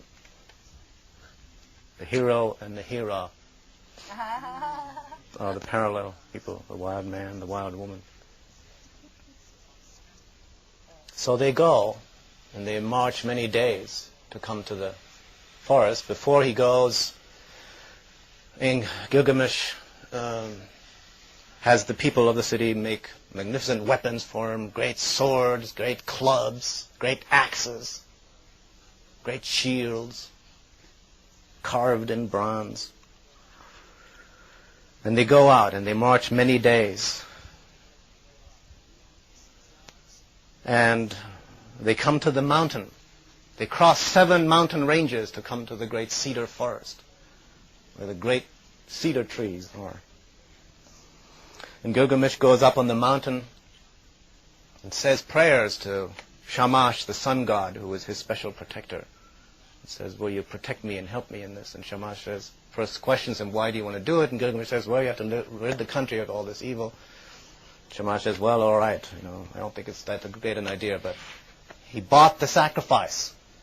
The god bought the sacrifice and said, okay, I'm compassionate, I'll help you, I'll give you these allies, and you'll have 7 fierce winds. The north wind, and the icy wind, and the frost wind, and the hot wind, that will be your allies in this fight against this terrific giant Humbaba, if you should need them. And Gilgamesh had a dream on the mountain before they came to the forest. And in this dream, he dreamed that he and Enkidu were in the canyon underneath the mountain, and they were like tiny gnats under the mountain. And then he had another dream, a second dream on another night, in which he dreamed that the mountain fell on him and crushed his body, pinned his body under the rock. And then a great light came out of the rock and turned into a light being, a light man figure, who lifted the rock up and freed him. And Gilgamesh told this dream to Enkidu, and Enkidu interpreted it. Throughout the story, Gilgamesh has dreams, and Enkidu is better at interpreting them and saying what they mean. The instinctual man, the wild man, is more intuitive, more connected with nature, more connected with the unconscious, altered states of consciousness. And he says, this is a very favorable dream. This means we will succeed in our fight against this giant because you have this light God helping you.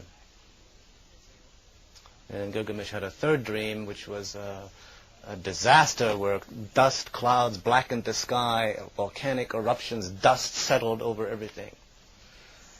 For many days and nights, nothing but darkness. They came to the forest. The forest was an enchanted forest. It had a magical, enchanted gate around it, outside of it. And when they came to the gate, Enkidu touched it and said to Gilgamesh, "Don't touch this gate. What just happened to me is that my whole arm and hand went paralyzed and weak when I touched the gate. So you have to smash the gates," he said to Enkidu. I'll leave it to you to think about what this means. This whole myth of going in and slaying the forest giant is the myth of our ecological catastrophe that we're presently in. We are the people, in the form of the lumber companies, supported by government and industry, who go in and cut down the giant cedar forests and the giant rainforests in the Amazon and the cedar forests in the Northwest to build our cities. And in doing so, we violate the guardian spirits of nature that are assigned to protect those and maintain those groves, as sacred forests, sacred to the gods. So I think it's interesting to say that right here in this oldest myth of our culture, dating back to maybe 3,000 years BC, we have this ecological dilemma already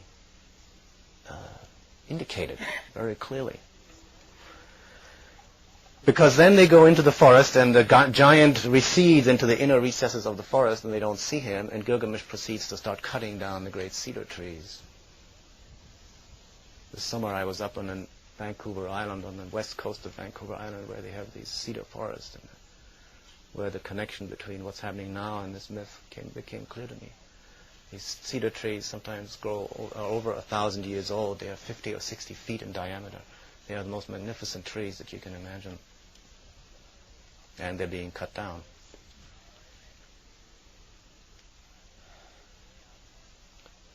So he proceeded to cut down these cedar trees. And when he had cut down very many of them, he fell into a coma,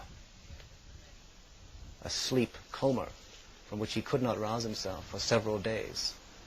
Like Enkidu, who his wrist and hand got paralyzed, Gilgamesh cut down the cedar trees. He became paralyzed, fell into a coma. Humbaba, the giant, in the meantime, the giant forest guardian, heard the cedar trees being cut down and came out of the inner recesses of the forest to where Gilgamesh and Enkidu were, having cut down the trees. Enkidu managed to rouse Gilgamesh just in time from his sleep, and it is said that Humbaba fixed them with his fierce eye, his eye of death. He fixated them with his eye of death. As in another Sumerian myth, Ereshkigal, the goddess of death, fixates Inanna, the goddess of heaven, with the eye of death. And Gilgamesh calls upon the allies given to him by the sun god, the north wind and the frost wind and the icy wind and the hot wind and the fierce wind and the hurricane wind. And they come and they blow and they confuse and immobilize the giant, so he cannot fight effectively. And so Enkidu and Gilgamesh are able to pounce upon the giant and cut off his head.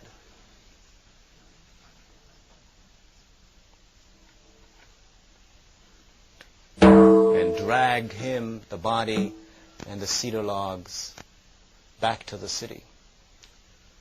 Before they kill him, one other last telling episode.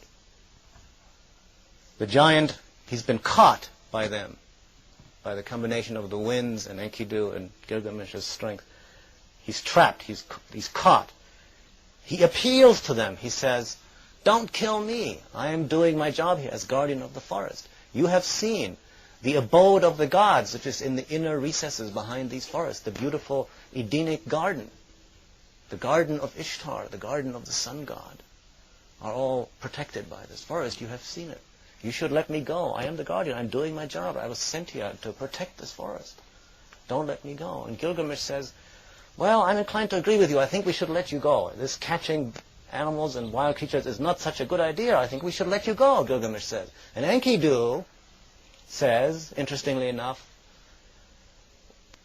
I don't think that's a good idea, because if you let him go, he'll kill you.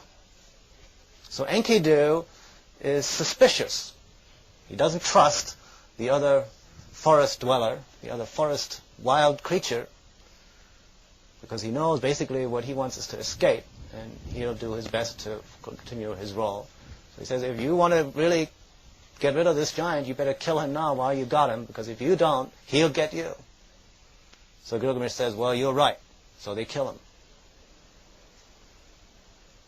So it's a very interesting story in that, it's the arrogant human still who wants to go out, who creates an enemy out of nature in order to exploit nature, calls nature evil. That's what the Christians did later on. And violates the sacred integrity of nature for his own exploitative ends. The wild, instinctual part of him tries to warn him, but then when he does agree to go along, because he has no choice, because he is one with him, he is the same person, he then has a better understanding of what the real issue is and what really needs to be done to accomplish the objective. Where Gilgamesh still is more likely to be compassionate. So it's not a black and white story. It's not like Gilgamesh is all bad and Enkidu is all good, It's not the noble savage either. It's the canny wild man. It's a very different thing. And they both together, after all, because they are together, they're both in the same fate. They both suffer the same fate and the same consequences. So then they go back to the city. That's the end of the second main story of that. And I'll just tell you the third one. I'll leave out the last one. Well, because I don't want to take too much time. The last one has to do, the third of these stories in this epic has to do with the story with the goddess Ishtar. So after they come back and they get great admiration, and the people of the city, oh, Gilgamesh, what a hero, and Enkidu, what a hero, what mighty men, what great heroes and warriors to have killed this huge giant, and look how huge this giant is, and his head is huge, and his body is huge. And Ishtar, the goddess, says to Gilgamesh, I want you for my lover. I want you to come and be my lover, and together we will have great enjoyment. And you will be my preferred lover, you who are so strong and virile. And Gilgamesh says, in this old tale, he says, I don't want to be your lover. Number one, I don't know what to give you. I wouldn't know how to feed a goddess, for example, the way I know how to take care of a wife. I wouldn't know what you need. And number two, and more importantly, what about the history of your previous lover? What about Tammuz? Look what happened to him. He was your lover, and he got killed for your sake. And the people are still bemoaning him and crying, Tammuz, Tammuz, where are you? Where are you? Every year they cry for him. And what about the bird, the man that you turned into a bird? He was your lover, and now he's a bird with a broken wing who goes around flapping his wings in a paralyzed fashion.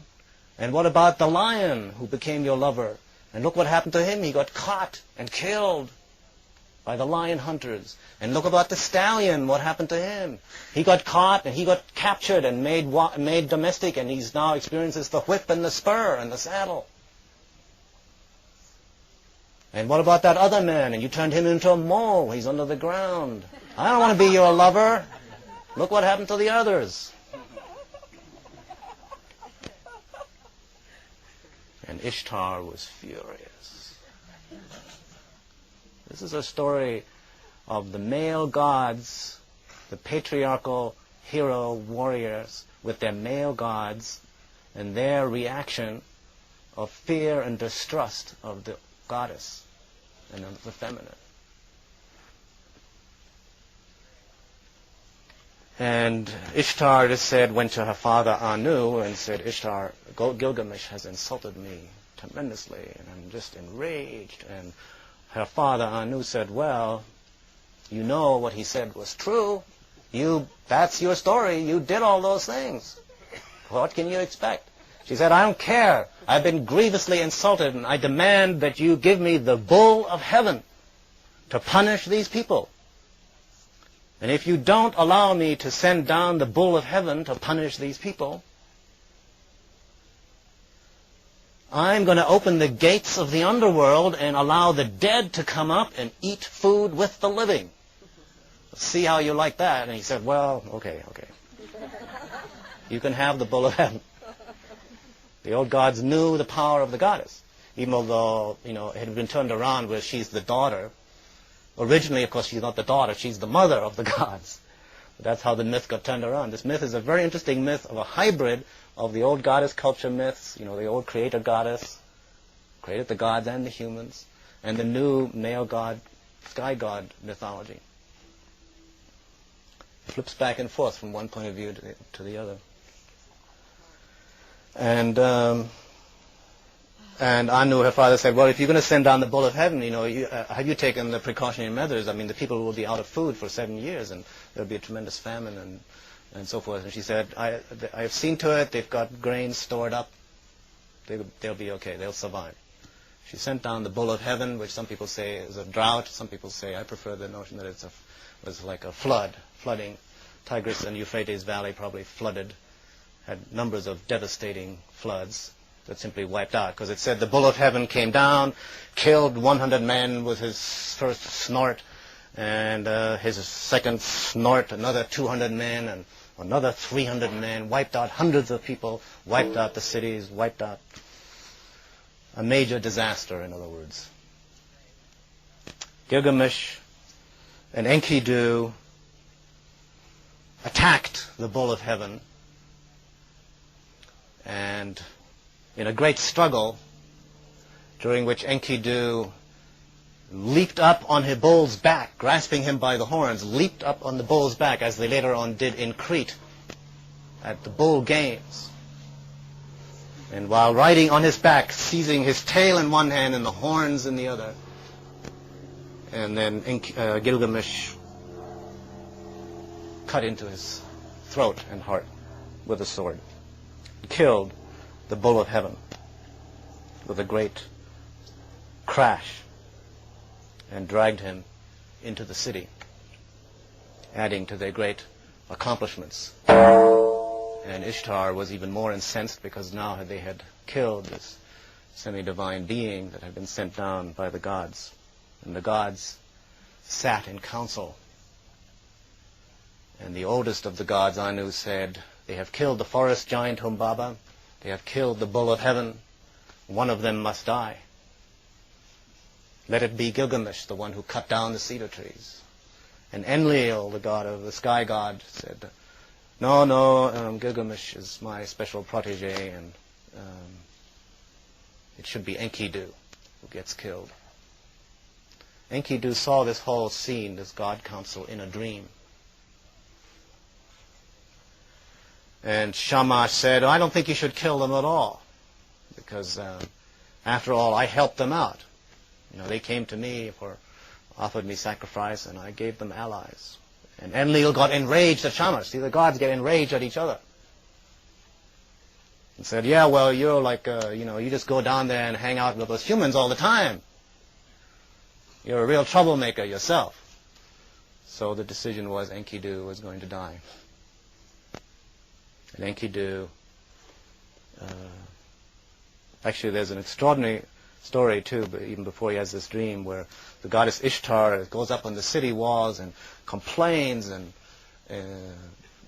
inveighs against them. They've killed not only the forest giant, now they've killed this bull of heaven, this special animal that she sent down. And they're both defiant, and they say basically, fuck off, we don't care about you. That wasn't inscribed in the tablets. I added that in. And Enkidu,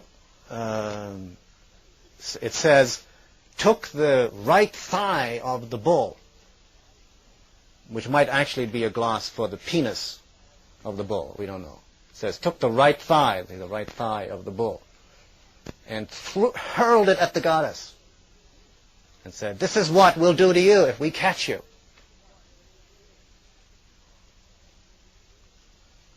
So they were naughty boys, to say the least, in relationship to the gods. They defied the gods, they insult the gods. This is what we still do. All the naughty boys in the big companies and the government. So after it was decided by the gods in council that Enkidu should die, Enkidu became sick and ill and started having these hallucinations and had a vision of the land of the dead where all the great kings and emperors, people of power and the priests and all were wandering around in this dusty gray world with no light and sitting at tables with dust and eating food with dust, and the land of the dead. And he had other dreams, and he had visions, and he thought about his animal friends that he had left long ago, and he cursed, as I told you, the hunter, and he cursed the woman. And the god came and said, no, don't curse the hunter, don't curse the woman, they gave you this. And Gilgamesh was weeping and saying, oh my God, what am I going to do? I'm just going crazy, I can't stand this, you're my best friend, you're my closest, think of all the adventures we've had together, and all the good times we've shared, and we're so close, and I'm going to miss you so terrible. I just can't tolerate this. What am I going to do? And Enkidu gets sicker and sicker, and he has this fever, and he's hallucinating, and he's raving, and 7 days, and 8 days, and 10 days, and then finally he dies. And Gilgamesh goes crazy and tears off his hair, his clothes, and starts wandering through the wilderness, crying his name, and Enkidu, my brother, my friend, my other self, has died. What shall I do? I must go on the great journey to find the secret of life and death and what this is all about. And that's another whole part of the story, which I'll leave for now, having told you the story of how Enkidu, the wild man, came to the city through the woman. How Enkidu and Gilgamesh together as hero warriors fought and slew and cut down the forest and killed the spirit guardian of the forest. And how Enkidu and Gilgamesh insulted and rebuffed the goddess. And how then the price was paid, and that the animal part of the man dies. Eventually the man himself dies also. The animal part, the body part, dies first.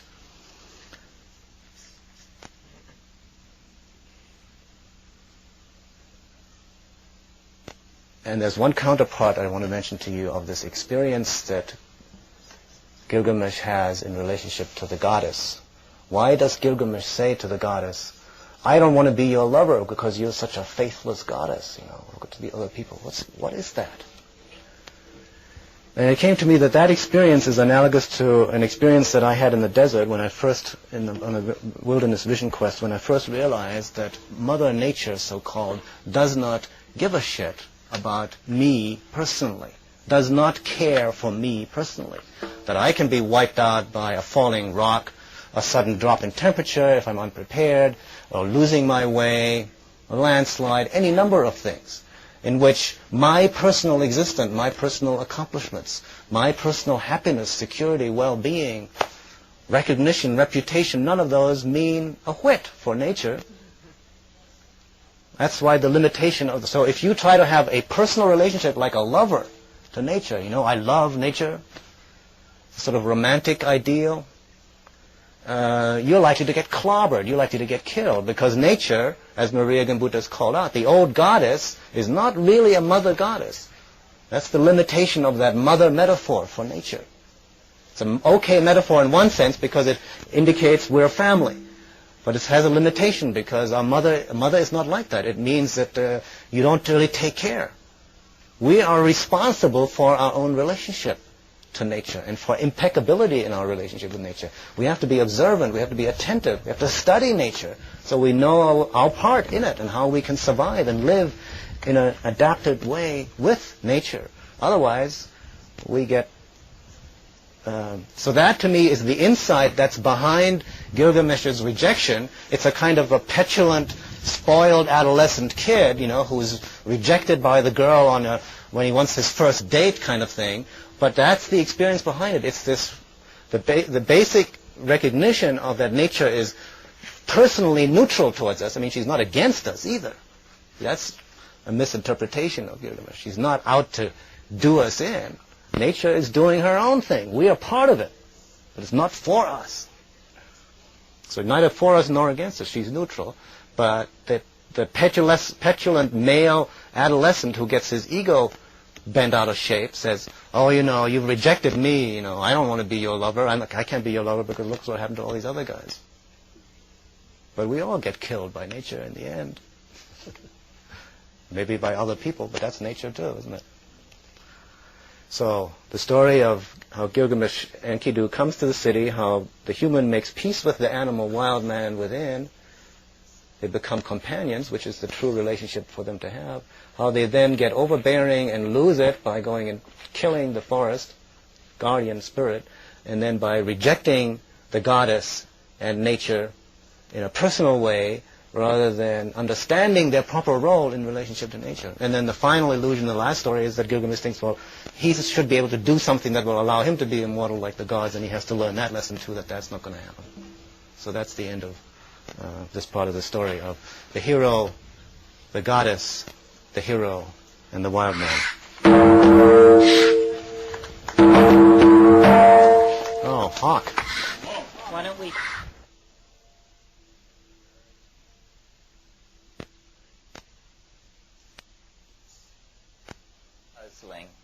And all myths that are authentic and haven't been rewritten for daytime television maintain a kind of dreamlike, surreal quality. And so I'd like to tell you a story that I came upon a few months ago and was delighted. And I tell it to you in the hope that you can perhaps help me to understand it. Like all good stories, it doesn't really make a whole lot of sense, but I felt that there must be something important in it because it was very easy to memorize. So that clued me to the fact that there must be something in it.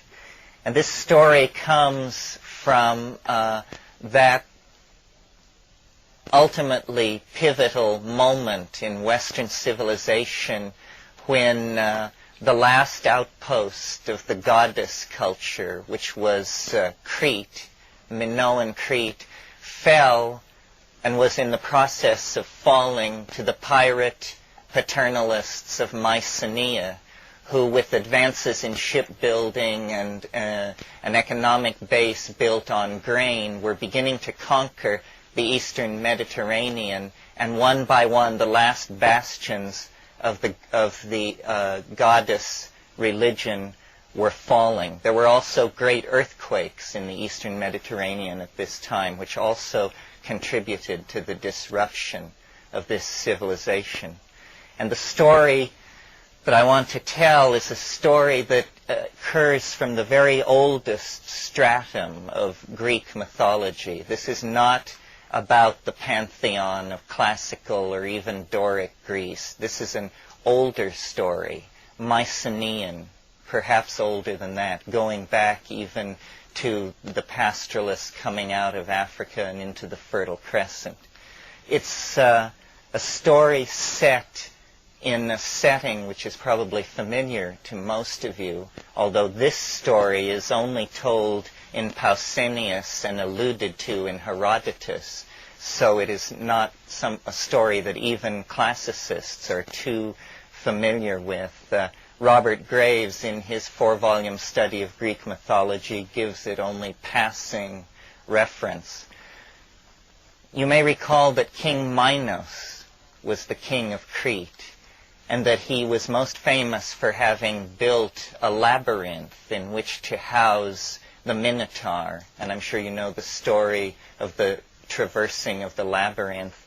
And perhaps you know that King Minos built the labyrinth, had need of it, because his wife, Queen Pasiphae, was an extremely sensuous and experimentally minded young woman. And she became so interested in the sexual habits of cattle that she had Icarus, the craftsman who was later to break out of this scene on the Daedalus, the guy who was going to break out of this scene later on the first flying machine, she had him fashion for her an artificial cow in which she hid in order to have sexual union with the bulls in the royal flock. And out of this hanky-panky came the Minotaur. And her husband, trying to cover up this series of faux pas, built the labyrinth, installed the Minotaur in the labyrinth, and they grew older and did less swinging and began to settle down. But then comes the story I want to tell, which is a few years later, the king and the queen, apparently under quite normal conditions, conceived a child who was in due time born. And this child's name was Glaucus. Glaucus means blue-gray, and is to this day a term preserved in taxonomy to describe the blue-gray color typical of the peyote cactus and of the bruising reaction of psilocybin mushrooms. And young Glaucus had the run of the royal palace at Knossos. And in his 6th year, he was exploring the pantries of the palace. And he discovered a huge urn filled with honey. And he took the lid off the honey urn and was reaching into it and fell into the honey and was drowned and died there. And no one knew what had become of the son of the king and the queen.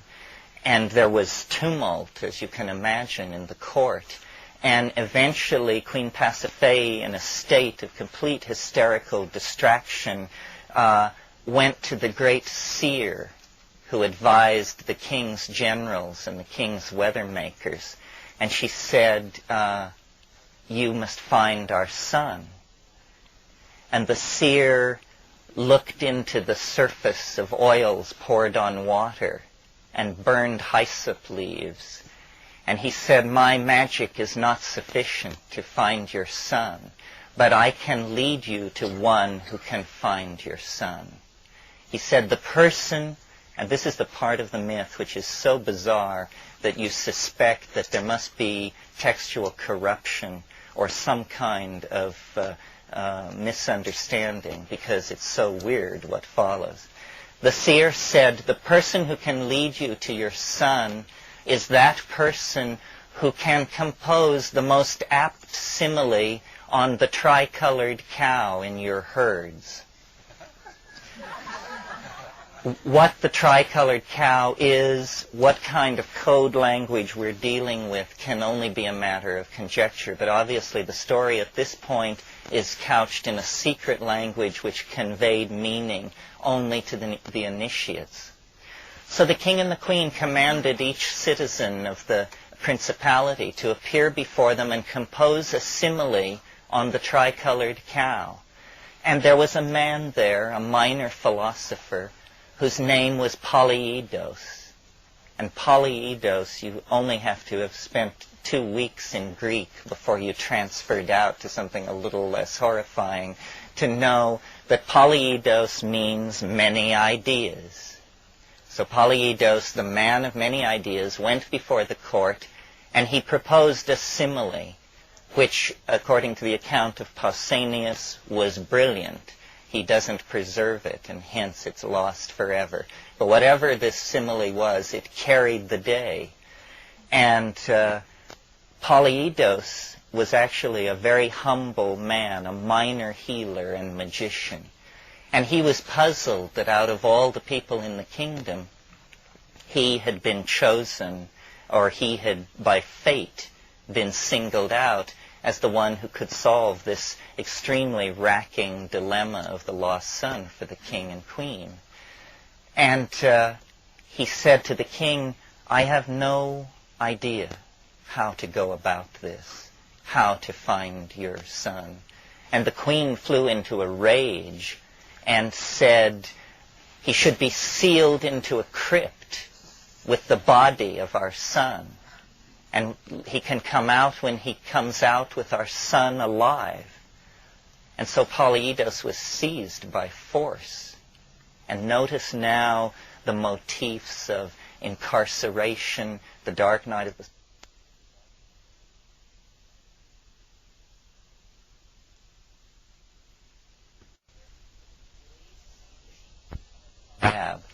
And as Polyidus sat there bewailing his fate and rending his clothes and calling out on the gods to help him, a snake entered the chamber through some unseen tiny chink. And the snake approached the corpse of the child lying in a dripping pool of presumably dark attic honey on the polished stone of the sarcophagi. And Polyidus emerged out of his reverie and struck out at the snake and killed it because he was afraid it would violate the body of the child. And then, seeing that the snake was dead, he went back to his reverie. And a few minutes later, a second snake appeared and came to the body of the first snake and reacted very violently, and before Polyidus could move to catch it, quick as a wink, it was across the room and lost through a small aperture in the floor. And hours passed, and the depth of Polyidus' despair grew and multiplied as he realized the hopelessness of his situation. And then, suddenly, the second snake appeared again. And this time, it was carrying in its mouth a branch of a small herb.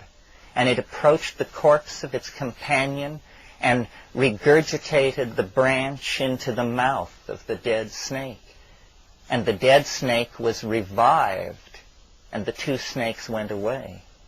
And Polyidus was struck dumb with amazement.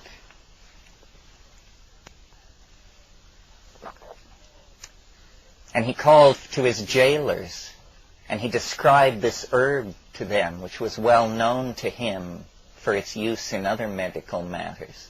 And the herb was brought to him, and he chewed it up, and he regurgitated it into the mouth of the corpse of young Glaucus. And the child was revived, and Polyidus' ass was saved.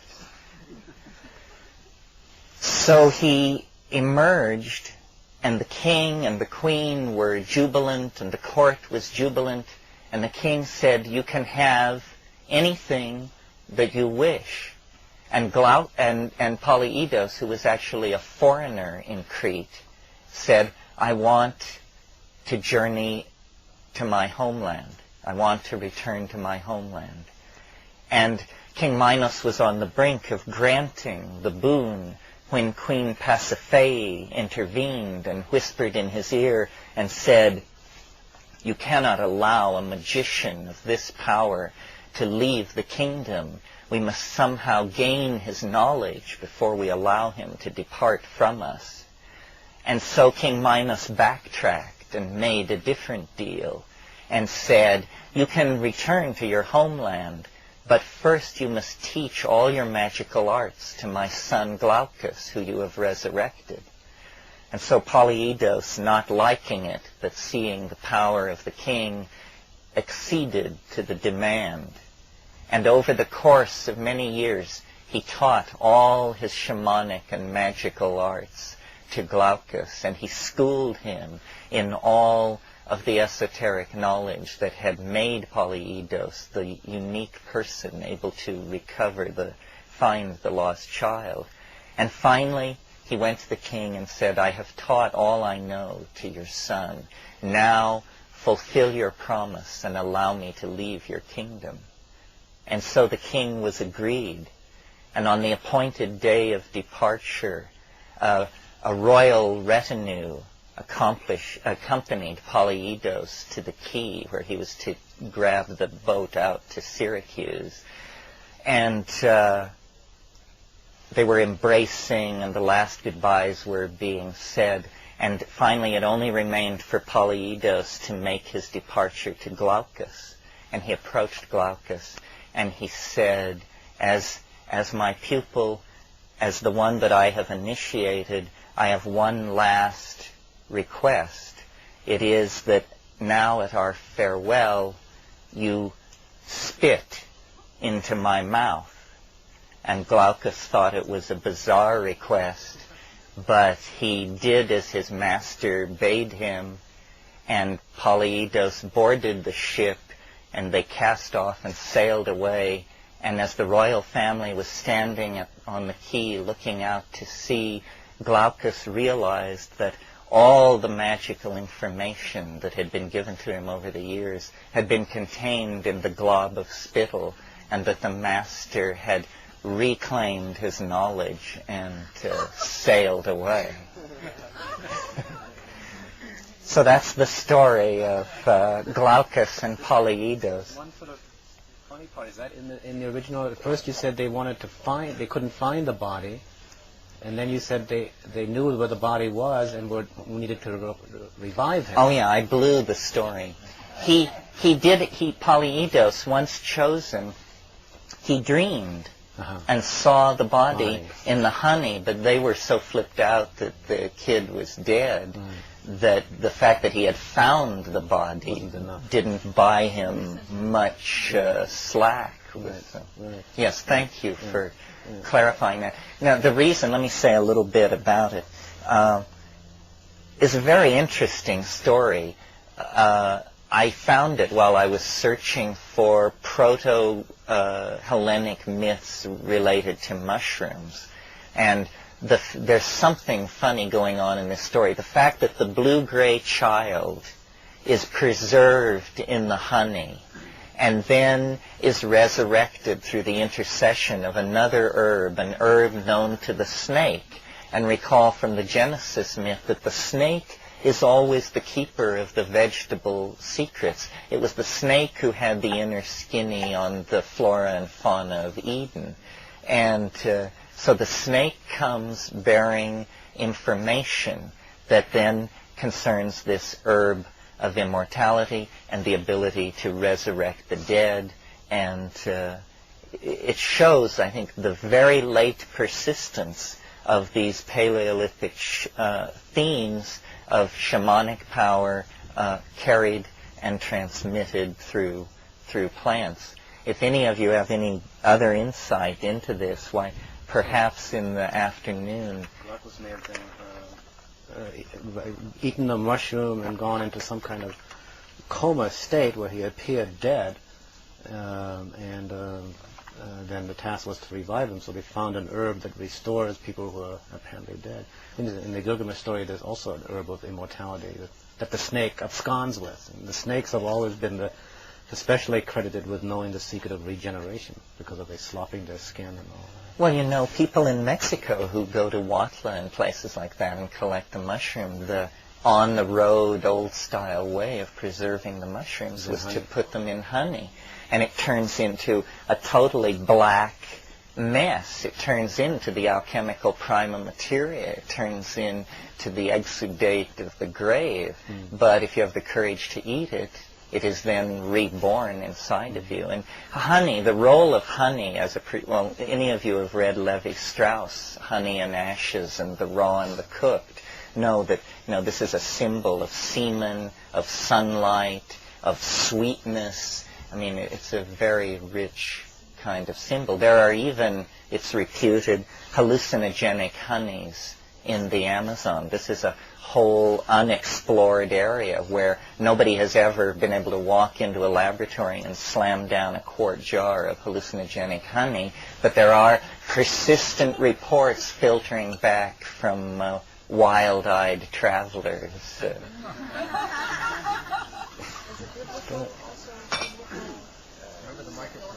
The metaphor of honey, the manas from heaven, yes. Do you recommend preserving mushrooms in honey? No, I don't recommend preserving mushrooms in honey if you have a good freeze dryer and modern refrigeration. But otherwise, you see, the honey draws the moisture out, and it like candies it and crystallizes it and makes it impervious. Honey is highly antibiotic. Nothing rots that is immersed. Yeah. Yes. Mr. Coffey is going to... You had a story to tell. No? Oh, I tailored myself to your needs, sir, and now I have nothing to say. Come on, you can't back out. Yes, he can, as a matter of fact. Well, She has a joke. a joke. It's a deathbed joke. When I was deathing my father, a couple of days before he died, he told me a dream. He woke up and he said that he was sitting on the top of the peaks, and the elders came and gave him the beads, and they contained the secrets of the universe, and they went through the rosary of all the beads and showed him all the secrets of the universe. And he understood that he was going to die, and that he'd been given this gift before he died. And then they left him there, telling him that they would see him. And he looked down in the beads, and he couldn't remember any of the secrets of the universe. Yes, well, there's something about dreams where meaning, puns, or some great truth is portrayed, but it can never be quite brought back. And it seems simple, silly, profound, but mostly difficult to remember.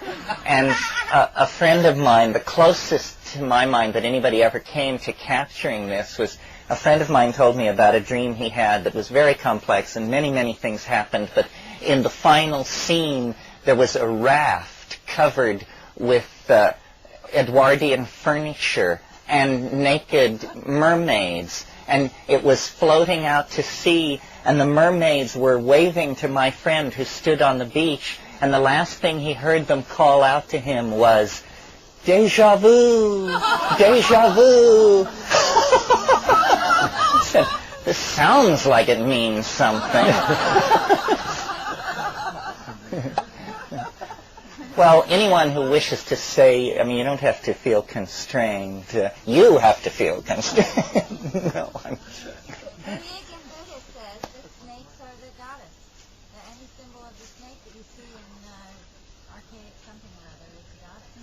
Well, too bad Maria Gimbutas can't mud wrestle Sigmund Freud.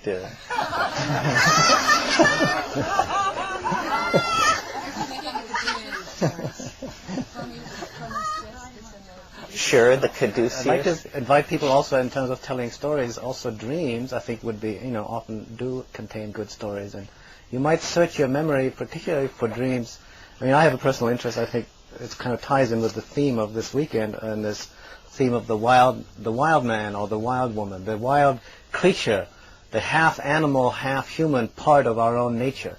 If you ever had a dream about that seemed to be about such a being, this would be a very significant dream, very centrally related to what we're talking about here.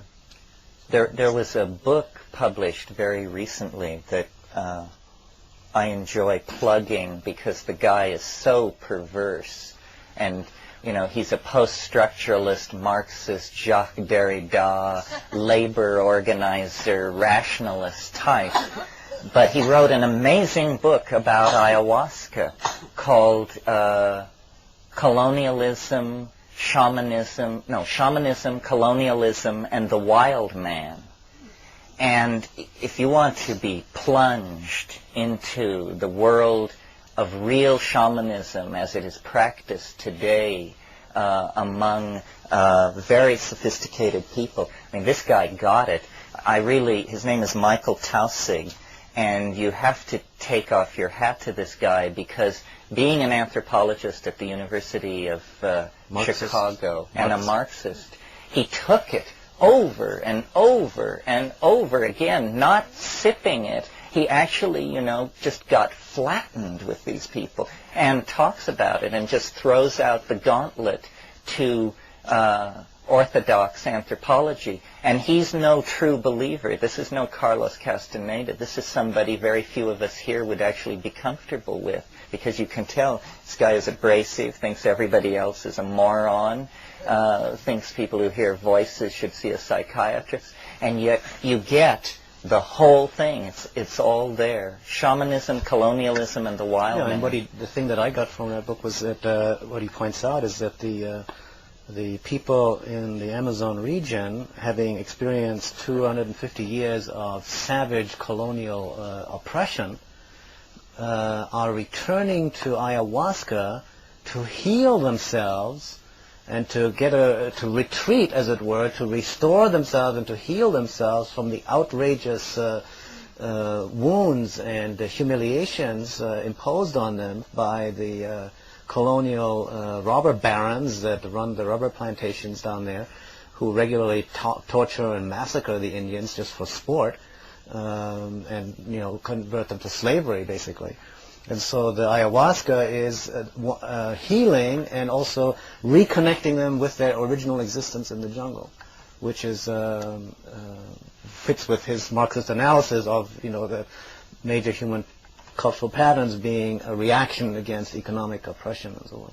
And the role of hallucinogens there there is other evidence for that in Africa, for example, where the tribe that uses the Iboga root, from which ibogaine is derived, are the Fang people in the Congo area, and they themselves say in their visions and their descriptions of their journeys with it, which they say puts you in touch with your ancestors, and they acknowledge their own ancestors who went on these had to do these great migrations to get away from Muslim and Christian soldier armies and so forth, and credit and even another people, the pygmy people, who lived even further in the forest. So the Fang are village dwellers, and so they credit the Iboga and the use of the Iboga, having learned that from the pygmies, who showed them this is how you live in the forest, which is the earlier stratum, really the wild, even more wild than they were. I mean, from our point of view, they'd be wild, but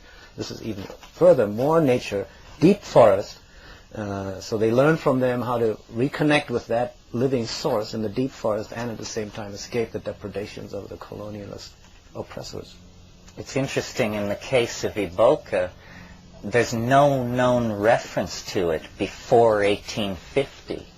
So this is like a use of a hallucinogen in a tribal context for which there is no evidence of great age at all. The peyote use over a widespread area is also similar. The older strata of archaeological digs in the southwest seems to indicate that peyote use came in fairly late. This brings up a point that I wanted to make in discussing and imaging the figure of the shaman, which is not to get into a naive cult of the wild man. Some of you may know the book The Rio Tigre and Beyond by Manuel Cordova Rios, or it's by F. Bruce Lamb, but it's about Manuel Cordova Rios, who was a great ayahuasquero, and he describes going on curare collecting and rosewood collecting expeditions into really uncontacted tribal areas in the Amazon, and there he would meet people brewing ayahuasca, completely bare-assed, scarified, hunter-gathering types, and they didn't know how to do it, and it was weak. He took it with them, and it was just a stone drag. So if you know the book, you know that he himself had this history of involvement with ayahuasca. So he made it for them the way he thought it should be made and showed them how to make it. And they had no resistance at all. They said, my God, you really know how to do this. Our whole culture will now be different. We've just been making weak tea. So there is this thing about how the real access to the shamanic mystery is a shifting doorway. You never know where you're going to find it. We when we were in the Amazon in '83, we were dealing with pretty authentic tribal people and asking them about these orally active DMT drugs. And the best they could do was to say, well, I saw my grandfather make it a couple of times before he died, and he died 20 years ago, but I think I could make it. The tradition was just in the act of fading away. But then, among the pharmacology students of the Université Nacional de Peru, we found that with the help of Harvard Museum botanical leaflets, they had reconstructed these Aboriginal drugs so that they were extremely powerful and hit the mark every time. So shamanism is not the depth of a shaman's authenticity is not measured by the authenticity of the culture. The woman or man who is a shaman, it depends on their unique personality.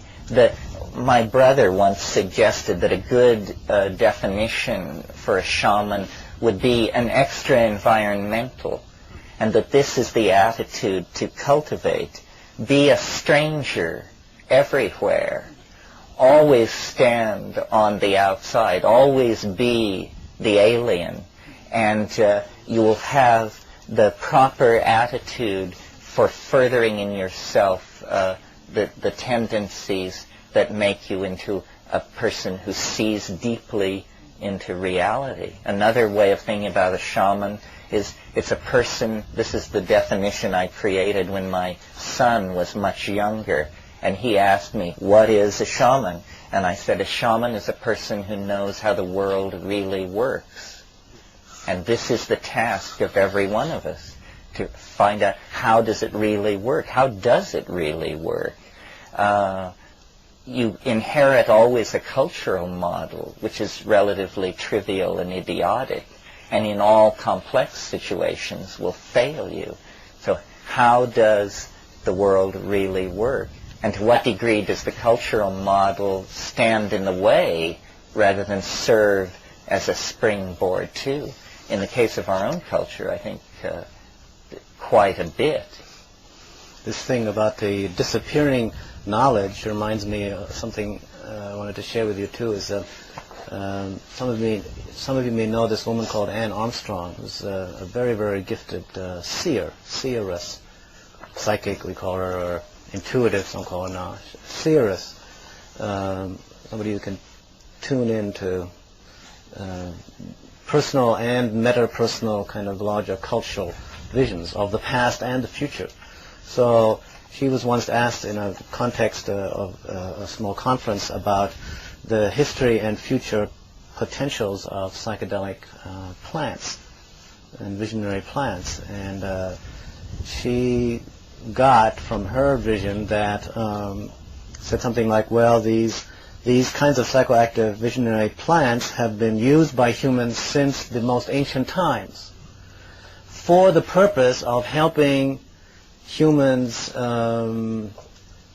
come closer to God, basically, using kind of God language, or we might say in a more abstract way, come closer to a real understanding of the evolutionary design of life on this planet and what our role really is.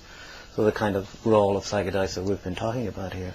And but what happens, and that the intelligences, the conscious beings that inhabit these plant forms, plant species, reach out to the human world, essentially, to establish this kind of cooperative, symbiotic, mutually supportive evolutionary relationship. But then if humans start forgetting what the purpose of that is, and start misusing the plants for their own personal purposes, then the plant spirits withdraw. And they withdraw into the recesses of history. So they become inaccessible.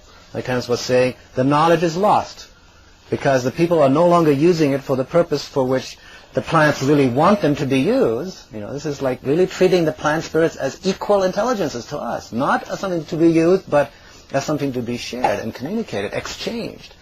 The knowledge becomes forgotten, like with the mushrooms. They were regarded as a myth up until the 50s.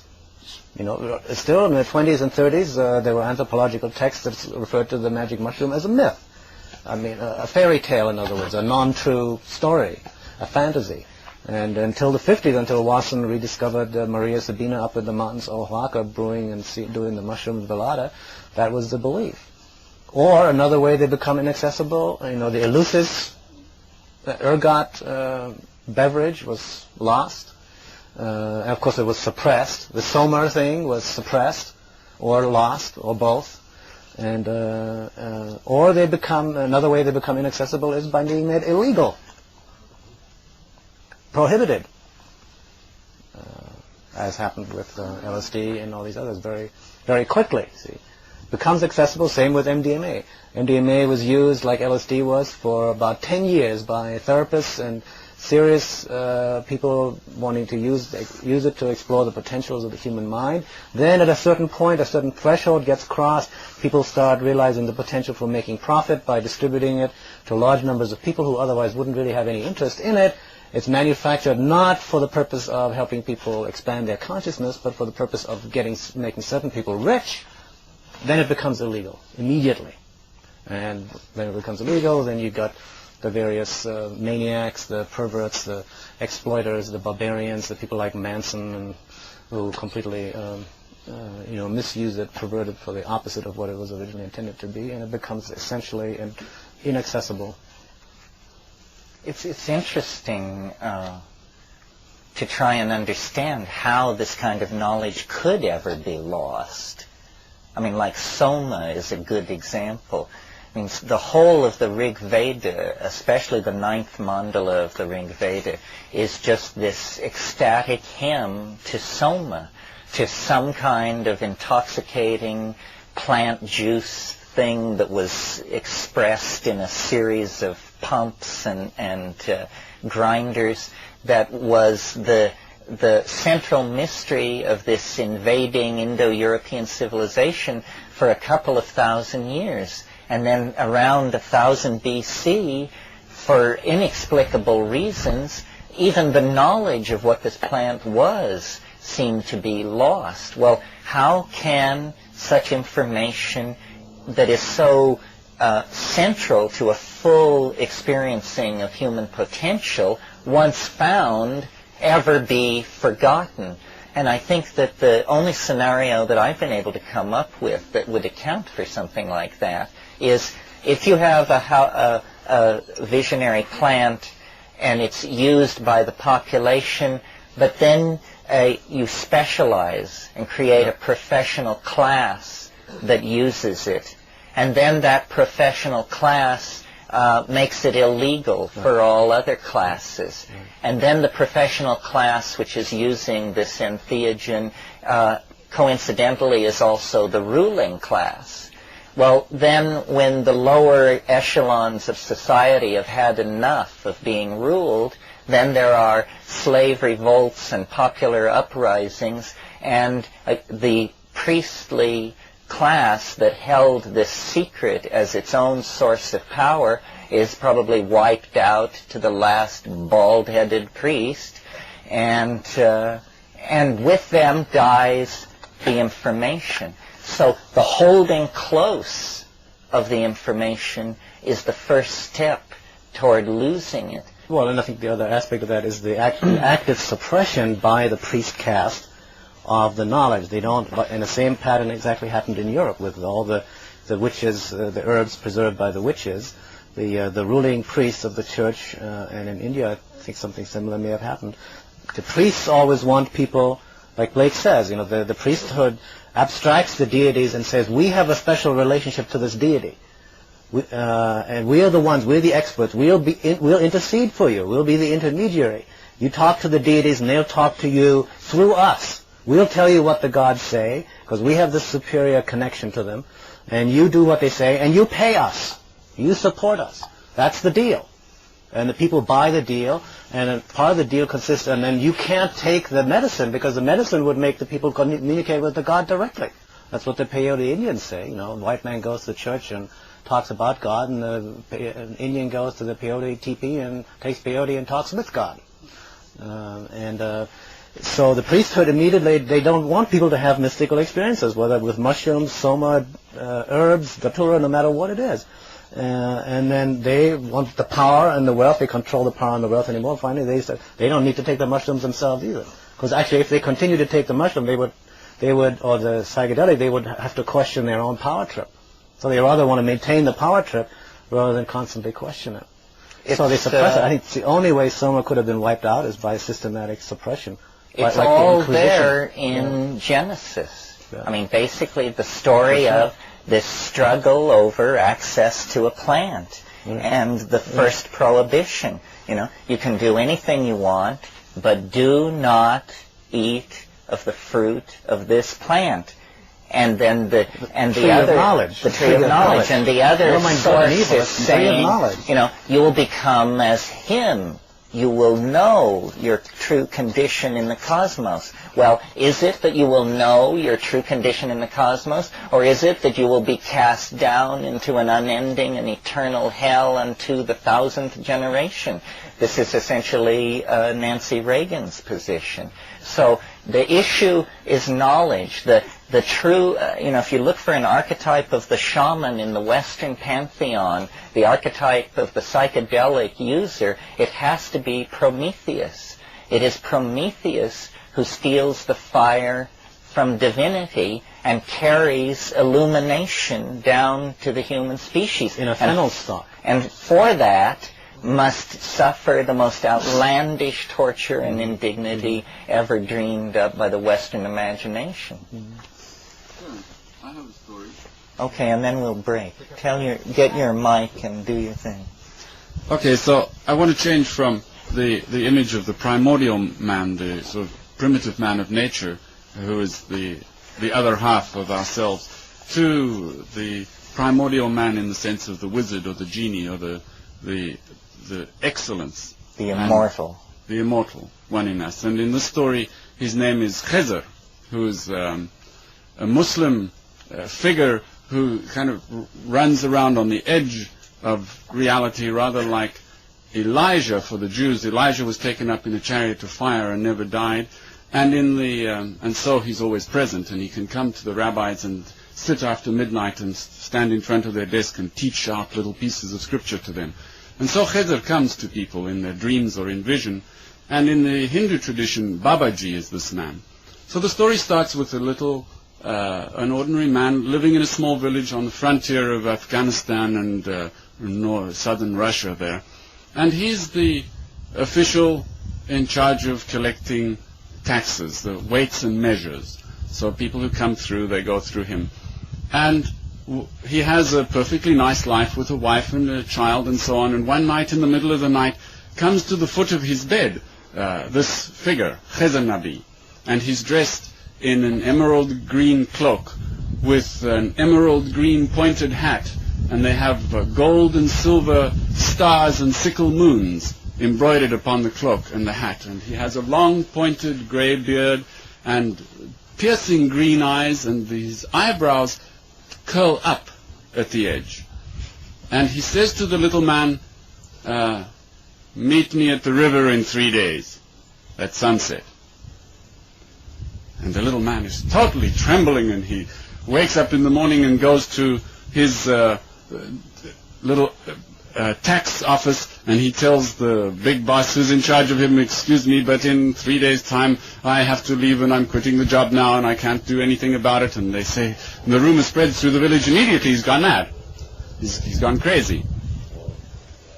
And his wife comes to hear of it because he doesn't have the courage to tell her himself, and, oh dear, he's gone crazy, what can we do? Perhaps we didn't feed him the right food, or whatever else he takes. But anyway, 3 days later, he's standing at sunset at the edge of the river, and he sees far upriver coming towards him this man with a great emerald green cloak and the tall hat and the pointed beard.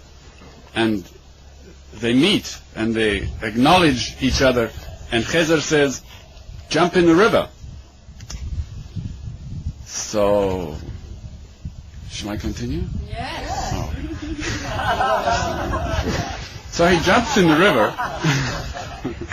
Robert Bly taught us that when the storyteller stops, then you're supposed to encourage him to go on, otherwise he doesn't know it. Maybe he's boring you, you know? So, oh, good. Tell us what happened next. I was trying to encourage you, you know, just in the traditional way to make you know that we love your story. So he jumps in the river, and fortunately he can paddle a little bit and swim a little bit, so he's in the river and it's carrying him, and it's nearly dawn when a small fishing boat comes by and sees him and says, "Oh, you're nearly at the mouth of the river, it's dangerous here," and they take him up onto the boat, and they take him to shore where they have a small hut, palapa they call it, yes, and they make him help them with the nets, and they feed him, of course, from the fish that they've caught, and then they take him out with them in the early morning, and they teach him how to read the stars, to know what time of the night it is and when to set out for the fishing. And they teach him about the tides and about the seasons. And then one night he's sleeping in his little hammock in the fishing village, and who should come by but Chezer Nabi, who says, leave here before dawn, walk over those mountains, and see what happens.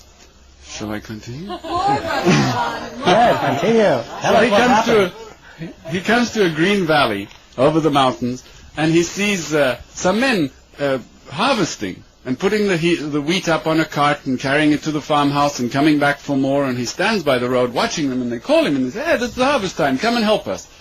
So he helps, and he loads the hay, and then in the evening he's in the farmhouse, and they sit him down at the table with all of them, and the next morning he's up for breakfast, and it's the farmer's daughter who brings him the porridge and the cereal and everything, and it's looking quite nice, and he learns about planting and about the seasons and the autumn and the springtime and how to keep the seeds.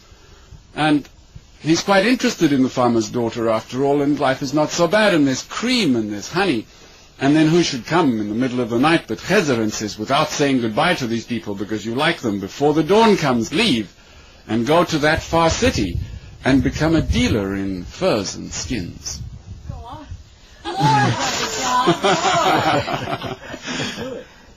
Yes, each time he gets right up in the middle of the night and rushes off with nothing. Oh no, they'd given him a small salary, so he had to take the money that he'd earned and go and set himself up. So he goes there and he buys some skins, and soon, because of his non-attachment and because he didn't really do this out of ambition, the gods smile on him, even though nature is indifferent. Sometimes if your mood is right, then those nymphets and other devas and goddesses who inhabit nature can actually help us and give us the illusion, I think, that nature is on our side, even if it really isn't. Yes. So he has this illusionary experience and becomes quite rich, and one of the main merchant ladies of the city takes an interest in him, and they decide that they're going to buy a house together and then improve their investments and share their knowledge of dealing in things. And they're putting their money together and discussing this, and they found the right house, and who should come in the middle of the night but Chezer Nabi with his emerald green cloak and all his paraphernalia, and said to him, "Give me the money you've earned," which is the part I really like about the story, "and go to that small village in the mountains and apprentice yourself to the potter." Or is it the greengrocer? I always change this part of the story. Anyway, shall we go on? Yes. Yeah. So he goes, he gives the money to Chezer, and he goes to the small village in the mountains, and he apprentices himself to the greengrocer, and people come to buy their vegetables and so on, and they talk to the greengrocer, and they pay him, and they talk to the greengrocer's assistant, and then they go away and they feel nice. And then some of the ladies in the village have a headache, and they go to the greengrocer, and they come back from the greengrocer, and their headache's gone. And then someone's sick, and they go to the greengrocer's shop, and he isn't there, and they just speak to the assistant, and they go away and they're not sick anymore. And so this becomes a byword in the village, and finally the leaders of the village come to talk to the person, and then even the scholars from other places come, and they examine him, and they ask him to tell them what it is that has brought him to this deep knowledge, and which marvelous teachers he has had, and which theological schools he's studied in. And then he tells them the story of his life. I don't know if you remember it. I could tell it again. Would you like me to tell it? No. And so they make up some story. which makes it very important, his life. And they say, well, he's really hiding the truth from us, and he must have studied with this great Peter and with this great teacher and had these tremendous initiatic experiences. And it's simply called The Story of the Man with the Inexplicable Life. And my question out of it is how the primordial man and the kind of alchemist, how they play against each other and with each other in our struggle to become more than just our human self, to discover our natural primordial self and also to discover this godlike self. Well, anyone who's written a curriculum vitae has grappled with that problem.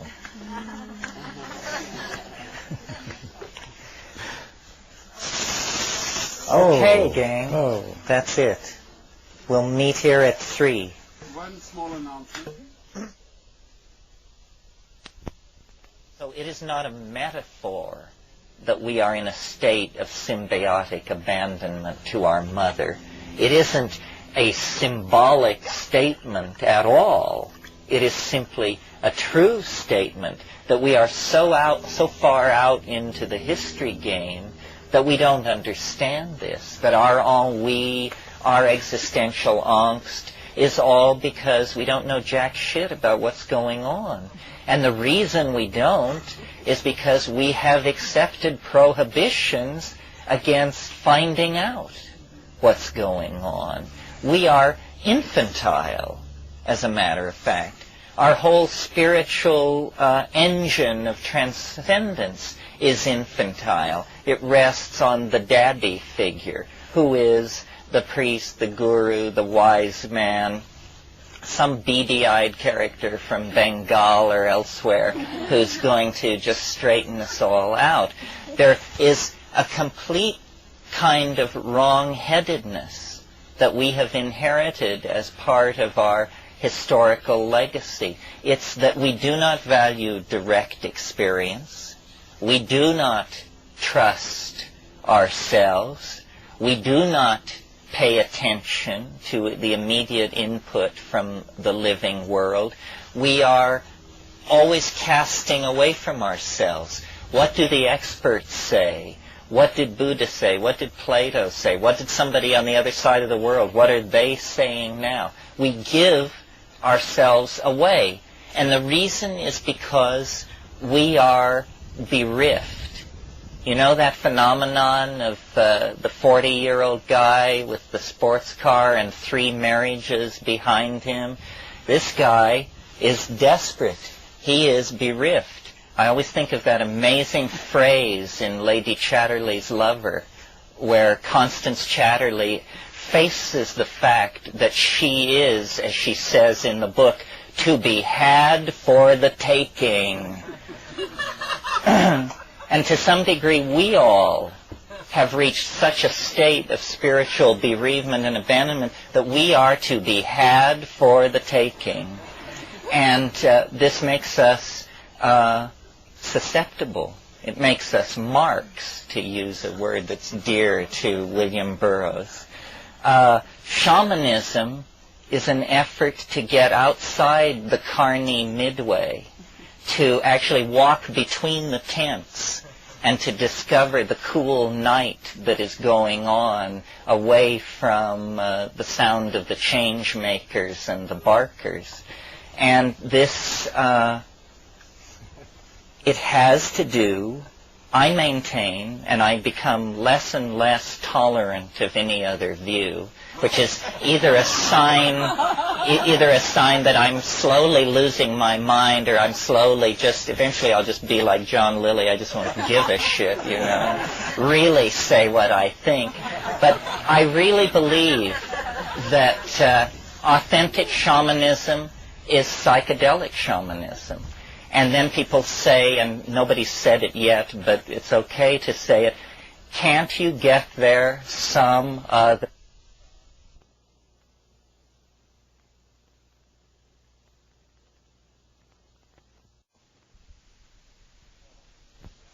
fasting? That I'm not saying that you can't push consciousness around, and I'm not saying that you cannot induce psycholytic states, states of self-recognition, states of abandonment of neurotic behavior patterns and that sort of thing. Certainly, these things happen, but this informing impossible mystery, this thing which need not exist at all, so far as we can tell. It is entirely a gratuitous mystery, this informing sense of the other that approaches us with poetry and jeweled machines and visionary vistas of the far future and lost races in space and biological destinies possible but untried. That is not approachable any other way. And I think, that all this lineage mumbo-jumbo and the close holding of secrets means you don't have a strong hand. If you're holding your hand close to your chest, it's because you're afraid to play it. And the shamanism that is happening at the most primitive cultural level is shamanism that is willing to show its hand. I mean, they don't tell you that you're not pure enough or celibate enough or haven't mastered textual proficiency enough. They just say, yes, come with us into the woods, and we will show you what we know. And what we know is that we don't know nothing. And this is how we found that out. We found it out by putting ourselves at the mercy of something that we absolutely cannot understand, something which cannot be boiled down to serve ideology. This horse cannot be broken. Any priest who tries to ride it will be thrown for a loop. Any politician who tries to ride it will be trampled beneath it. It is a true mystery. And the male ego, that reductionist, Newtonian, Cartesian, positivist approach, always pushes for closure. There is never satisfaction unless there is explanation. And yet, explanation is a fool's game. Anybody can create an explanation. The history of thought is the history of one cockeyed explanation after another, which is immediately perceived as ludicrous once it becomes outmoded. So the mystery is not an unsolved problem. It is a true mystery. Nobody knows what is going on.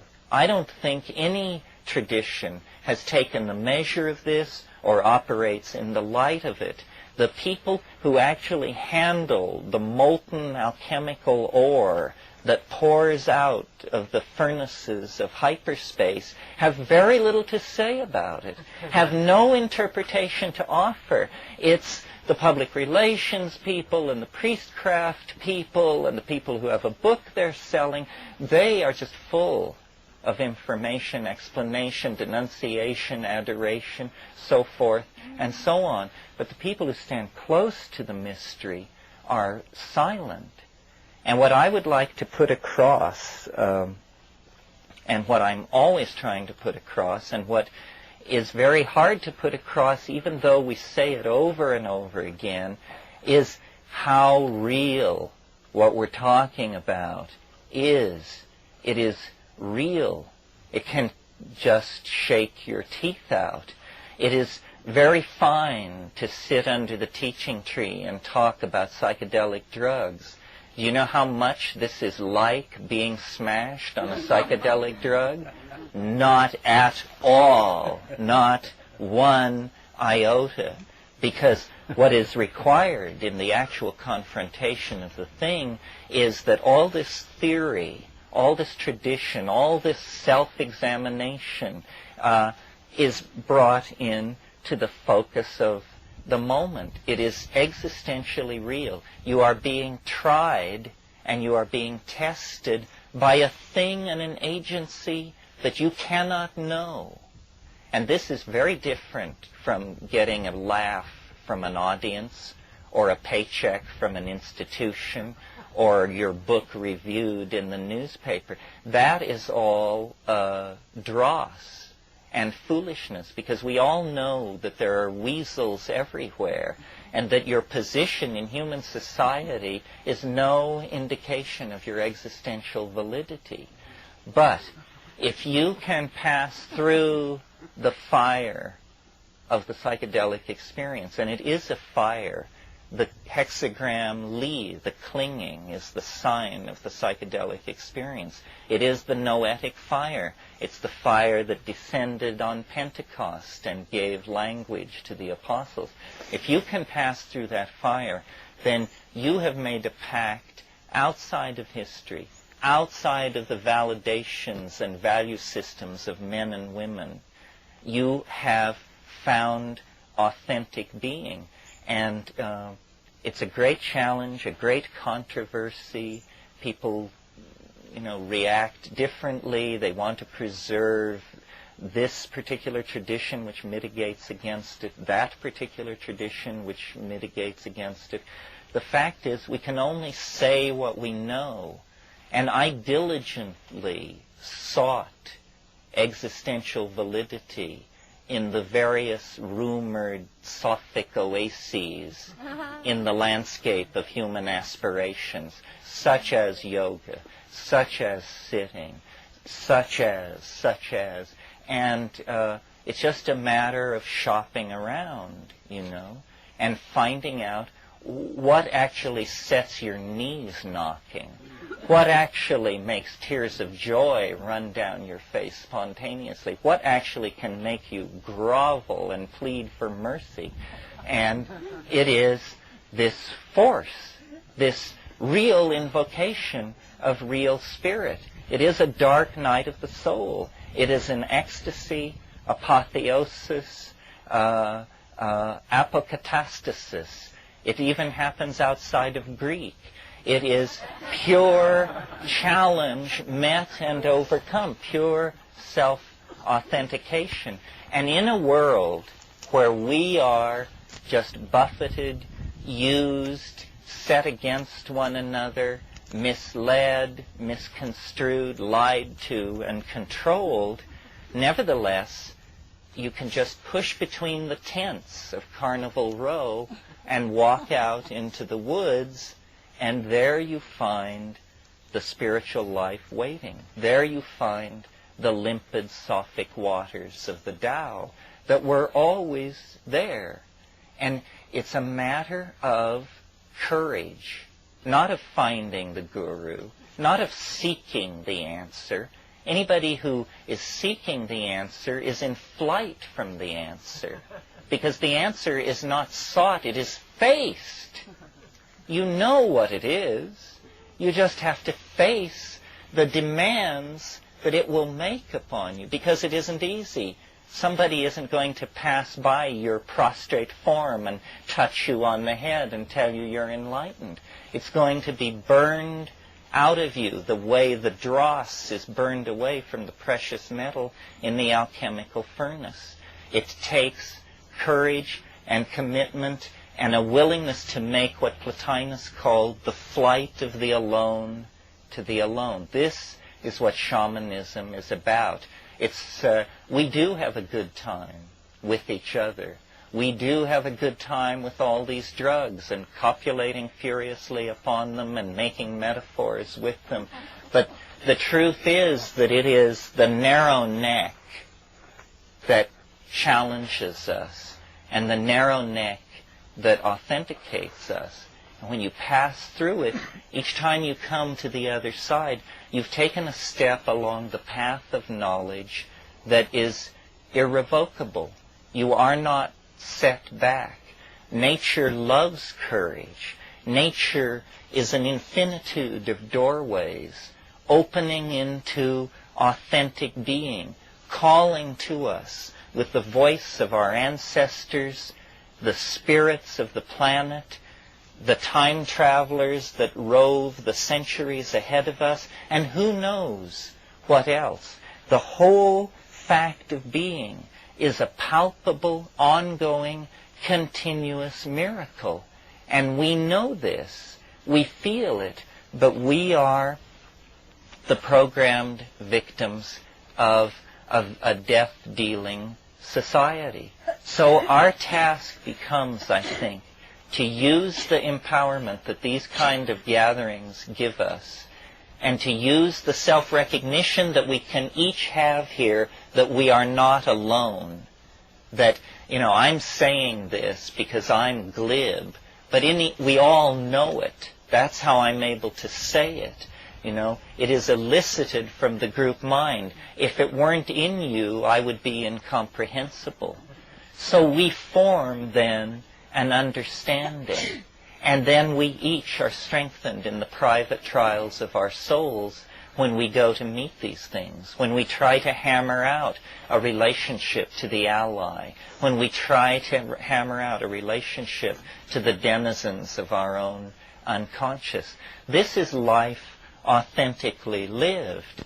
And I'm sure that you're probably like me in that you come to these kind of gathering points from a much more mundane life, a life of a scramble for sustenance and whatever career mongering we're all doing. I mean, very few of us have a chance to keep the white-hot image of ourselves as a skywalker in front of us. But nevertheless, this is the fact. This is the internal myth that drives us and delivers knowledge and delivers authentic being. And it takes a very, very small number of people to make a change, especially when the change is not resisted. Because what we're saying is not menacing to the establishment. It's utterly incomprehensible to the establishment. So we can formulate in our benign neglect, we can formulate our own self-image. And when finally in the chaos of the world, we are asked for what our answer would be, what solution we would propose, it will be all there, all finished, ready and waiting. This is how mutation, real mutation, occurs in biological populations. It isn't that there's a mutation and suddenly it works better and so it takes over. No, it's that the mutation is always there in the background and is never significant until the conditions change. It gets dry, it gets wet. Suddenly, those mutant genes that allowed an organism to survive in wetter or drier conditions make all the difference. So we are a residual mutation that will not die, that is carried along in the bloodstream of the beast. And every 20 or 30 years or so, like the hatch of locusts or the coming of some other natural phenomenon in the ecosystem of the planet, there are waves of reform and of transcendent hope. It begins in America with the transcendentalists. As part of that now, we have only to bide our time. This shamanic model is at the very centerpiece of the new society that will be constellated if there is to be any future society at all. That's it, I think. Well, now we should talk more. I mean, that's just it's like a summation or what I wanted to do out of it. So now we should react against this. And let me give you also, okay, when you talk for your honest, let me just take a few minutes, not long, to give you one other mythic image to think about that I recently come into focus again, which relates very much to the kind of apocalyptic millennial types of discussions and images that Terence has been conjuring. And that's the story of Kali in Hindu mythology. Ajit Mukherjee, who's a scholar of Indian tantric art especially, has just produced another one of his extraordinary books, and it's called Kali, the Feminine Force. In Hinduism, especially Hindu Tantrism, the goddess is regarded as the dynamic life force. Consciousness is thought of as basically inert. and needing to be galvanized into life by the dance and the power of the Shakti, which is the female power. And you get these symbolic images of Kali dancing on the inert body, lying prone on the ground, sometimes with an erection, of Shiva, and sometimes just lying as if dead, and she's dancing on his body. That's their picture of the entire universe process. So, as you know, they also have this vision of 4 descending world ages of increasing density, tightness, and darkness, and evil, and degradation and degeneration, after which the whole cycle starts over again. And we're now in the middle or end phase of the Kali Yuga, the 4th and tightest and most grimmest phase of the cycle. And the story that relates to that is that Kali is born out of the head of Durga, who is herself the feminine form of Shiva as the destroyer transformer, who is a warrior goddess, Durga, and she goes around slaying demons. And there comes a time in which the Asuras, who were basically demons, and they're male demons. The Asuras, sometimes referred to as violent gods or jealous titans, or something analogous to titans in Greek mythology, and the closest to anything that the Hindus have in terms of like something like the devil. It's not there isn't one figure that incarnates evil. They're basically, the Asuras is sort of like a cosmic mafia. They basically break all the rules and do everything opposite to the gods. The gods are trying to help the evolutionary process along, and then the Asuras are trying to do the opposite. They're into power and violence. And the humans are, of course, caught between these two factions, and plus the animals and so forth. They've got their own trip going. So there's this time that comes when the Asuras, the activities of the Asuras, the violent fighting and control trips that the Asuras, the fighters, the warriors, the militarists, male, run on each other and on other people, other beings in the world, gets totally out of hand, and the gods become alarmed. Like in the story of Gilgamesh, and they say, we've got to do something. These Asuras are getting out of hand. You know, the world itself is being threatened. This could have repercussions on other systems and so forth. And the gods go to Durga, and Durga says, okay, it's time for Kali. Produces Kali out of her head, and Kali proceeds to deal with the situation by devouring all of the male demons, the Asuras. And you see these pictures of their bodies, and heads and arms cut off, flying through the air, and Kali just shoveling them in. So what is that image? This is the image that some people, New Age people, refer to as Gaia, the earth, doing the corrective action needed in order to deal with the imbalance created by an amok technology applied by paranoid militarists. And the kind of devouring, that's in fact what is happening. Asuras, as well as, of course, many humans, are being devoured. Heads and arms and limbs are flying through the air. War, torture, famine, pestilence, all the 4 horsemen of the apocalypse. That's all the Kali age. That's the balancing process of the earth going on. And I'll just give you one other reflection connected to that, which is that this theme that the earth is redressing the balance. You get this out of a lot of the Indian prophecies, the Hopi prophecy. The earth is going to go through this time of purification, and then there's various myths about the elect being able to take off in time and so forth, which needn't concern us, but the emphasis on the purification. So what form does that take, see? And one of the things that I was shown in one vision was that if it got to the point, if the environmental, the ecosystem degradation got to the point that a violent reaction became necessary to turn the thing around before it being blown up, let's say, then what would happen would be an ecological disaster on this planet. That would be the Earth's response. An ecological disaster of such proportions, global proportions, that it would take the entire combined cooperative use of all of human resources of all countries and nations simultaneously, diverted away from a military technology, which is where the bulk of it presently goes, and a concerted effort to deal with the problem, forcing people to cooperate against a common enemy. And that is, in fact, what I think is going to happen. And I think it's going to happen during the next 10, 20 years. The ecological crisis will grow to the point where many people feel, myself included, that's already reached that point, where it is an unmitigated worldwide disaster that dwarfs everything else, including nuclear war, because nuclear war, after all, is a threat. It's a possibility.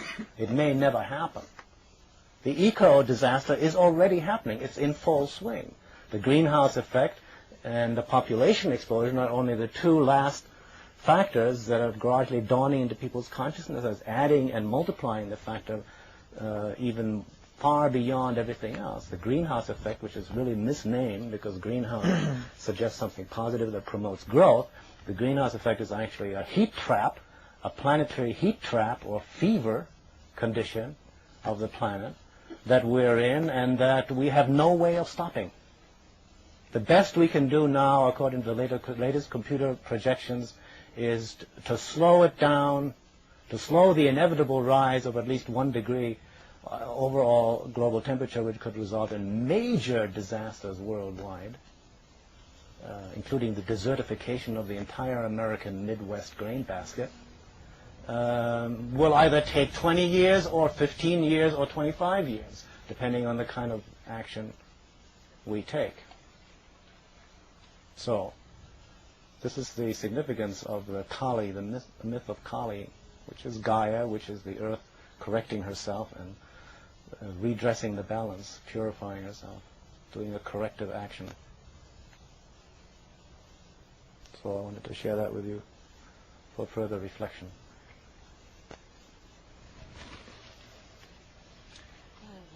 The image that I always hold of all of this, because I try to be a rationalist and an optimist, and it's very difficult to be both, I think. But I don't think we ever slipped out from beneath the control of nature. No.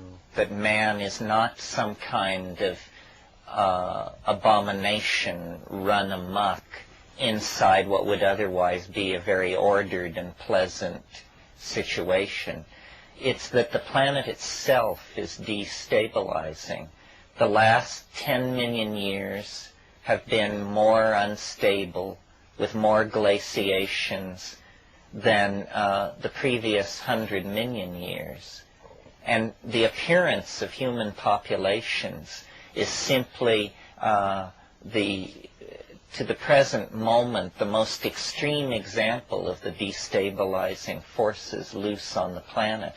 But evolution does not proceed at a steady rate. It appears to go faster and faster. And historical time is like the career of intelligence just putting the pedal to the floor, and you're pushed back in your seat and you begin to accelerate. This is what history is, and we are now accelerating at such a rate that, as Ralph very eloquently pointed out, there are processes in motion that are real and measurable, that show beyond a shadow of any controversy that we are living in times such as have never been known before. The dissolution of the ozone in the atmosphere, the clearing of the Amazon, the pandemic spread of diseases and information, the complete globalizing of the whole human family so that we essentially do live in a global village. What happens in Bangladesh and Argentina and Anchorage is all reported everywhere in the same day. The kind of ecocatastrophes that Ralph mentioned, the AIDS epidemic is one of these. The AIDS epidemic like the spread of nuclear weapons, another epidemic, have been a wonderful stimulus to sober thought about our condition. And I believe that the Chernobyl disaster in the Soviet Union was really what turned the Kremlin leadership toward rethinking their foreign policy, because the explosion of a single power plant was like dropping a drop of ink in a glass of water and watching the entire glass of water turn slightly gray. And we're talking about the atmosphere of the only planet suitable for human life that we know of. And people just said, my God, when 3 Mile Island nearly melted down, if it had melted down and the federal capital of the United States of America had to be relocated 100 miles to the south, this would be a more ecology-conscious nation today. I mean, we got through by the skin of our teeth. But the image that I think is large enough to contain the violence and the desperation of the situation and still offer some hope is the image of birth. That we are somehow the children of the planet. We are somehow its finest hour. And this may grate on some people as anthropocentrism, but I actually espouse a certain kind of modified anthropocentrism, because I don't think we're like fruit flies and giraffes and even, God save us, dolphins and chimpanzees. There is something different about this species. The evolutionary biologists say what it is that we have maintained, we are omni-adaptive. The strategy of other animal species is to define a niche, a tight set of conditions, and then to perfectly occupy that niche. We don't do that. What we do is we redefine niches. We remake things so that we can go there. We dress ourselves so that we can inhabit the Arctic. We invent fire so that we can keep it with us, so forth and so on. We are some kind of experiment that nature is indulging herself in, an experiment with the efficacy of epigenetic codes. Previously, the coding system that has been ubiquitous throughout nature has been the evolutionary code of the nucleotides that form the codons of DNA, that code for the structure of proteins that then compete in a kind of structural environment of adaptability. But the epigenetic information that we carry through song, through writing, through dance, storytelling, and electronic media is a whole different ball game. We do not forget. We bind time. We bind the past. We anticipate the future. We are going hyperspatial. We are claiming a whole new dimension for biology that it never claimed before. Always before, biology has operated within the confines of the immediate moment. But with the invention of writing and mnemonic skills, and still more so with the proliferation of electronic media, we are actually becoming a fourth-dimensional kind of creature. Our past lives. Our future is somehow with us. And you'll recall early on I said that the shaman journeys through time. The shaman is the paradigmatic figure for the future state of all humanity. What is happening is a birth process. And in the same way that a fetus and its maternal matrix eventually must be parted, or else toxemia sets in and threatens the life of the mother and the infant, in that same way, we seem to have been groomed for metamorphosis into our own imaginations. This is where we are going, and this is what our peculiar cerebral, self-reflective property is about. Now, history is a wink of God's eye 25,000 years maximum, a geological instant, which begins with people chipping stone flint and which ends with people walking through a violet doorway into, what? Galactic citizenship. A super civilization spread throughout space and time and through levels and continui that we can barely conceive of or imagine. I mean, we are like Paleolithic man staring dumbly into his campfire and seeing there the shimmering towers of Babylon and Memphis and Athens and Rome and New York and saying, you know, what is it? What is it? What is it? It seems so important, it looks so familiar, and yet it's utterly incomprehensible. Our future is our mystery. Our destiny is to live in the imagination, and the historical process that we're going through is not, I think, cause for despair, but it is a major transition point in the life of the entire planet. And I would like to think that 1,000 years from now, the planet will be empty of human life. That, you know, the forests will be creeping out into the grasslands. The animal populations will be stabilized. The sequestering of heavy metals will have been completed. And the planet, like a woman who has just given birth to an 11-pound baby, will just breathe an enormous sigh of relief. And we, following our shamanic inclinations, following the self-transcending image of shamanic flight that leads us to build space shuttles and starships and L5 colonies, we will have followed our imagination into the unimaginable vistas of artistic creation that are our true destiny and home.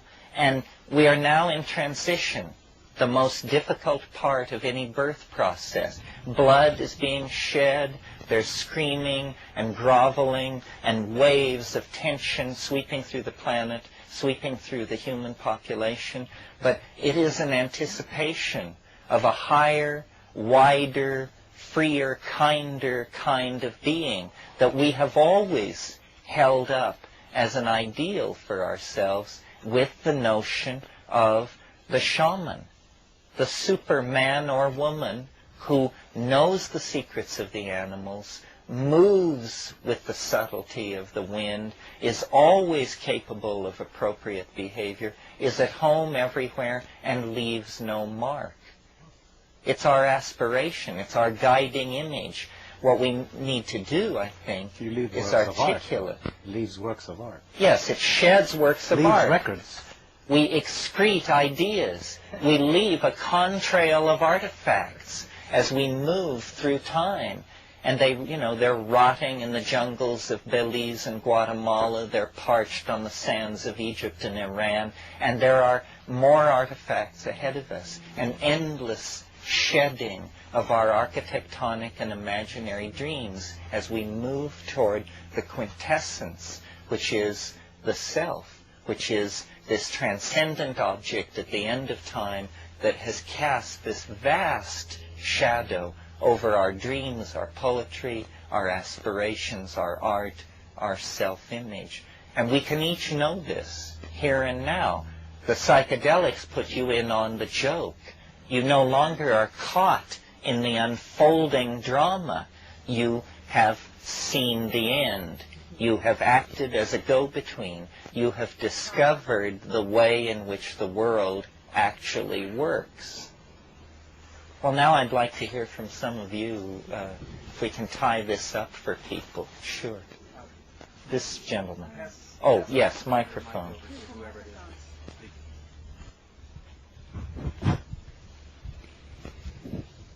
Well, I basically agree with a lot of things that you have been talking about, Terence, and giving the mass of thoughts and information. I'm trying to just answer and put some points out that I feel important in the whole context that you are talking about.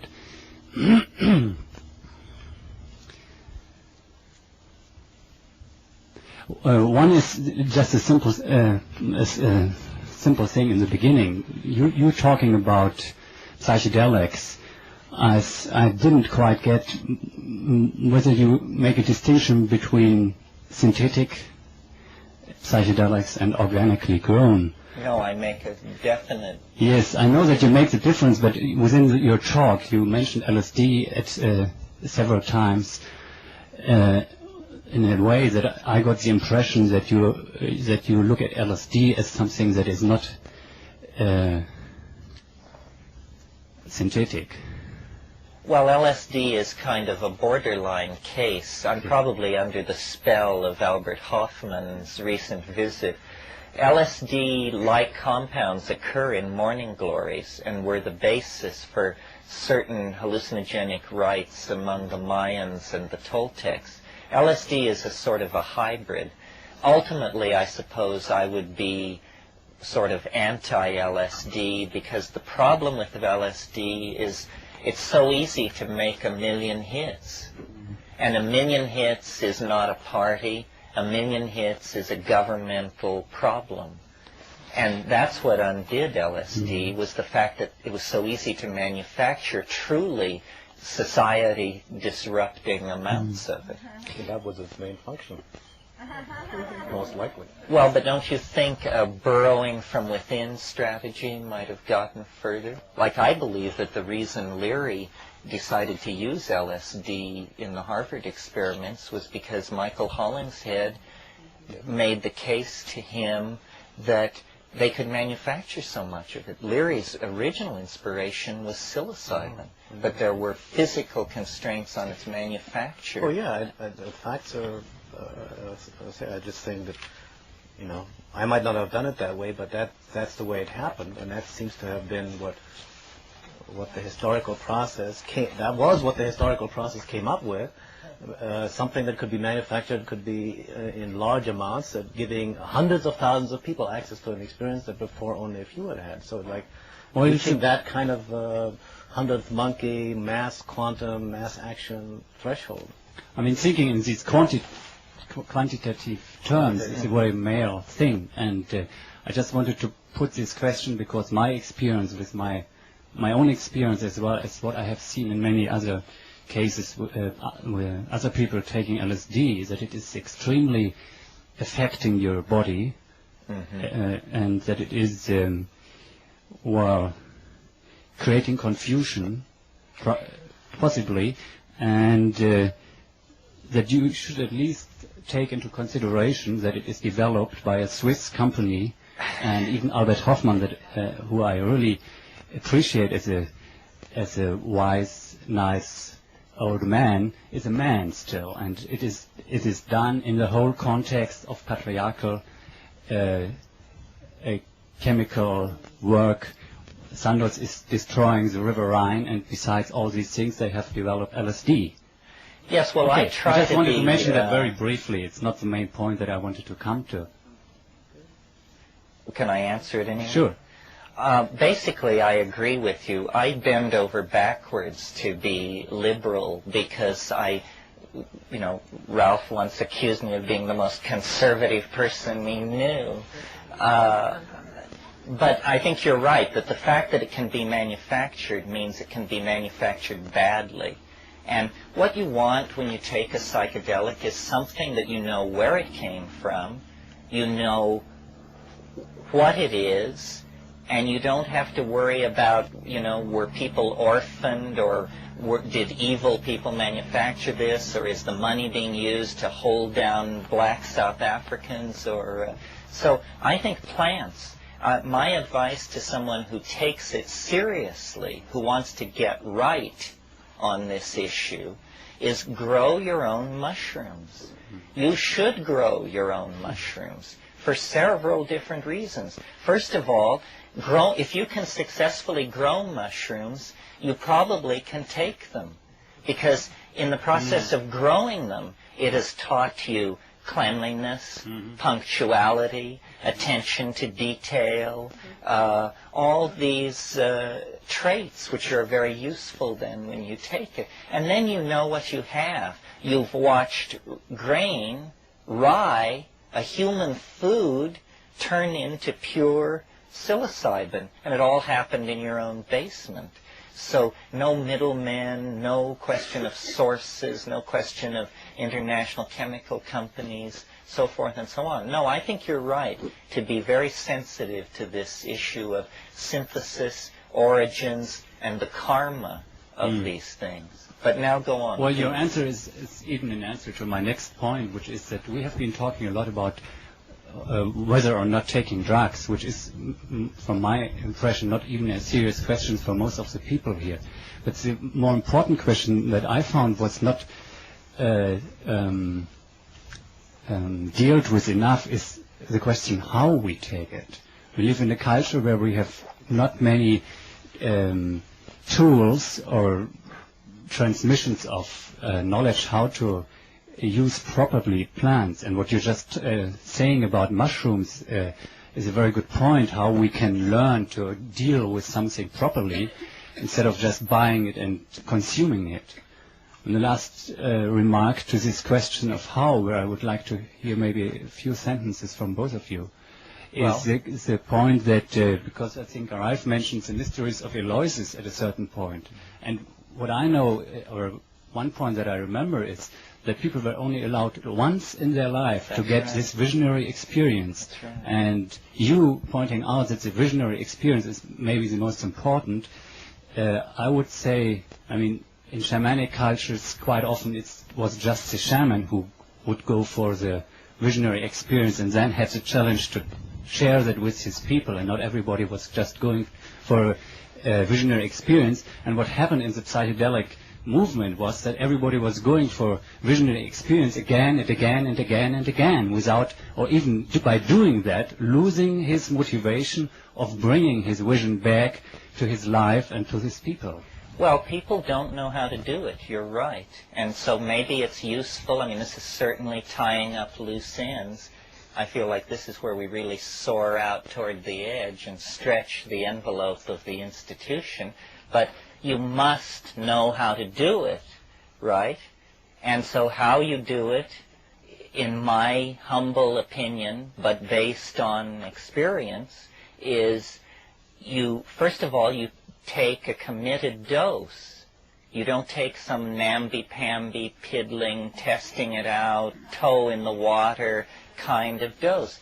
Because, you know, even in the gospel, Christ says, it's the lukewarm that I vomit out of my mouth. You know, don't bring me any dilettantes, no dabblers, no drugstore cowboys.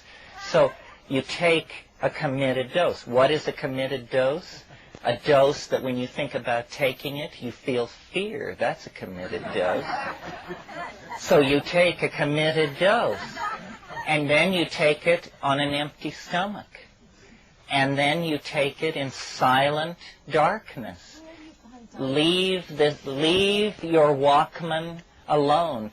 Forget Mozart. Forget the Pink Floyd. Forget Bach's choral preludes. It's ridiculous. All that stuff sounds fine without these things. And this is heresy to some people. I mean, to some people it's all about choosing the music.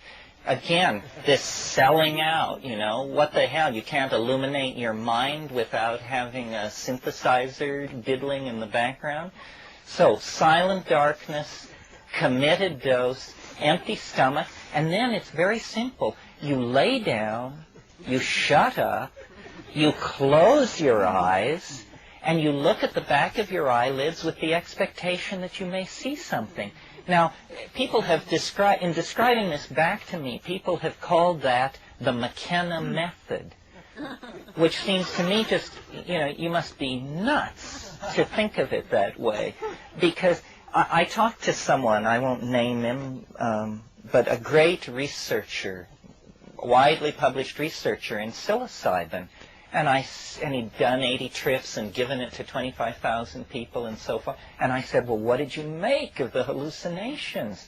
And he said, I never closed my eyes. And I realized, you know, that these guys are just quaking with terror.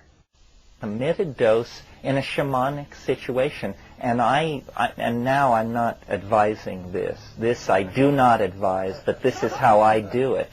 I do it alone. I have never understood the obsessive need people have to take drugs in groups. It just makes my flesh crawl. And the only time I've ever been able to do it comfortably was with Amazonian people and mestizo people where there was a language barrier.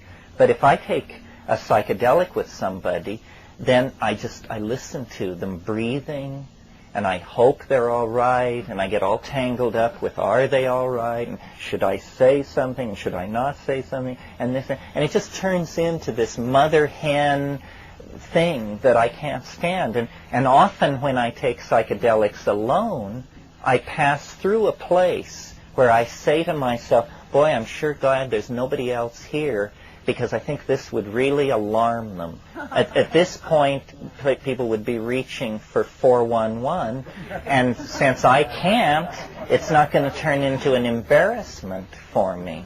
So I think, committed dose, silent darkness, empty stomach, lay down, shut up, be still. Keeping still, the I Ching says. It's all in keeping still.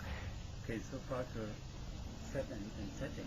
And the last thing that I wanted to mention in this context, that from my own experience, there is more than just this set and setting and dosage, which has to do with the cleaning of the gates of, how do you say, Pforten der Wahrnehmung? Perception, doors of perception. Doors of perception, because in my own case, and again what I saw with many other people happening is that if you still have some narcissistic patterns in your system or in your psyche, things, you first of all will have difficulties to stay in a place like you can do that. And what happened to many people is that they either got difficulties to handle that situation and would do all kinds of things that would damage themselves, or if they would go through, they would run around with some kind of omnipotent feelings. I mean, there is serious research being done about the fact that Hitler has taken mescaline and got some of his visions, so not through his dark and deep wounded soul, other than he did. Well, eventually it becomes an aesthetic question. I mean, the trick with psychedelics, as with life generally, is to be in good taste. I mean, it is not tasteful to vomit on your partner or declare yourself the world messiah. This is embarrassing, and it's happening, but it's inappropriate. I just think, the rules don't change when you take psychedelics. You still, there's no license to be a jerk. The thing about narcissistic hang-ups and stuff like that, usually I just feel that the person hasn't done enough, and that sometimes you really have to clobber people, that the dose is insufficient. That's a good response to it.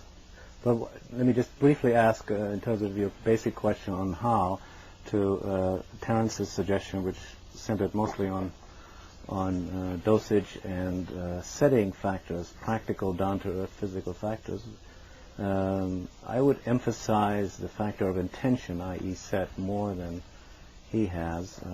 And to me, actually, intention is the single most important criterion for a productive kind of experience. Terence is basically assuming a clarity and authenticity of intention.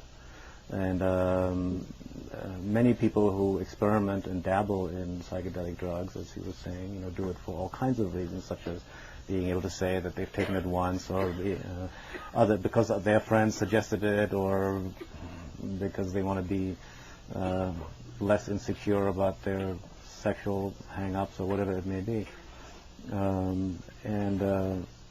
The intention, whatever your intention is in going in, the entire flow of the experience will be a response to that. You may not understand what the hell it means, or what the significance really is, and that's your challenge then to try to figure out, and that may take you years and months. That's why for some people one psychedelic session was in fact enough.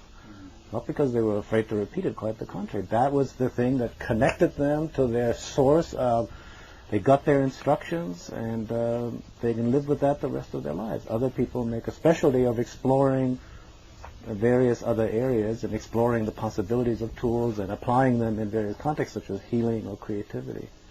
I also feel that, in a way, we're in a much more experimental age, and that ties back than the traditional shamanic societies were. And while I personally lean towards testing out and working as much as possible with the tried and true ways, not because they're shamanic, but because they've been tried. They have, in fact, worked. They've demonstrated their ability, but that does not preclude the possibility that there may be new ways of working with these medicines that are still have integrity in relationship to the basic evolutionary purpose of how you're approaching it, but that may be completely new. Such as, for example, and that could apply even to equally to synthetics or semi-synthetics like LSD or plant substances, to use them in combination with techniques of yoga, with techniques of birth. I personally know of many instances where these breathing techniques, that are known as the name of rebirthing, have been very effectively combined with low doses of MDMA, where the MDMA adds a kind of a catalyst, making that kind of technique much more effective, or conversely, during an MDMA experience where a person gets stuck in a certain way, then using a breathing technique that they've already learned to dislodge them from that stuck place. So I think the possibilities of also I think the thing Terence says about the totally committed dose, the full trip, yes. I think there are also possibilities of low dose kinds of experiences that allow a certain different kind of entry and access to the other worlds, not as radical, not instead of, or not that one is better than the other, but it's another dimension. I feel about these plants that they are allies. They're tools, but they're more than tools, because along with the tool comes a living intelligence, someone that you can respect and communicate with, and so it's more appropriate to call it an ally in your work, in our work of fostering the evolutionary process on this planet. And so the only reason I continue to work with it is because I've encountered the allies. Unexpected. Unexpected. I didn't know that when I was in graduate school, much less even undergraduate or college or high school, that I would one day be working with teaching plants that can tell us about what it is like to be a human being and what the proper role of human beings on this earth is. And what we are to do. Nothing could have been further from my imagination. And yet it's presented, and I've come to accept the arrival of a new tool or a new ally, such as one of these plants, as a sign almost that I'm on the right track. I'm on the right track. Suddenly you meet somebody who's like a powerful guy, say, hey, I know where you're going, I know how you're trying to get there, and this will help you. I say, thank you very much. Respect and honor that. And try to understand as much of what's going on. Knowing that we'll never know everything there is to know. There are things that, the interesting distinction, Terence was talking about the mystery, and I think this is the key to it. It's being open to the mystery and maintaining our openness to the mystery. If we close ourselves off to the mystery, if we have answers, we're lost. We're dead. Or as punk gangsters now say to one another, "You're history, man." Right? They've done something that's offensive to them. This is the insult. "You're history, man." So if we close ourselves off to the mystery, we're history. The backwaters. Bye-bye, humans. And that's happened before, according to the records. And so anything we can do to keep ourselves open to that mystery, and also recognizing that there'll be some areas that we'll never know. The mystery itself has this allure, It has a magnetic attraction for us. We want to explore it. It draws us out of ourselves. And yet there are also realms that, and Castaneda talks about that in one of his last books, that are not only unknown, but unknowable. Unknowable in principle. We will never know. And to recognize the difference between those two realms can save us a lot of time and trouble. Because if we try to go into the realms that are in principle unknowable, we're likely to get very, very confused. I've taken over 1,000 times.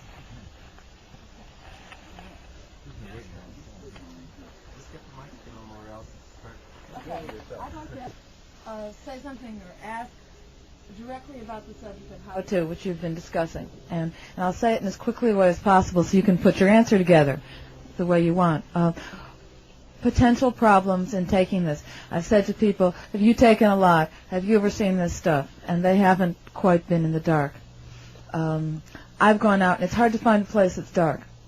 There's a lot of lights everywhere. Well, no, you don't go out. You just close the door and turn out the light. Then the question is, I talked to Kat a little about this, and she said, no, don't do it in the city. You're absorbing all the vibes of everybody around you. Well, it's true. We live in the country, but it doesn't have to be pitch. You just take your cone tent and go out to Joshua Tree and up a canyon and... So you agree with the thing about not taking it in the city? No, I think it's totally weird to take it in the city. But as long as, before we move on, one thing I'd like to say about technique, it may seem small here, but it someday may save you great wear and tear in a tight situation. And that is, if you get into a place in the psychedelic that is difficult, Western people seem to freeze at the controls. And what you need to do is sing and recognize that sound is a tool for pushing energy around. And you can just move past an unpleasant exhibit by chanting your way through it. And all the things that we're taught as spiritual tools, mantra, yantra, mudra, all these things which never work worth a damn most of the time, work perfectly in that state. In fact, that's probably what they were designed for. I mean, all these things are totally frustrating to me, but in the psychedelic state, yantra, mantra, chanting, singing, drumming, as advertised, can move you through these spaces. Let's give somebody else a chance. A woman back here, either Gigi or the lady in the... It's not on. It is. Is it? Oh. I just had a question about ritual. You mentioned the Terence method and everything. Disgraceful, but yes. Yeah, well, it's good advice. But so I was wondering what other rituals you do repetitively other than just like the normal brushing your teeth kind. But do you mean in my personal life? Yeah. Is there anything that you do every day or every other, month that you just... I spend as many hours a day as I possibly can smoking cannabis. This is a practice. This is the secret of Mckenna's philosophy. Thank you very much. This is a practice that I've adhered to since my 17th summer. And, God knows if I put in the same amount of time on yoga or writing plays. I also throw the I Ching at the new and full moon.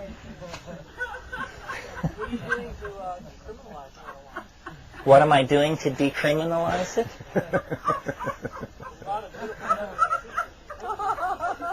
Well, I always talk about it whenever anybody asks. It's funny how rarely the subject comes up, even in groups like this. It's almost as though marijuana is the poor country cousin.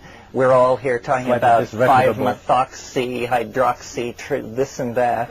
And the lowly cannabis weed, which has been with us since before the Vedas were a gleam in some Indo-European warlord's eye. It's very interesting how the metaphors of cordage are also the metaphors of creativity, that we weave a story and we spin a yarn.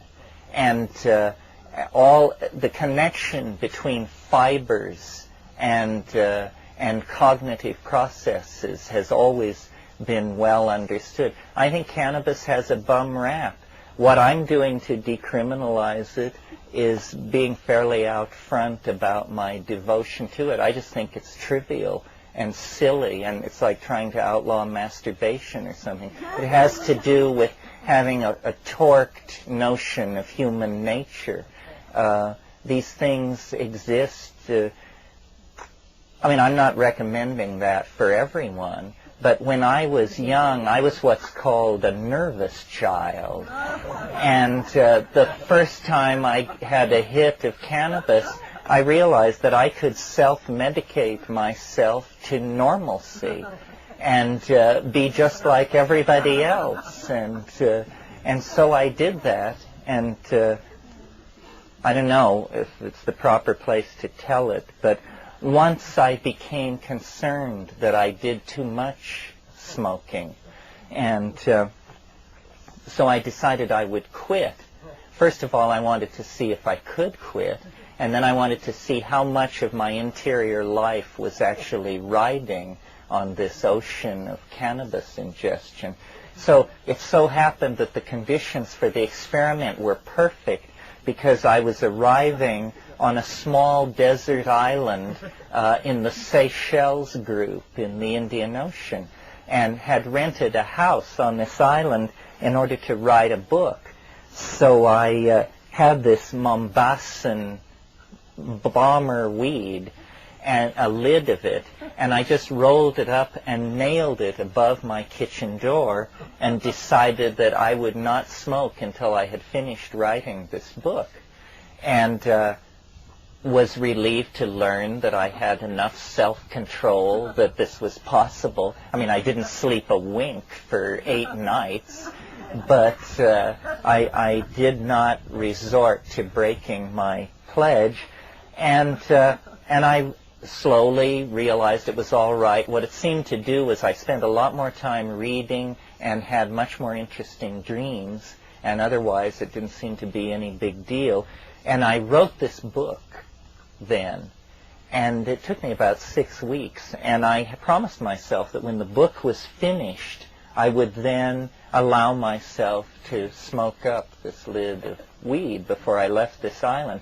So finally I finished, and I was very diligent. I wrote every day at 8 a.m.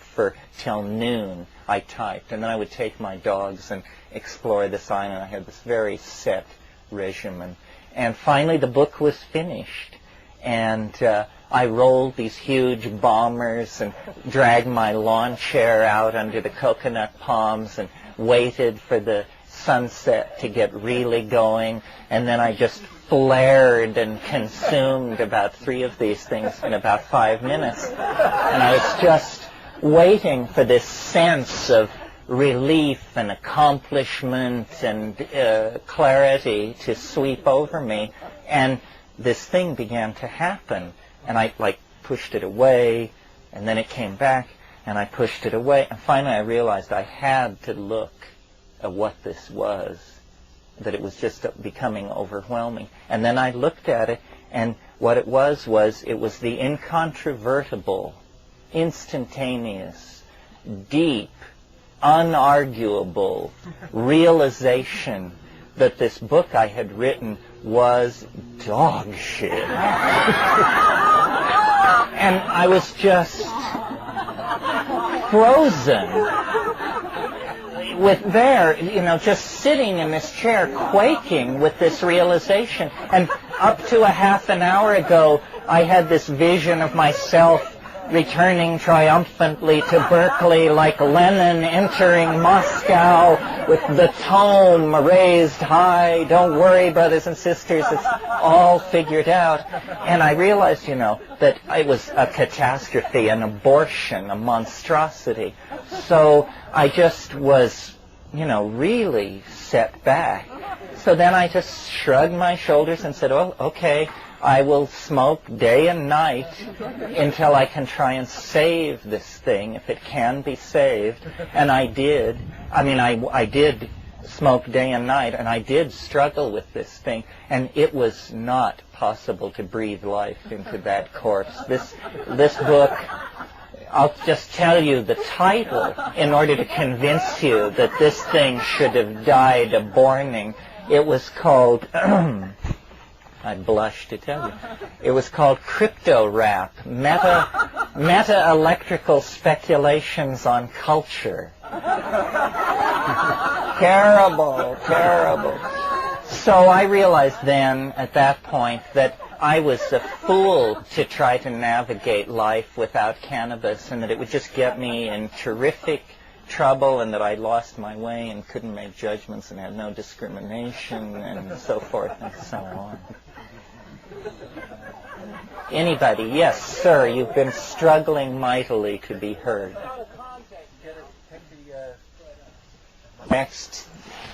I've taken LSD over 1,000 times, and I've taken psychedelic plants a couple hundred times. And I agree that plants are superior, and I prefer them over LSD. However, real, true LSD, such as orange sunshine, is a phenomenal mystery, in my experience, compared to the rinky-dink acid that's going around these days. But to the guy who was talking about LSD, I wanted to say that LSD is not confusing. It's the environment and the accumulative unconscious mind, the things that your unconscious mind has collected, that is confusing. It's the environment and society and what they program into your computer that is confusing, not good, true LSD. But on one level, LSD is confusing, which is that when you buy it, you don't know what you've got.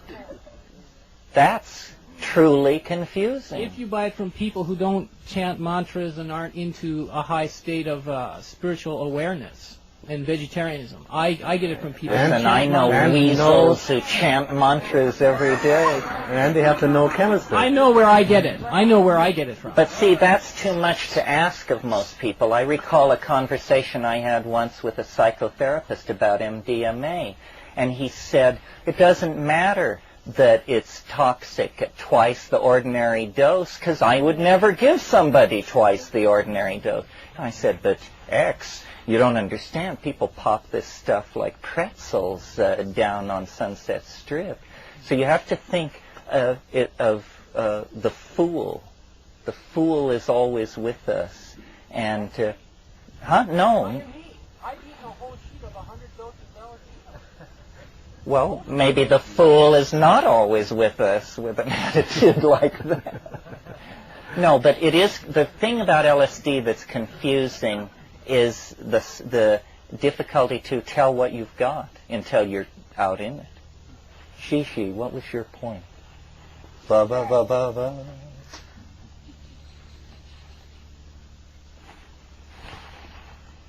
Being that you're both in many ways a master of words, I want to go back and pick up on this fine line that you admittedly are walking in describing the plants as an ally, and at the same time describing them as a tool, and continually talking about use. And I find also in the questions using the word take a lot, which is our common language around this. And people have asked some questions about the ritual. And also, Ralph, I was glad to hear, brought up intention. And I'm curious, knowing that in the Native American traditions, there are very simple teachings that respect the exchange when you interact with a plant, whether you pick a piece of sage, you give a giveaway at that point, whether it be some saliva, whether it be something that you offer, that in the traditions that you have been working with, if either within the intention or within the rituals there are these kinds of giveaways and exchanges, and you might comment some more on those so that they can sort of fill our body in this way. Or you might share also some of your own if you carry that deep sense of ally. You want to do that? Well, it's hard to describe a ritual, and they are not only the rituals. I think Terence and I share an abiding interest in the rituals surrounding these plants in traditional cultures, and at the same time, I feel, and I think he probably agrees too, that it's not a matter of copying the Indians. we live in a different time, in a different place. So I see a lot of very fruitful experimentation going on. Experimentation is not just random, and it's informed by clear intention and by deep study and reflection, and grows organically. So I see people have numerous groups and circles of people that have worked with these substances, both the synthetic and the plants, do have serious intentions and bring to bear a certain creativity that emerges out of those experiences onto how best utilize the experience while it is a matter, I mean, the plant itself is the thing that you take, so but it's the meaning behind it, the spirit behind it, that's really significant. The significance of the psychedelic movement is not the drugs. It's the experience that was facilitated by the drugs. And that in itself then makes the plants or drugs significant. I mean, it's a kind of a paradoxical thing. I don't know if I'm getting at your question. So I think there are rituals, and one of the basic rituals that I've become most familiar with and is adapted from, I know groups that use some of these substances, you know, in a ritual that's adapted from the Native American church, and yet it's not a Native American church ritual. I would not presume to try to run, for example, a Native American ritual or try to direct one or so, because that's something that's taught by those who have been initiated in that way and is passed on that way. But some of the basic core features, such as sitting around in a circle around either a fire or in darkness, and having something like a talking staff, which is a ritual that comes very strong in the Northwest American Indians, Northwest Coast. The talking staff often used in councils, and also in the peyote church, that's the staff and rattle are passed around for people to sing during the ceremony, which allows each individual who is participating in the circle experience, group experience, to express some part of their own visions through their song or their statement, and yet each person's own individual vision and journey is honored. In other words, you don't react to it, you don't respond to it, you don't give encounter group challenges, questions, arguments, and so forth. Is that getting at what you're asking? I'm not sure. Okay.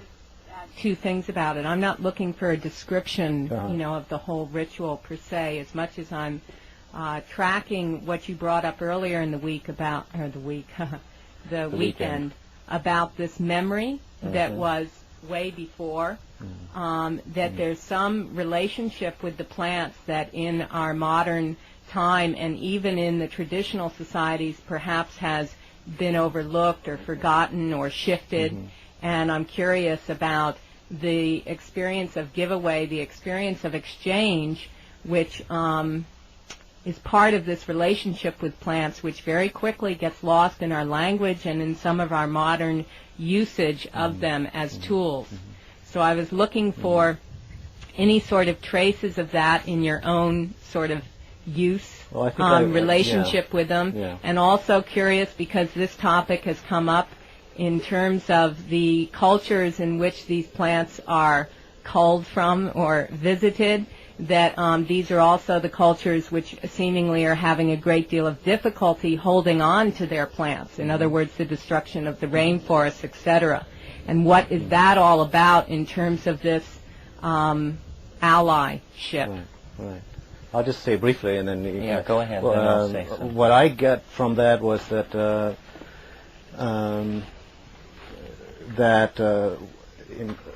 you're asking, what are we giving the plant in exchange for what it's giving us? That's what I hear you saying. Yeah. What's the giveaway? The giveaway is the exchange. And what I've learned from the plants is an understanding of our proper role, and my particular role in life on this planet. That's the whole this whole thing of this Gaia conference, the Green Earth work that I was mentioning to you.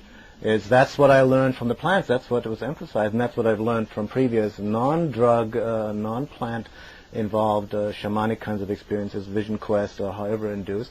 Similar kinds of communication with animals. I had dreams with animals like whales and dolphins, or these plant spirits telling me, okay, here's what the situation. You understand the situation. Once you understand the situation that we find ourselves in, once you really face it, as Terence said, there is only one course of action that's possible for all of us. I'm convinced. I mean, it has many different forms. You know, realizing the Gaia, the place of the earth that we're at, and what we're doing in our blindness and stupidity is tantamount in a way. It's another aspect. It's the reverse side of this vision that Terence is talking about. It's the vision that once you see it, it's incontrovertible, and it's inescapable, and you know what has to be done. And it's just a matter of time and having the grace, and then to not get caught in despair or cynicism, all of which are possible outs that we've all used. Despair, cynicism, or escape, blotto, denial, burying ourselves in career, blah, blah, blah, whatever. And just getting on with it. Clean up our act. Clean up our act. Over to you, sir. Well, I think what a person who has a relationship with an ally plant gets out of it is an enriched and balanced inner life. What the plant gets out of it is a human being with an enriched and balanced inner life. And that feeds back then into stewardship, an inspiration for caring. We then notice that we have this partner, and agriculture was the first great example of human-plant symbiosis, and it was very important to the plants involved. They went from being rare grassland endemics to being great monocultural crops. And orthodox biologists say that successful reproductive strategy signifies successful evolution. So you can say what people got out of taking mushrooms in ancient Africa was increased visual acuity, better sex, and ultimately a rich inner life of cognition. But what the mushroom got out of it was cultivation, and by being associated with cattle, becoming like an episome on the main genetic heritage of human beings. Because when we finally do go to Aldebaran and Procyon, we will take cattle with us, and presumably we will take beans and peas and hemp and spinach. They are the cloud of genes that have managed to insinuate themselves into a relationship with human beings, so that our fate is their fate. And if the sun gutters out and is left behind by us as we radiate out through the galaxy, we will take with us dogs, cats, goldfish, runner beans, morning glories, ayahuasca, but not everything. And is that your finding, both of you, in terms of that being the ideal, or that being the sense that you personally carry? Is that your finding in the people that you work with, this birth of feeling of stewardship? Yes, I think so. That you can't take these things without facing the facts of the historical crisis, our legacy, our bad behavior, so forth. And that when you face that, then you have to have recourse to some kind of stewardship. I don't know people who are seriously into psychedelics who don't want to change things. I don't know of anybody who says, I take psychedelics and I'm perfectly contented with the world the way it is. Then I wanted to say something else about ritual, and here again I take a controversial position, and it never would have occurred to me to take this position except that the mushroom told me this. This is straight from the shoulder. Said, ritual is a substitute for understanding. It's exact words. And I said, I don't get it. He said, if you understand, you have no need of ritual. Ritual is like a mnemonic device for touching something deeper, which is in danger of being lost. So I recall a situation where I was in the Amazon and we were collecting ayahuasca plants, myself and a young botanist who was Peruvian but very westernized. And we chopped through the ayahuasca bush, and we hadn't talked for a long time. And then as we were chopping it up and putting it into the bags to carry it out of the forest, he said to me, "Don't you think that we should have done a ritual and blown tobacco smoke over it and asked the plant permission to cut it?" None of which we had done.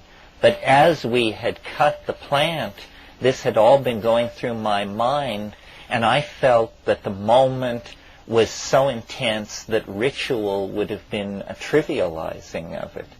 And so then I realized that what ritual is for is to ignite attention. That's all. And you must have attention.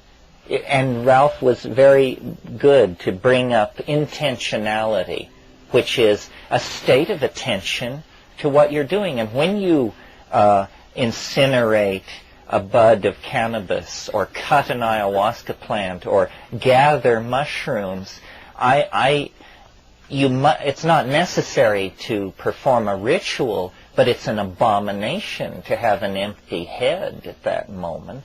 I mean, you must feel what you're doing. You must be aware that a gift is coming to you, that a life is being sacrificed so that you can deepen your experience. So I don't know if this goes to your question. Ultimately, the give-take question, I think, can be dissolved in that it really is an in-out question. What do I take? What do I give?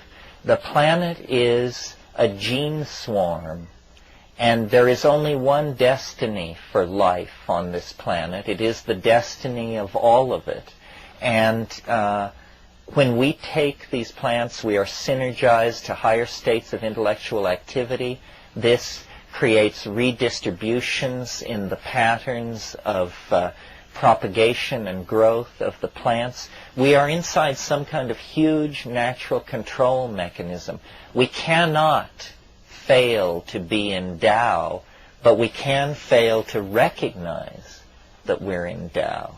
And so it's always a task of bringing back attention and reclaiming a feeling of authenticity in the moment. I guess I would reformulate your statement about ritual being a substitute for understanding in two ways. One is that I see ritual as a framework for communication and a framework for structuring your intention.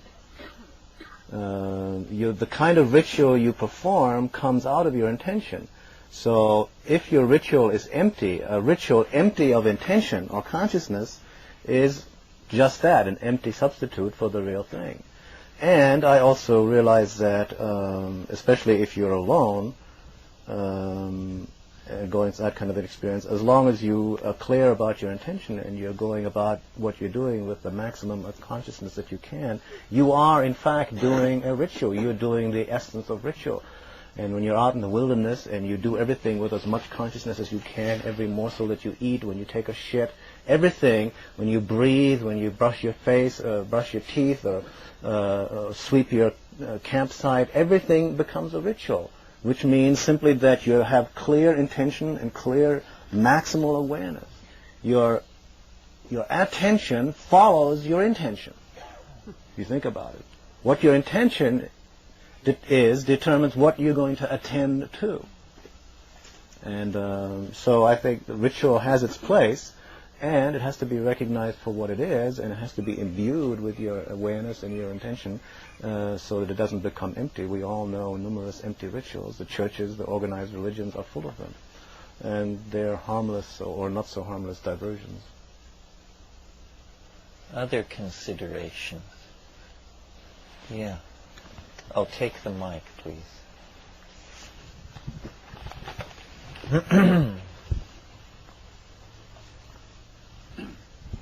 Getting back to the taking of such substances, Dr. Israel Regardie, who is the last in the original lineage of the Hermetic Order of the Golden Dawn out of England. Boy, I'll bet there's somebody who will contest that. But go ahead. He was the last living English. He was in that lineage anyway. Of that lineage. And he had made the statement that he would not accept a probationer into, or a neophyte for initiation until they had undergone 100 hours of psychotherapy, because he had seen how imbalanced people could become through the work of high magic. Do you think that applies to the use of psychedelics? Do I think psychotherapy should be a precondition to the use of psychedelics? Is that the question? God, let's hope so. I mean, I hope that's the question. That's the question, veiled by which veils. Do you think that people who do not have knowledge of how the psyche operates, have not really investigated their own psyches, should then take psychedelics, take large doses? Well, I don't know. Certainly, I don't think psychotherapy is a precondition to taking psychedelics. I mean, psychotherapy is, probably the kindest thing you can say about it is that it's a scam. Certainly, a person should be sophisticated about the dynamics of psyche. And I would, if Ralph's prescription to have clear intention is followed, I don't think a person would arrive at the brink of a psychedelic experience. If he needed psychotherapy instead. If they didn't have a healthy interest in the dynamics of the psyche. Most psychotherapy, as it's currently practiced, is, I think, just... as I said at the Albert Hoffman thing, psychotherapy without psychedelics is pissing into the wind and has done a lot more harm than good. What is clear about psychotherapy is that its efficacy depends entirely on the psychotherapist.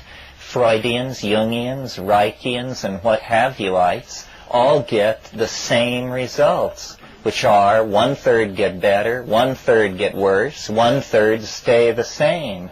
So clearly method is useless in psychotherapy. It's something about a bonding between two people to sensibly discuss hang-ups.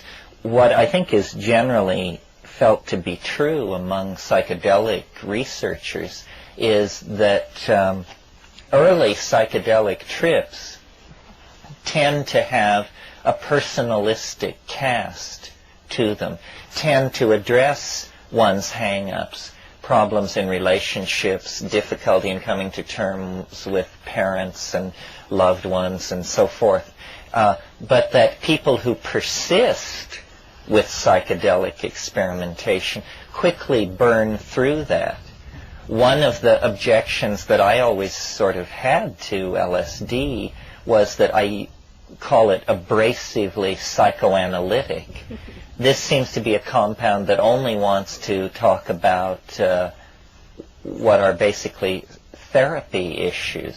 It wasn't like that for everybody, I gather, but it was certainly like that a lot for me. I mean, I stuck with psychedelics basically because I was so puzzled by what other people were saying about it. And this is where the real skinny is held. I don't think you can read a better book on the psychedelic experience than Mysterium Conjunctiones. And it doesn't mention psychedelics per se, but it deals with the motifs of transformation. And no, I think that if there's a relationship between psychotherapy and psychedelic shamanism, it's that psychotherapists must apprentice themselves to psychedelic shamans and must learn what they're doing, because they're doing better than 1/3 get better, 1/3 get worse, 1/3 stay the same. Neurosis in extremely shamanically oriented societies with a tradition of psychedelics is almost unknown. And I saw these people work in the Amazon, and their intuition and their perspicacity in dealing with human situations was clairvoyant, you know. I mean, they just could go right into it. And so I think the relationship between psychotherapy and psychedelic shamanism should run the other way. To my mind, and I've made this metaphor many times, but it gives the right feeling to it, psychedelics are to the study of consciousness what the telescope in the 16th century was to the science of astronomy. And, you know, the telescope was suppressed. I mean, Galileo had to humble himself. Giordano Bruno was burned at the stake. Now they want to suppress the inner telescope, the telescope that brings the stars and galaxies constellated in the human psyche up for close inspection.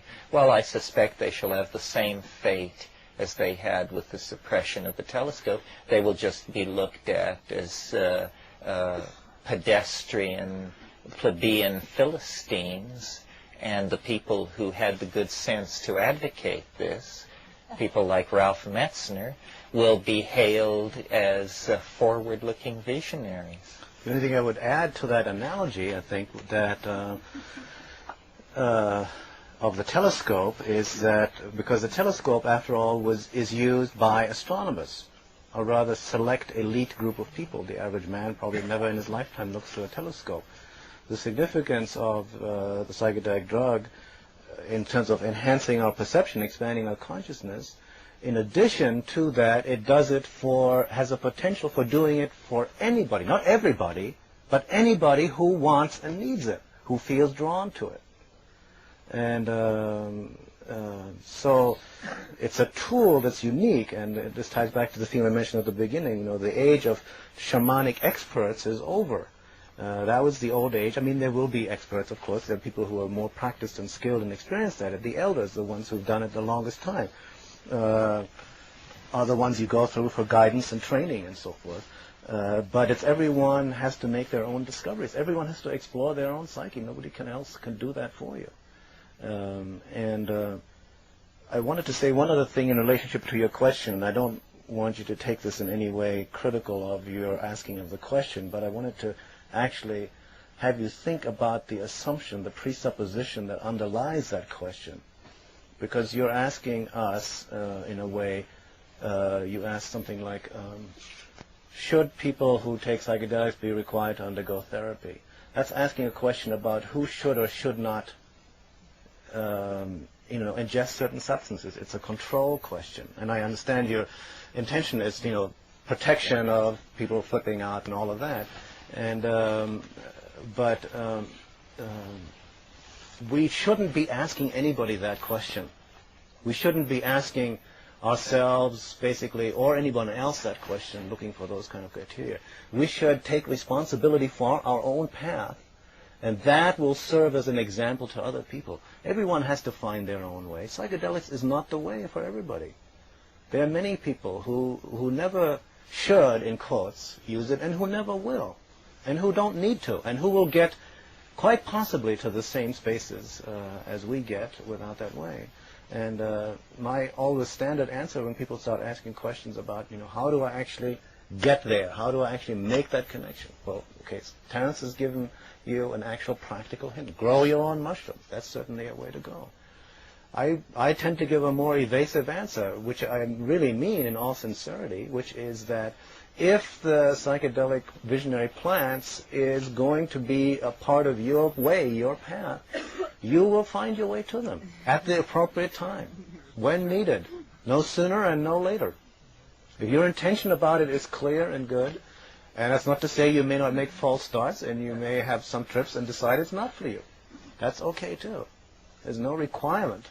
It's everyone for himself, and yet we're all for each other at the same time. And if you're clear about your own intention, and you take responsibility and inform yourself and be discriminating, do the best you can, that by example will spread to others. Your friends and associates and people you come into contact with will follow your example and won't need to follow your advice.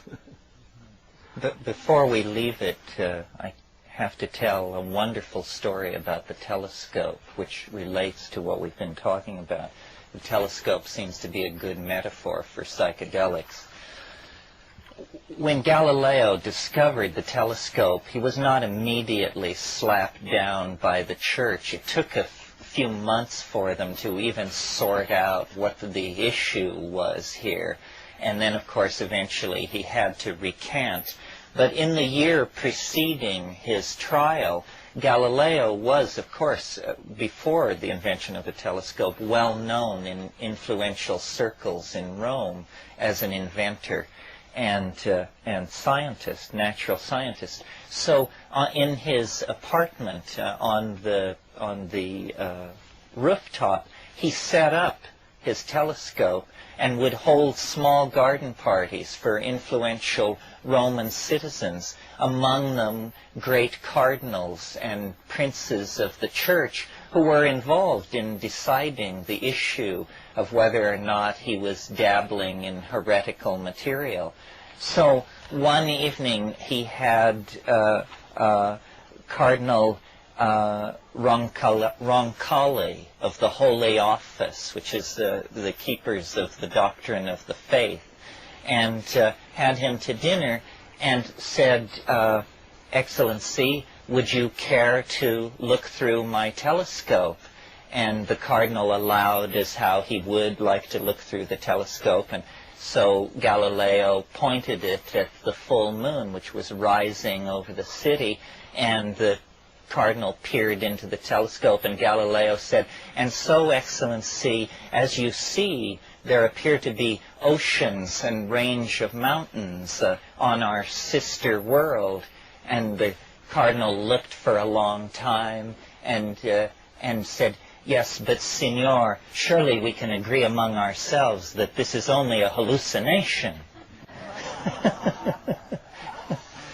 Well, it turns out they couldn't agree among themselves that it was a hallucination, and I don't think that we can agree with our establishment that what we perceive is only a hallucination. It is, and yet it isn't. It is a true hallucination. I remember once in the Amazon, a very bizarre incident. I was lying with a fever in a hut, and some horrible thing had happened to me anyway. I was in a terrible state, and I heard these children singing outside in Spanish. And the song that they were singing, as I slowly and painfully translated it, I could hardly believe my ears. The song was, Behold, behold, the final illusion. At last, the final illusion. And this is, I think, from the point of view of historical society, what we are looking at. We are looking at the final illusion. The body of Eros, expelled from Greece, burned at Eleusis, driven out of the European mind by busy and pesky celibates, denied, repressed, cut apart, lay in wait in the mountains of the New World for the European civilization that would eventually conquer the New World And as it burned and pillaged and raped its way deeper into the interior of the new continents that it proposed to put under European sway, at last, in 1953, Gordon Wasson glimpsed the final illusion. It lay like the body of Osiris, like the body of Eros, lost since the fall of paganism, but waiting there to spread back through this proud, vain, scientific, paternalistic, male-dominated society, and to lay the seeds of its undoing, to lay the seeds of an archaic revival, of a return to the way we lived when the glaciers were melting and the game was plentiful, the way we lived when there was partnership and goddess worship and ecstasy and a sense of community and globalism. And this is what we have found. You remember I said yesterday that the archetype of Western society is the prodigal son, the wanderer who leaves his birthright, who leaves the comfort of the village and the bride who was planned for him, and goes out and does something tremendous and ambiguous and unimaginable, and returns with the gift, difficult to obtain, returns with the healing plant, the magic word, the jeweled crown, and lays it at the feet of the mother so long parted from, and by that act creates a historical closure. You'll recall at the beginning of this weekend I talked about the hexagram that had been thrown for the fate of our planet. Work on what has been spoiled. Through the line, work on what has been spoiled by the Father. And what has been spoiled by the Father is the feminine and the planet as the exterior manifestation of the feminine, leading to the change, which is the cauldron, the alchemical vessel, the theater and laboratory of the witch's magic, the potion that transforms. And in the act of transforming nature through cooking, in the act of transforming human nature through the cooking of the historical process, we have made ourselves unrecognizable to our ancestors, even as we shall be unrecognizable to our children. But, ladies and gentlemen, this souffle is done. This pie is cooked. It's time to take it out of the oven, give the oven a rest, and spread the board.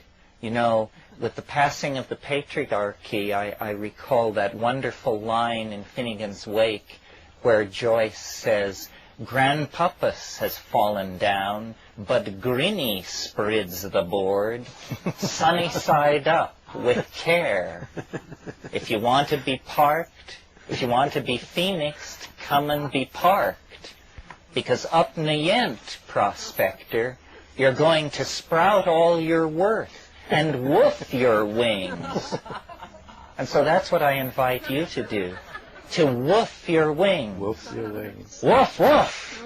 Woof, woof. That's all I've got to say. Ralph's got to catch a plane. I'll give you one footnote to the word hallucination and hallucinogenic. Hallucination we generally think means seeing something that isn't really there. Right? So then Terence talks, well, but what about these hallucinations that are really there? And long ago we used to say, in the 60s, we used to say, well, hallucinogenic is not a good name for the psychedelic drugs because it's not a matter of seeing something that isn't there. It's a matter of seeing something that is there but that you normally don't see. And then I looked up the original etymology of the word hallucination and found to my interest and delight that it comes from Latin hallucinare, which means to wander in your mind. It has nothing to do with illusion. Right. A hallucination is your experience in wandering through the psyche. A hallucinogenic substance or plant is one that induces you to go on a journey in your mind. And that's a very appropriate term for that. And Whether what you see is an illusion, a falsehood, a mask, or what it is and what it means, that's up to each one to find out. The greatest adventure still lies ahead. Want to say something? Chi-Chi, do you want to say something?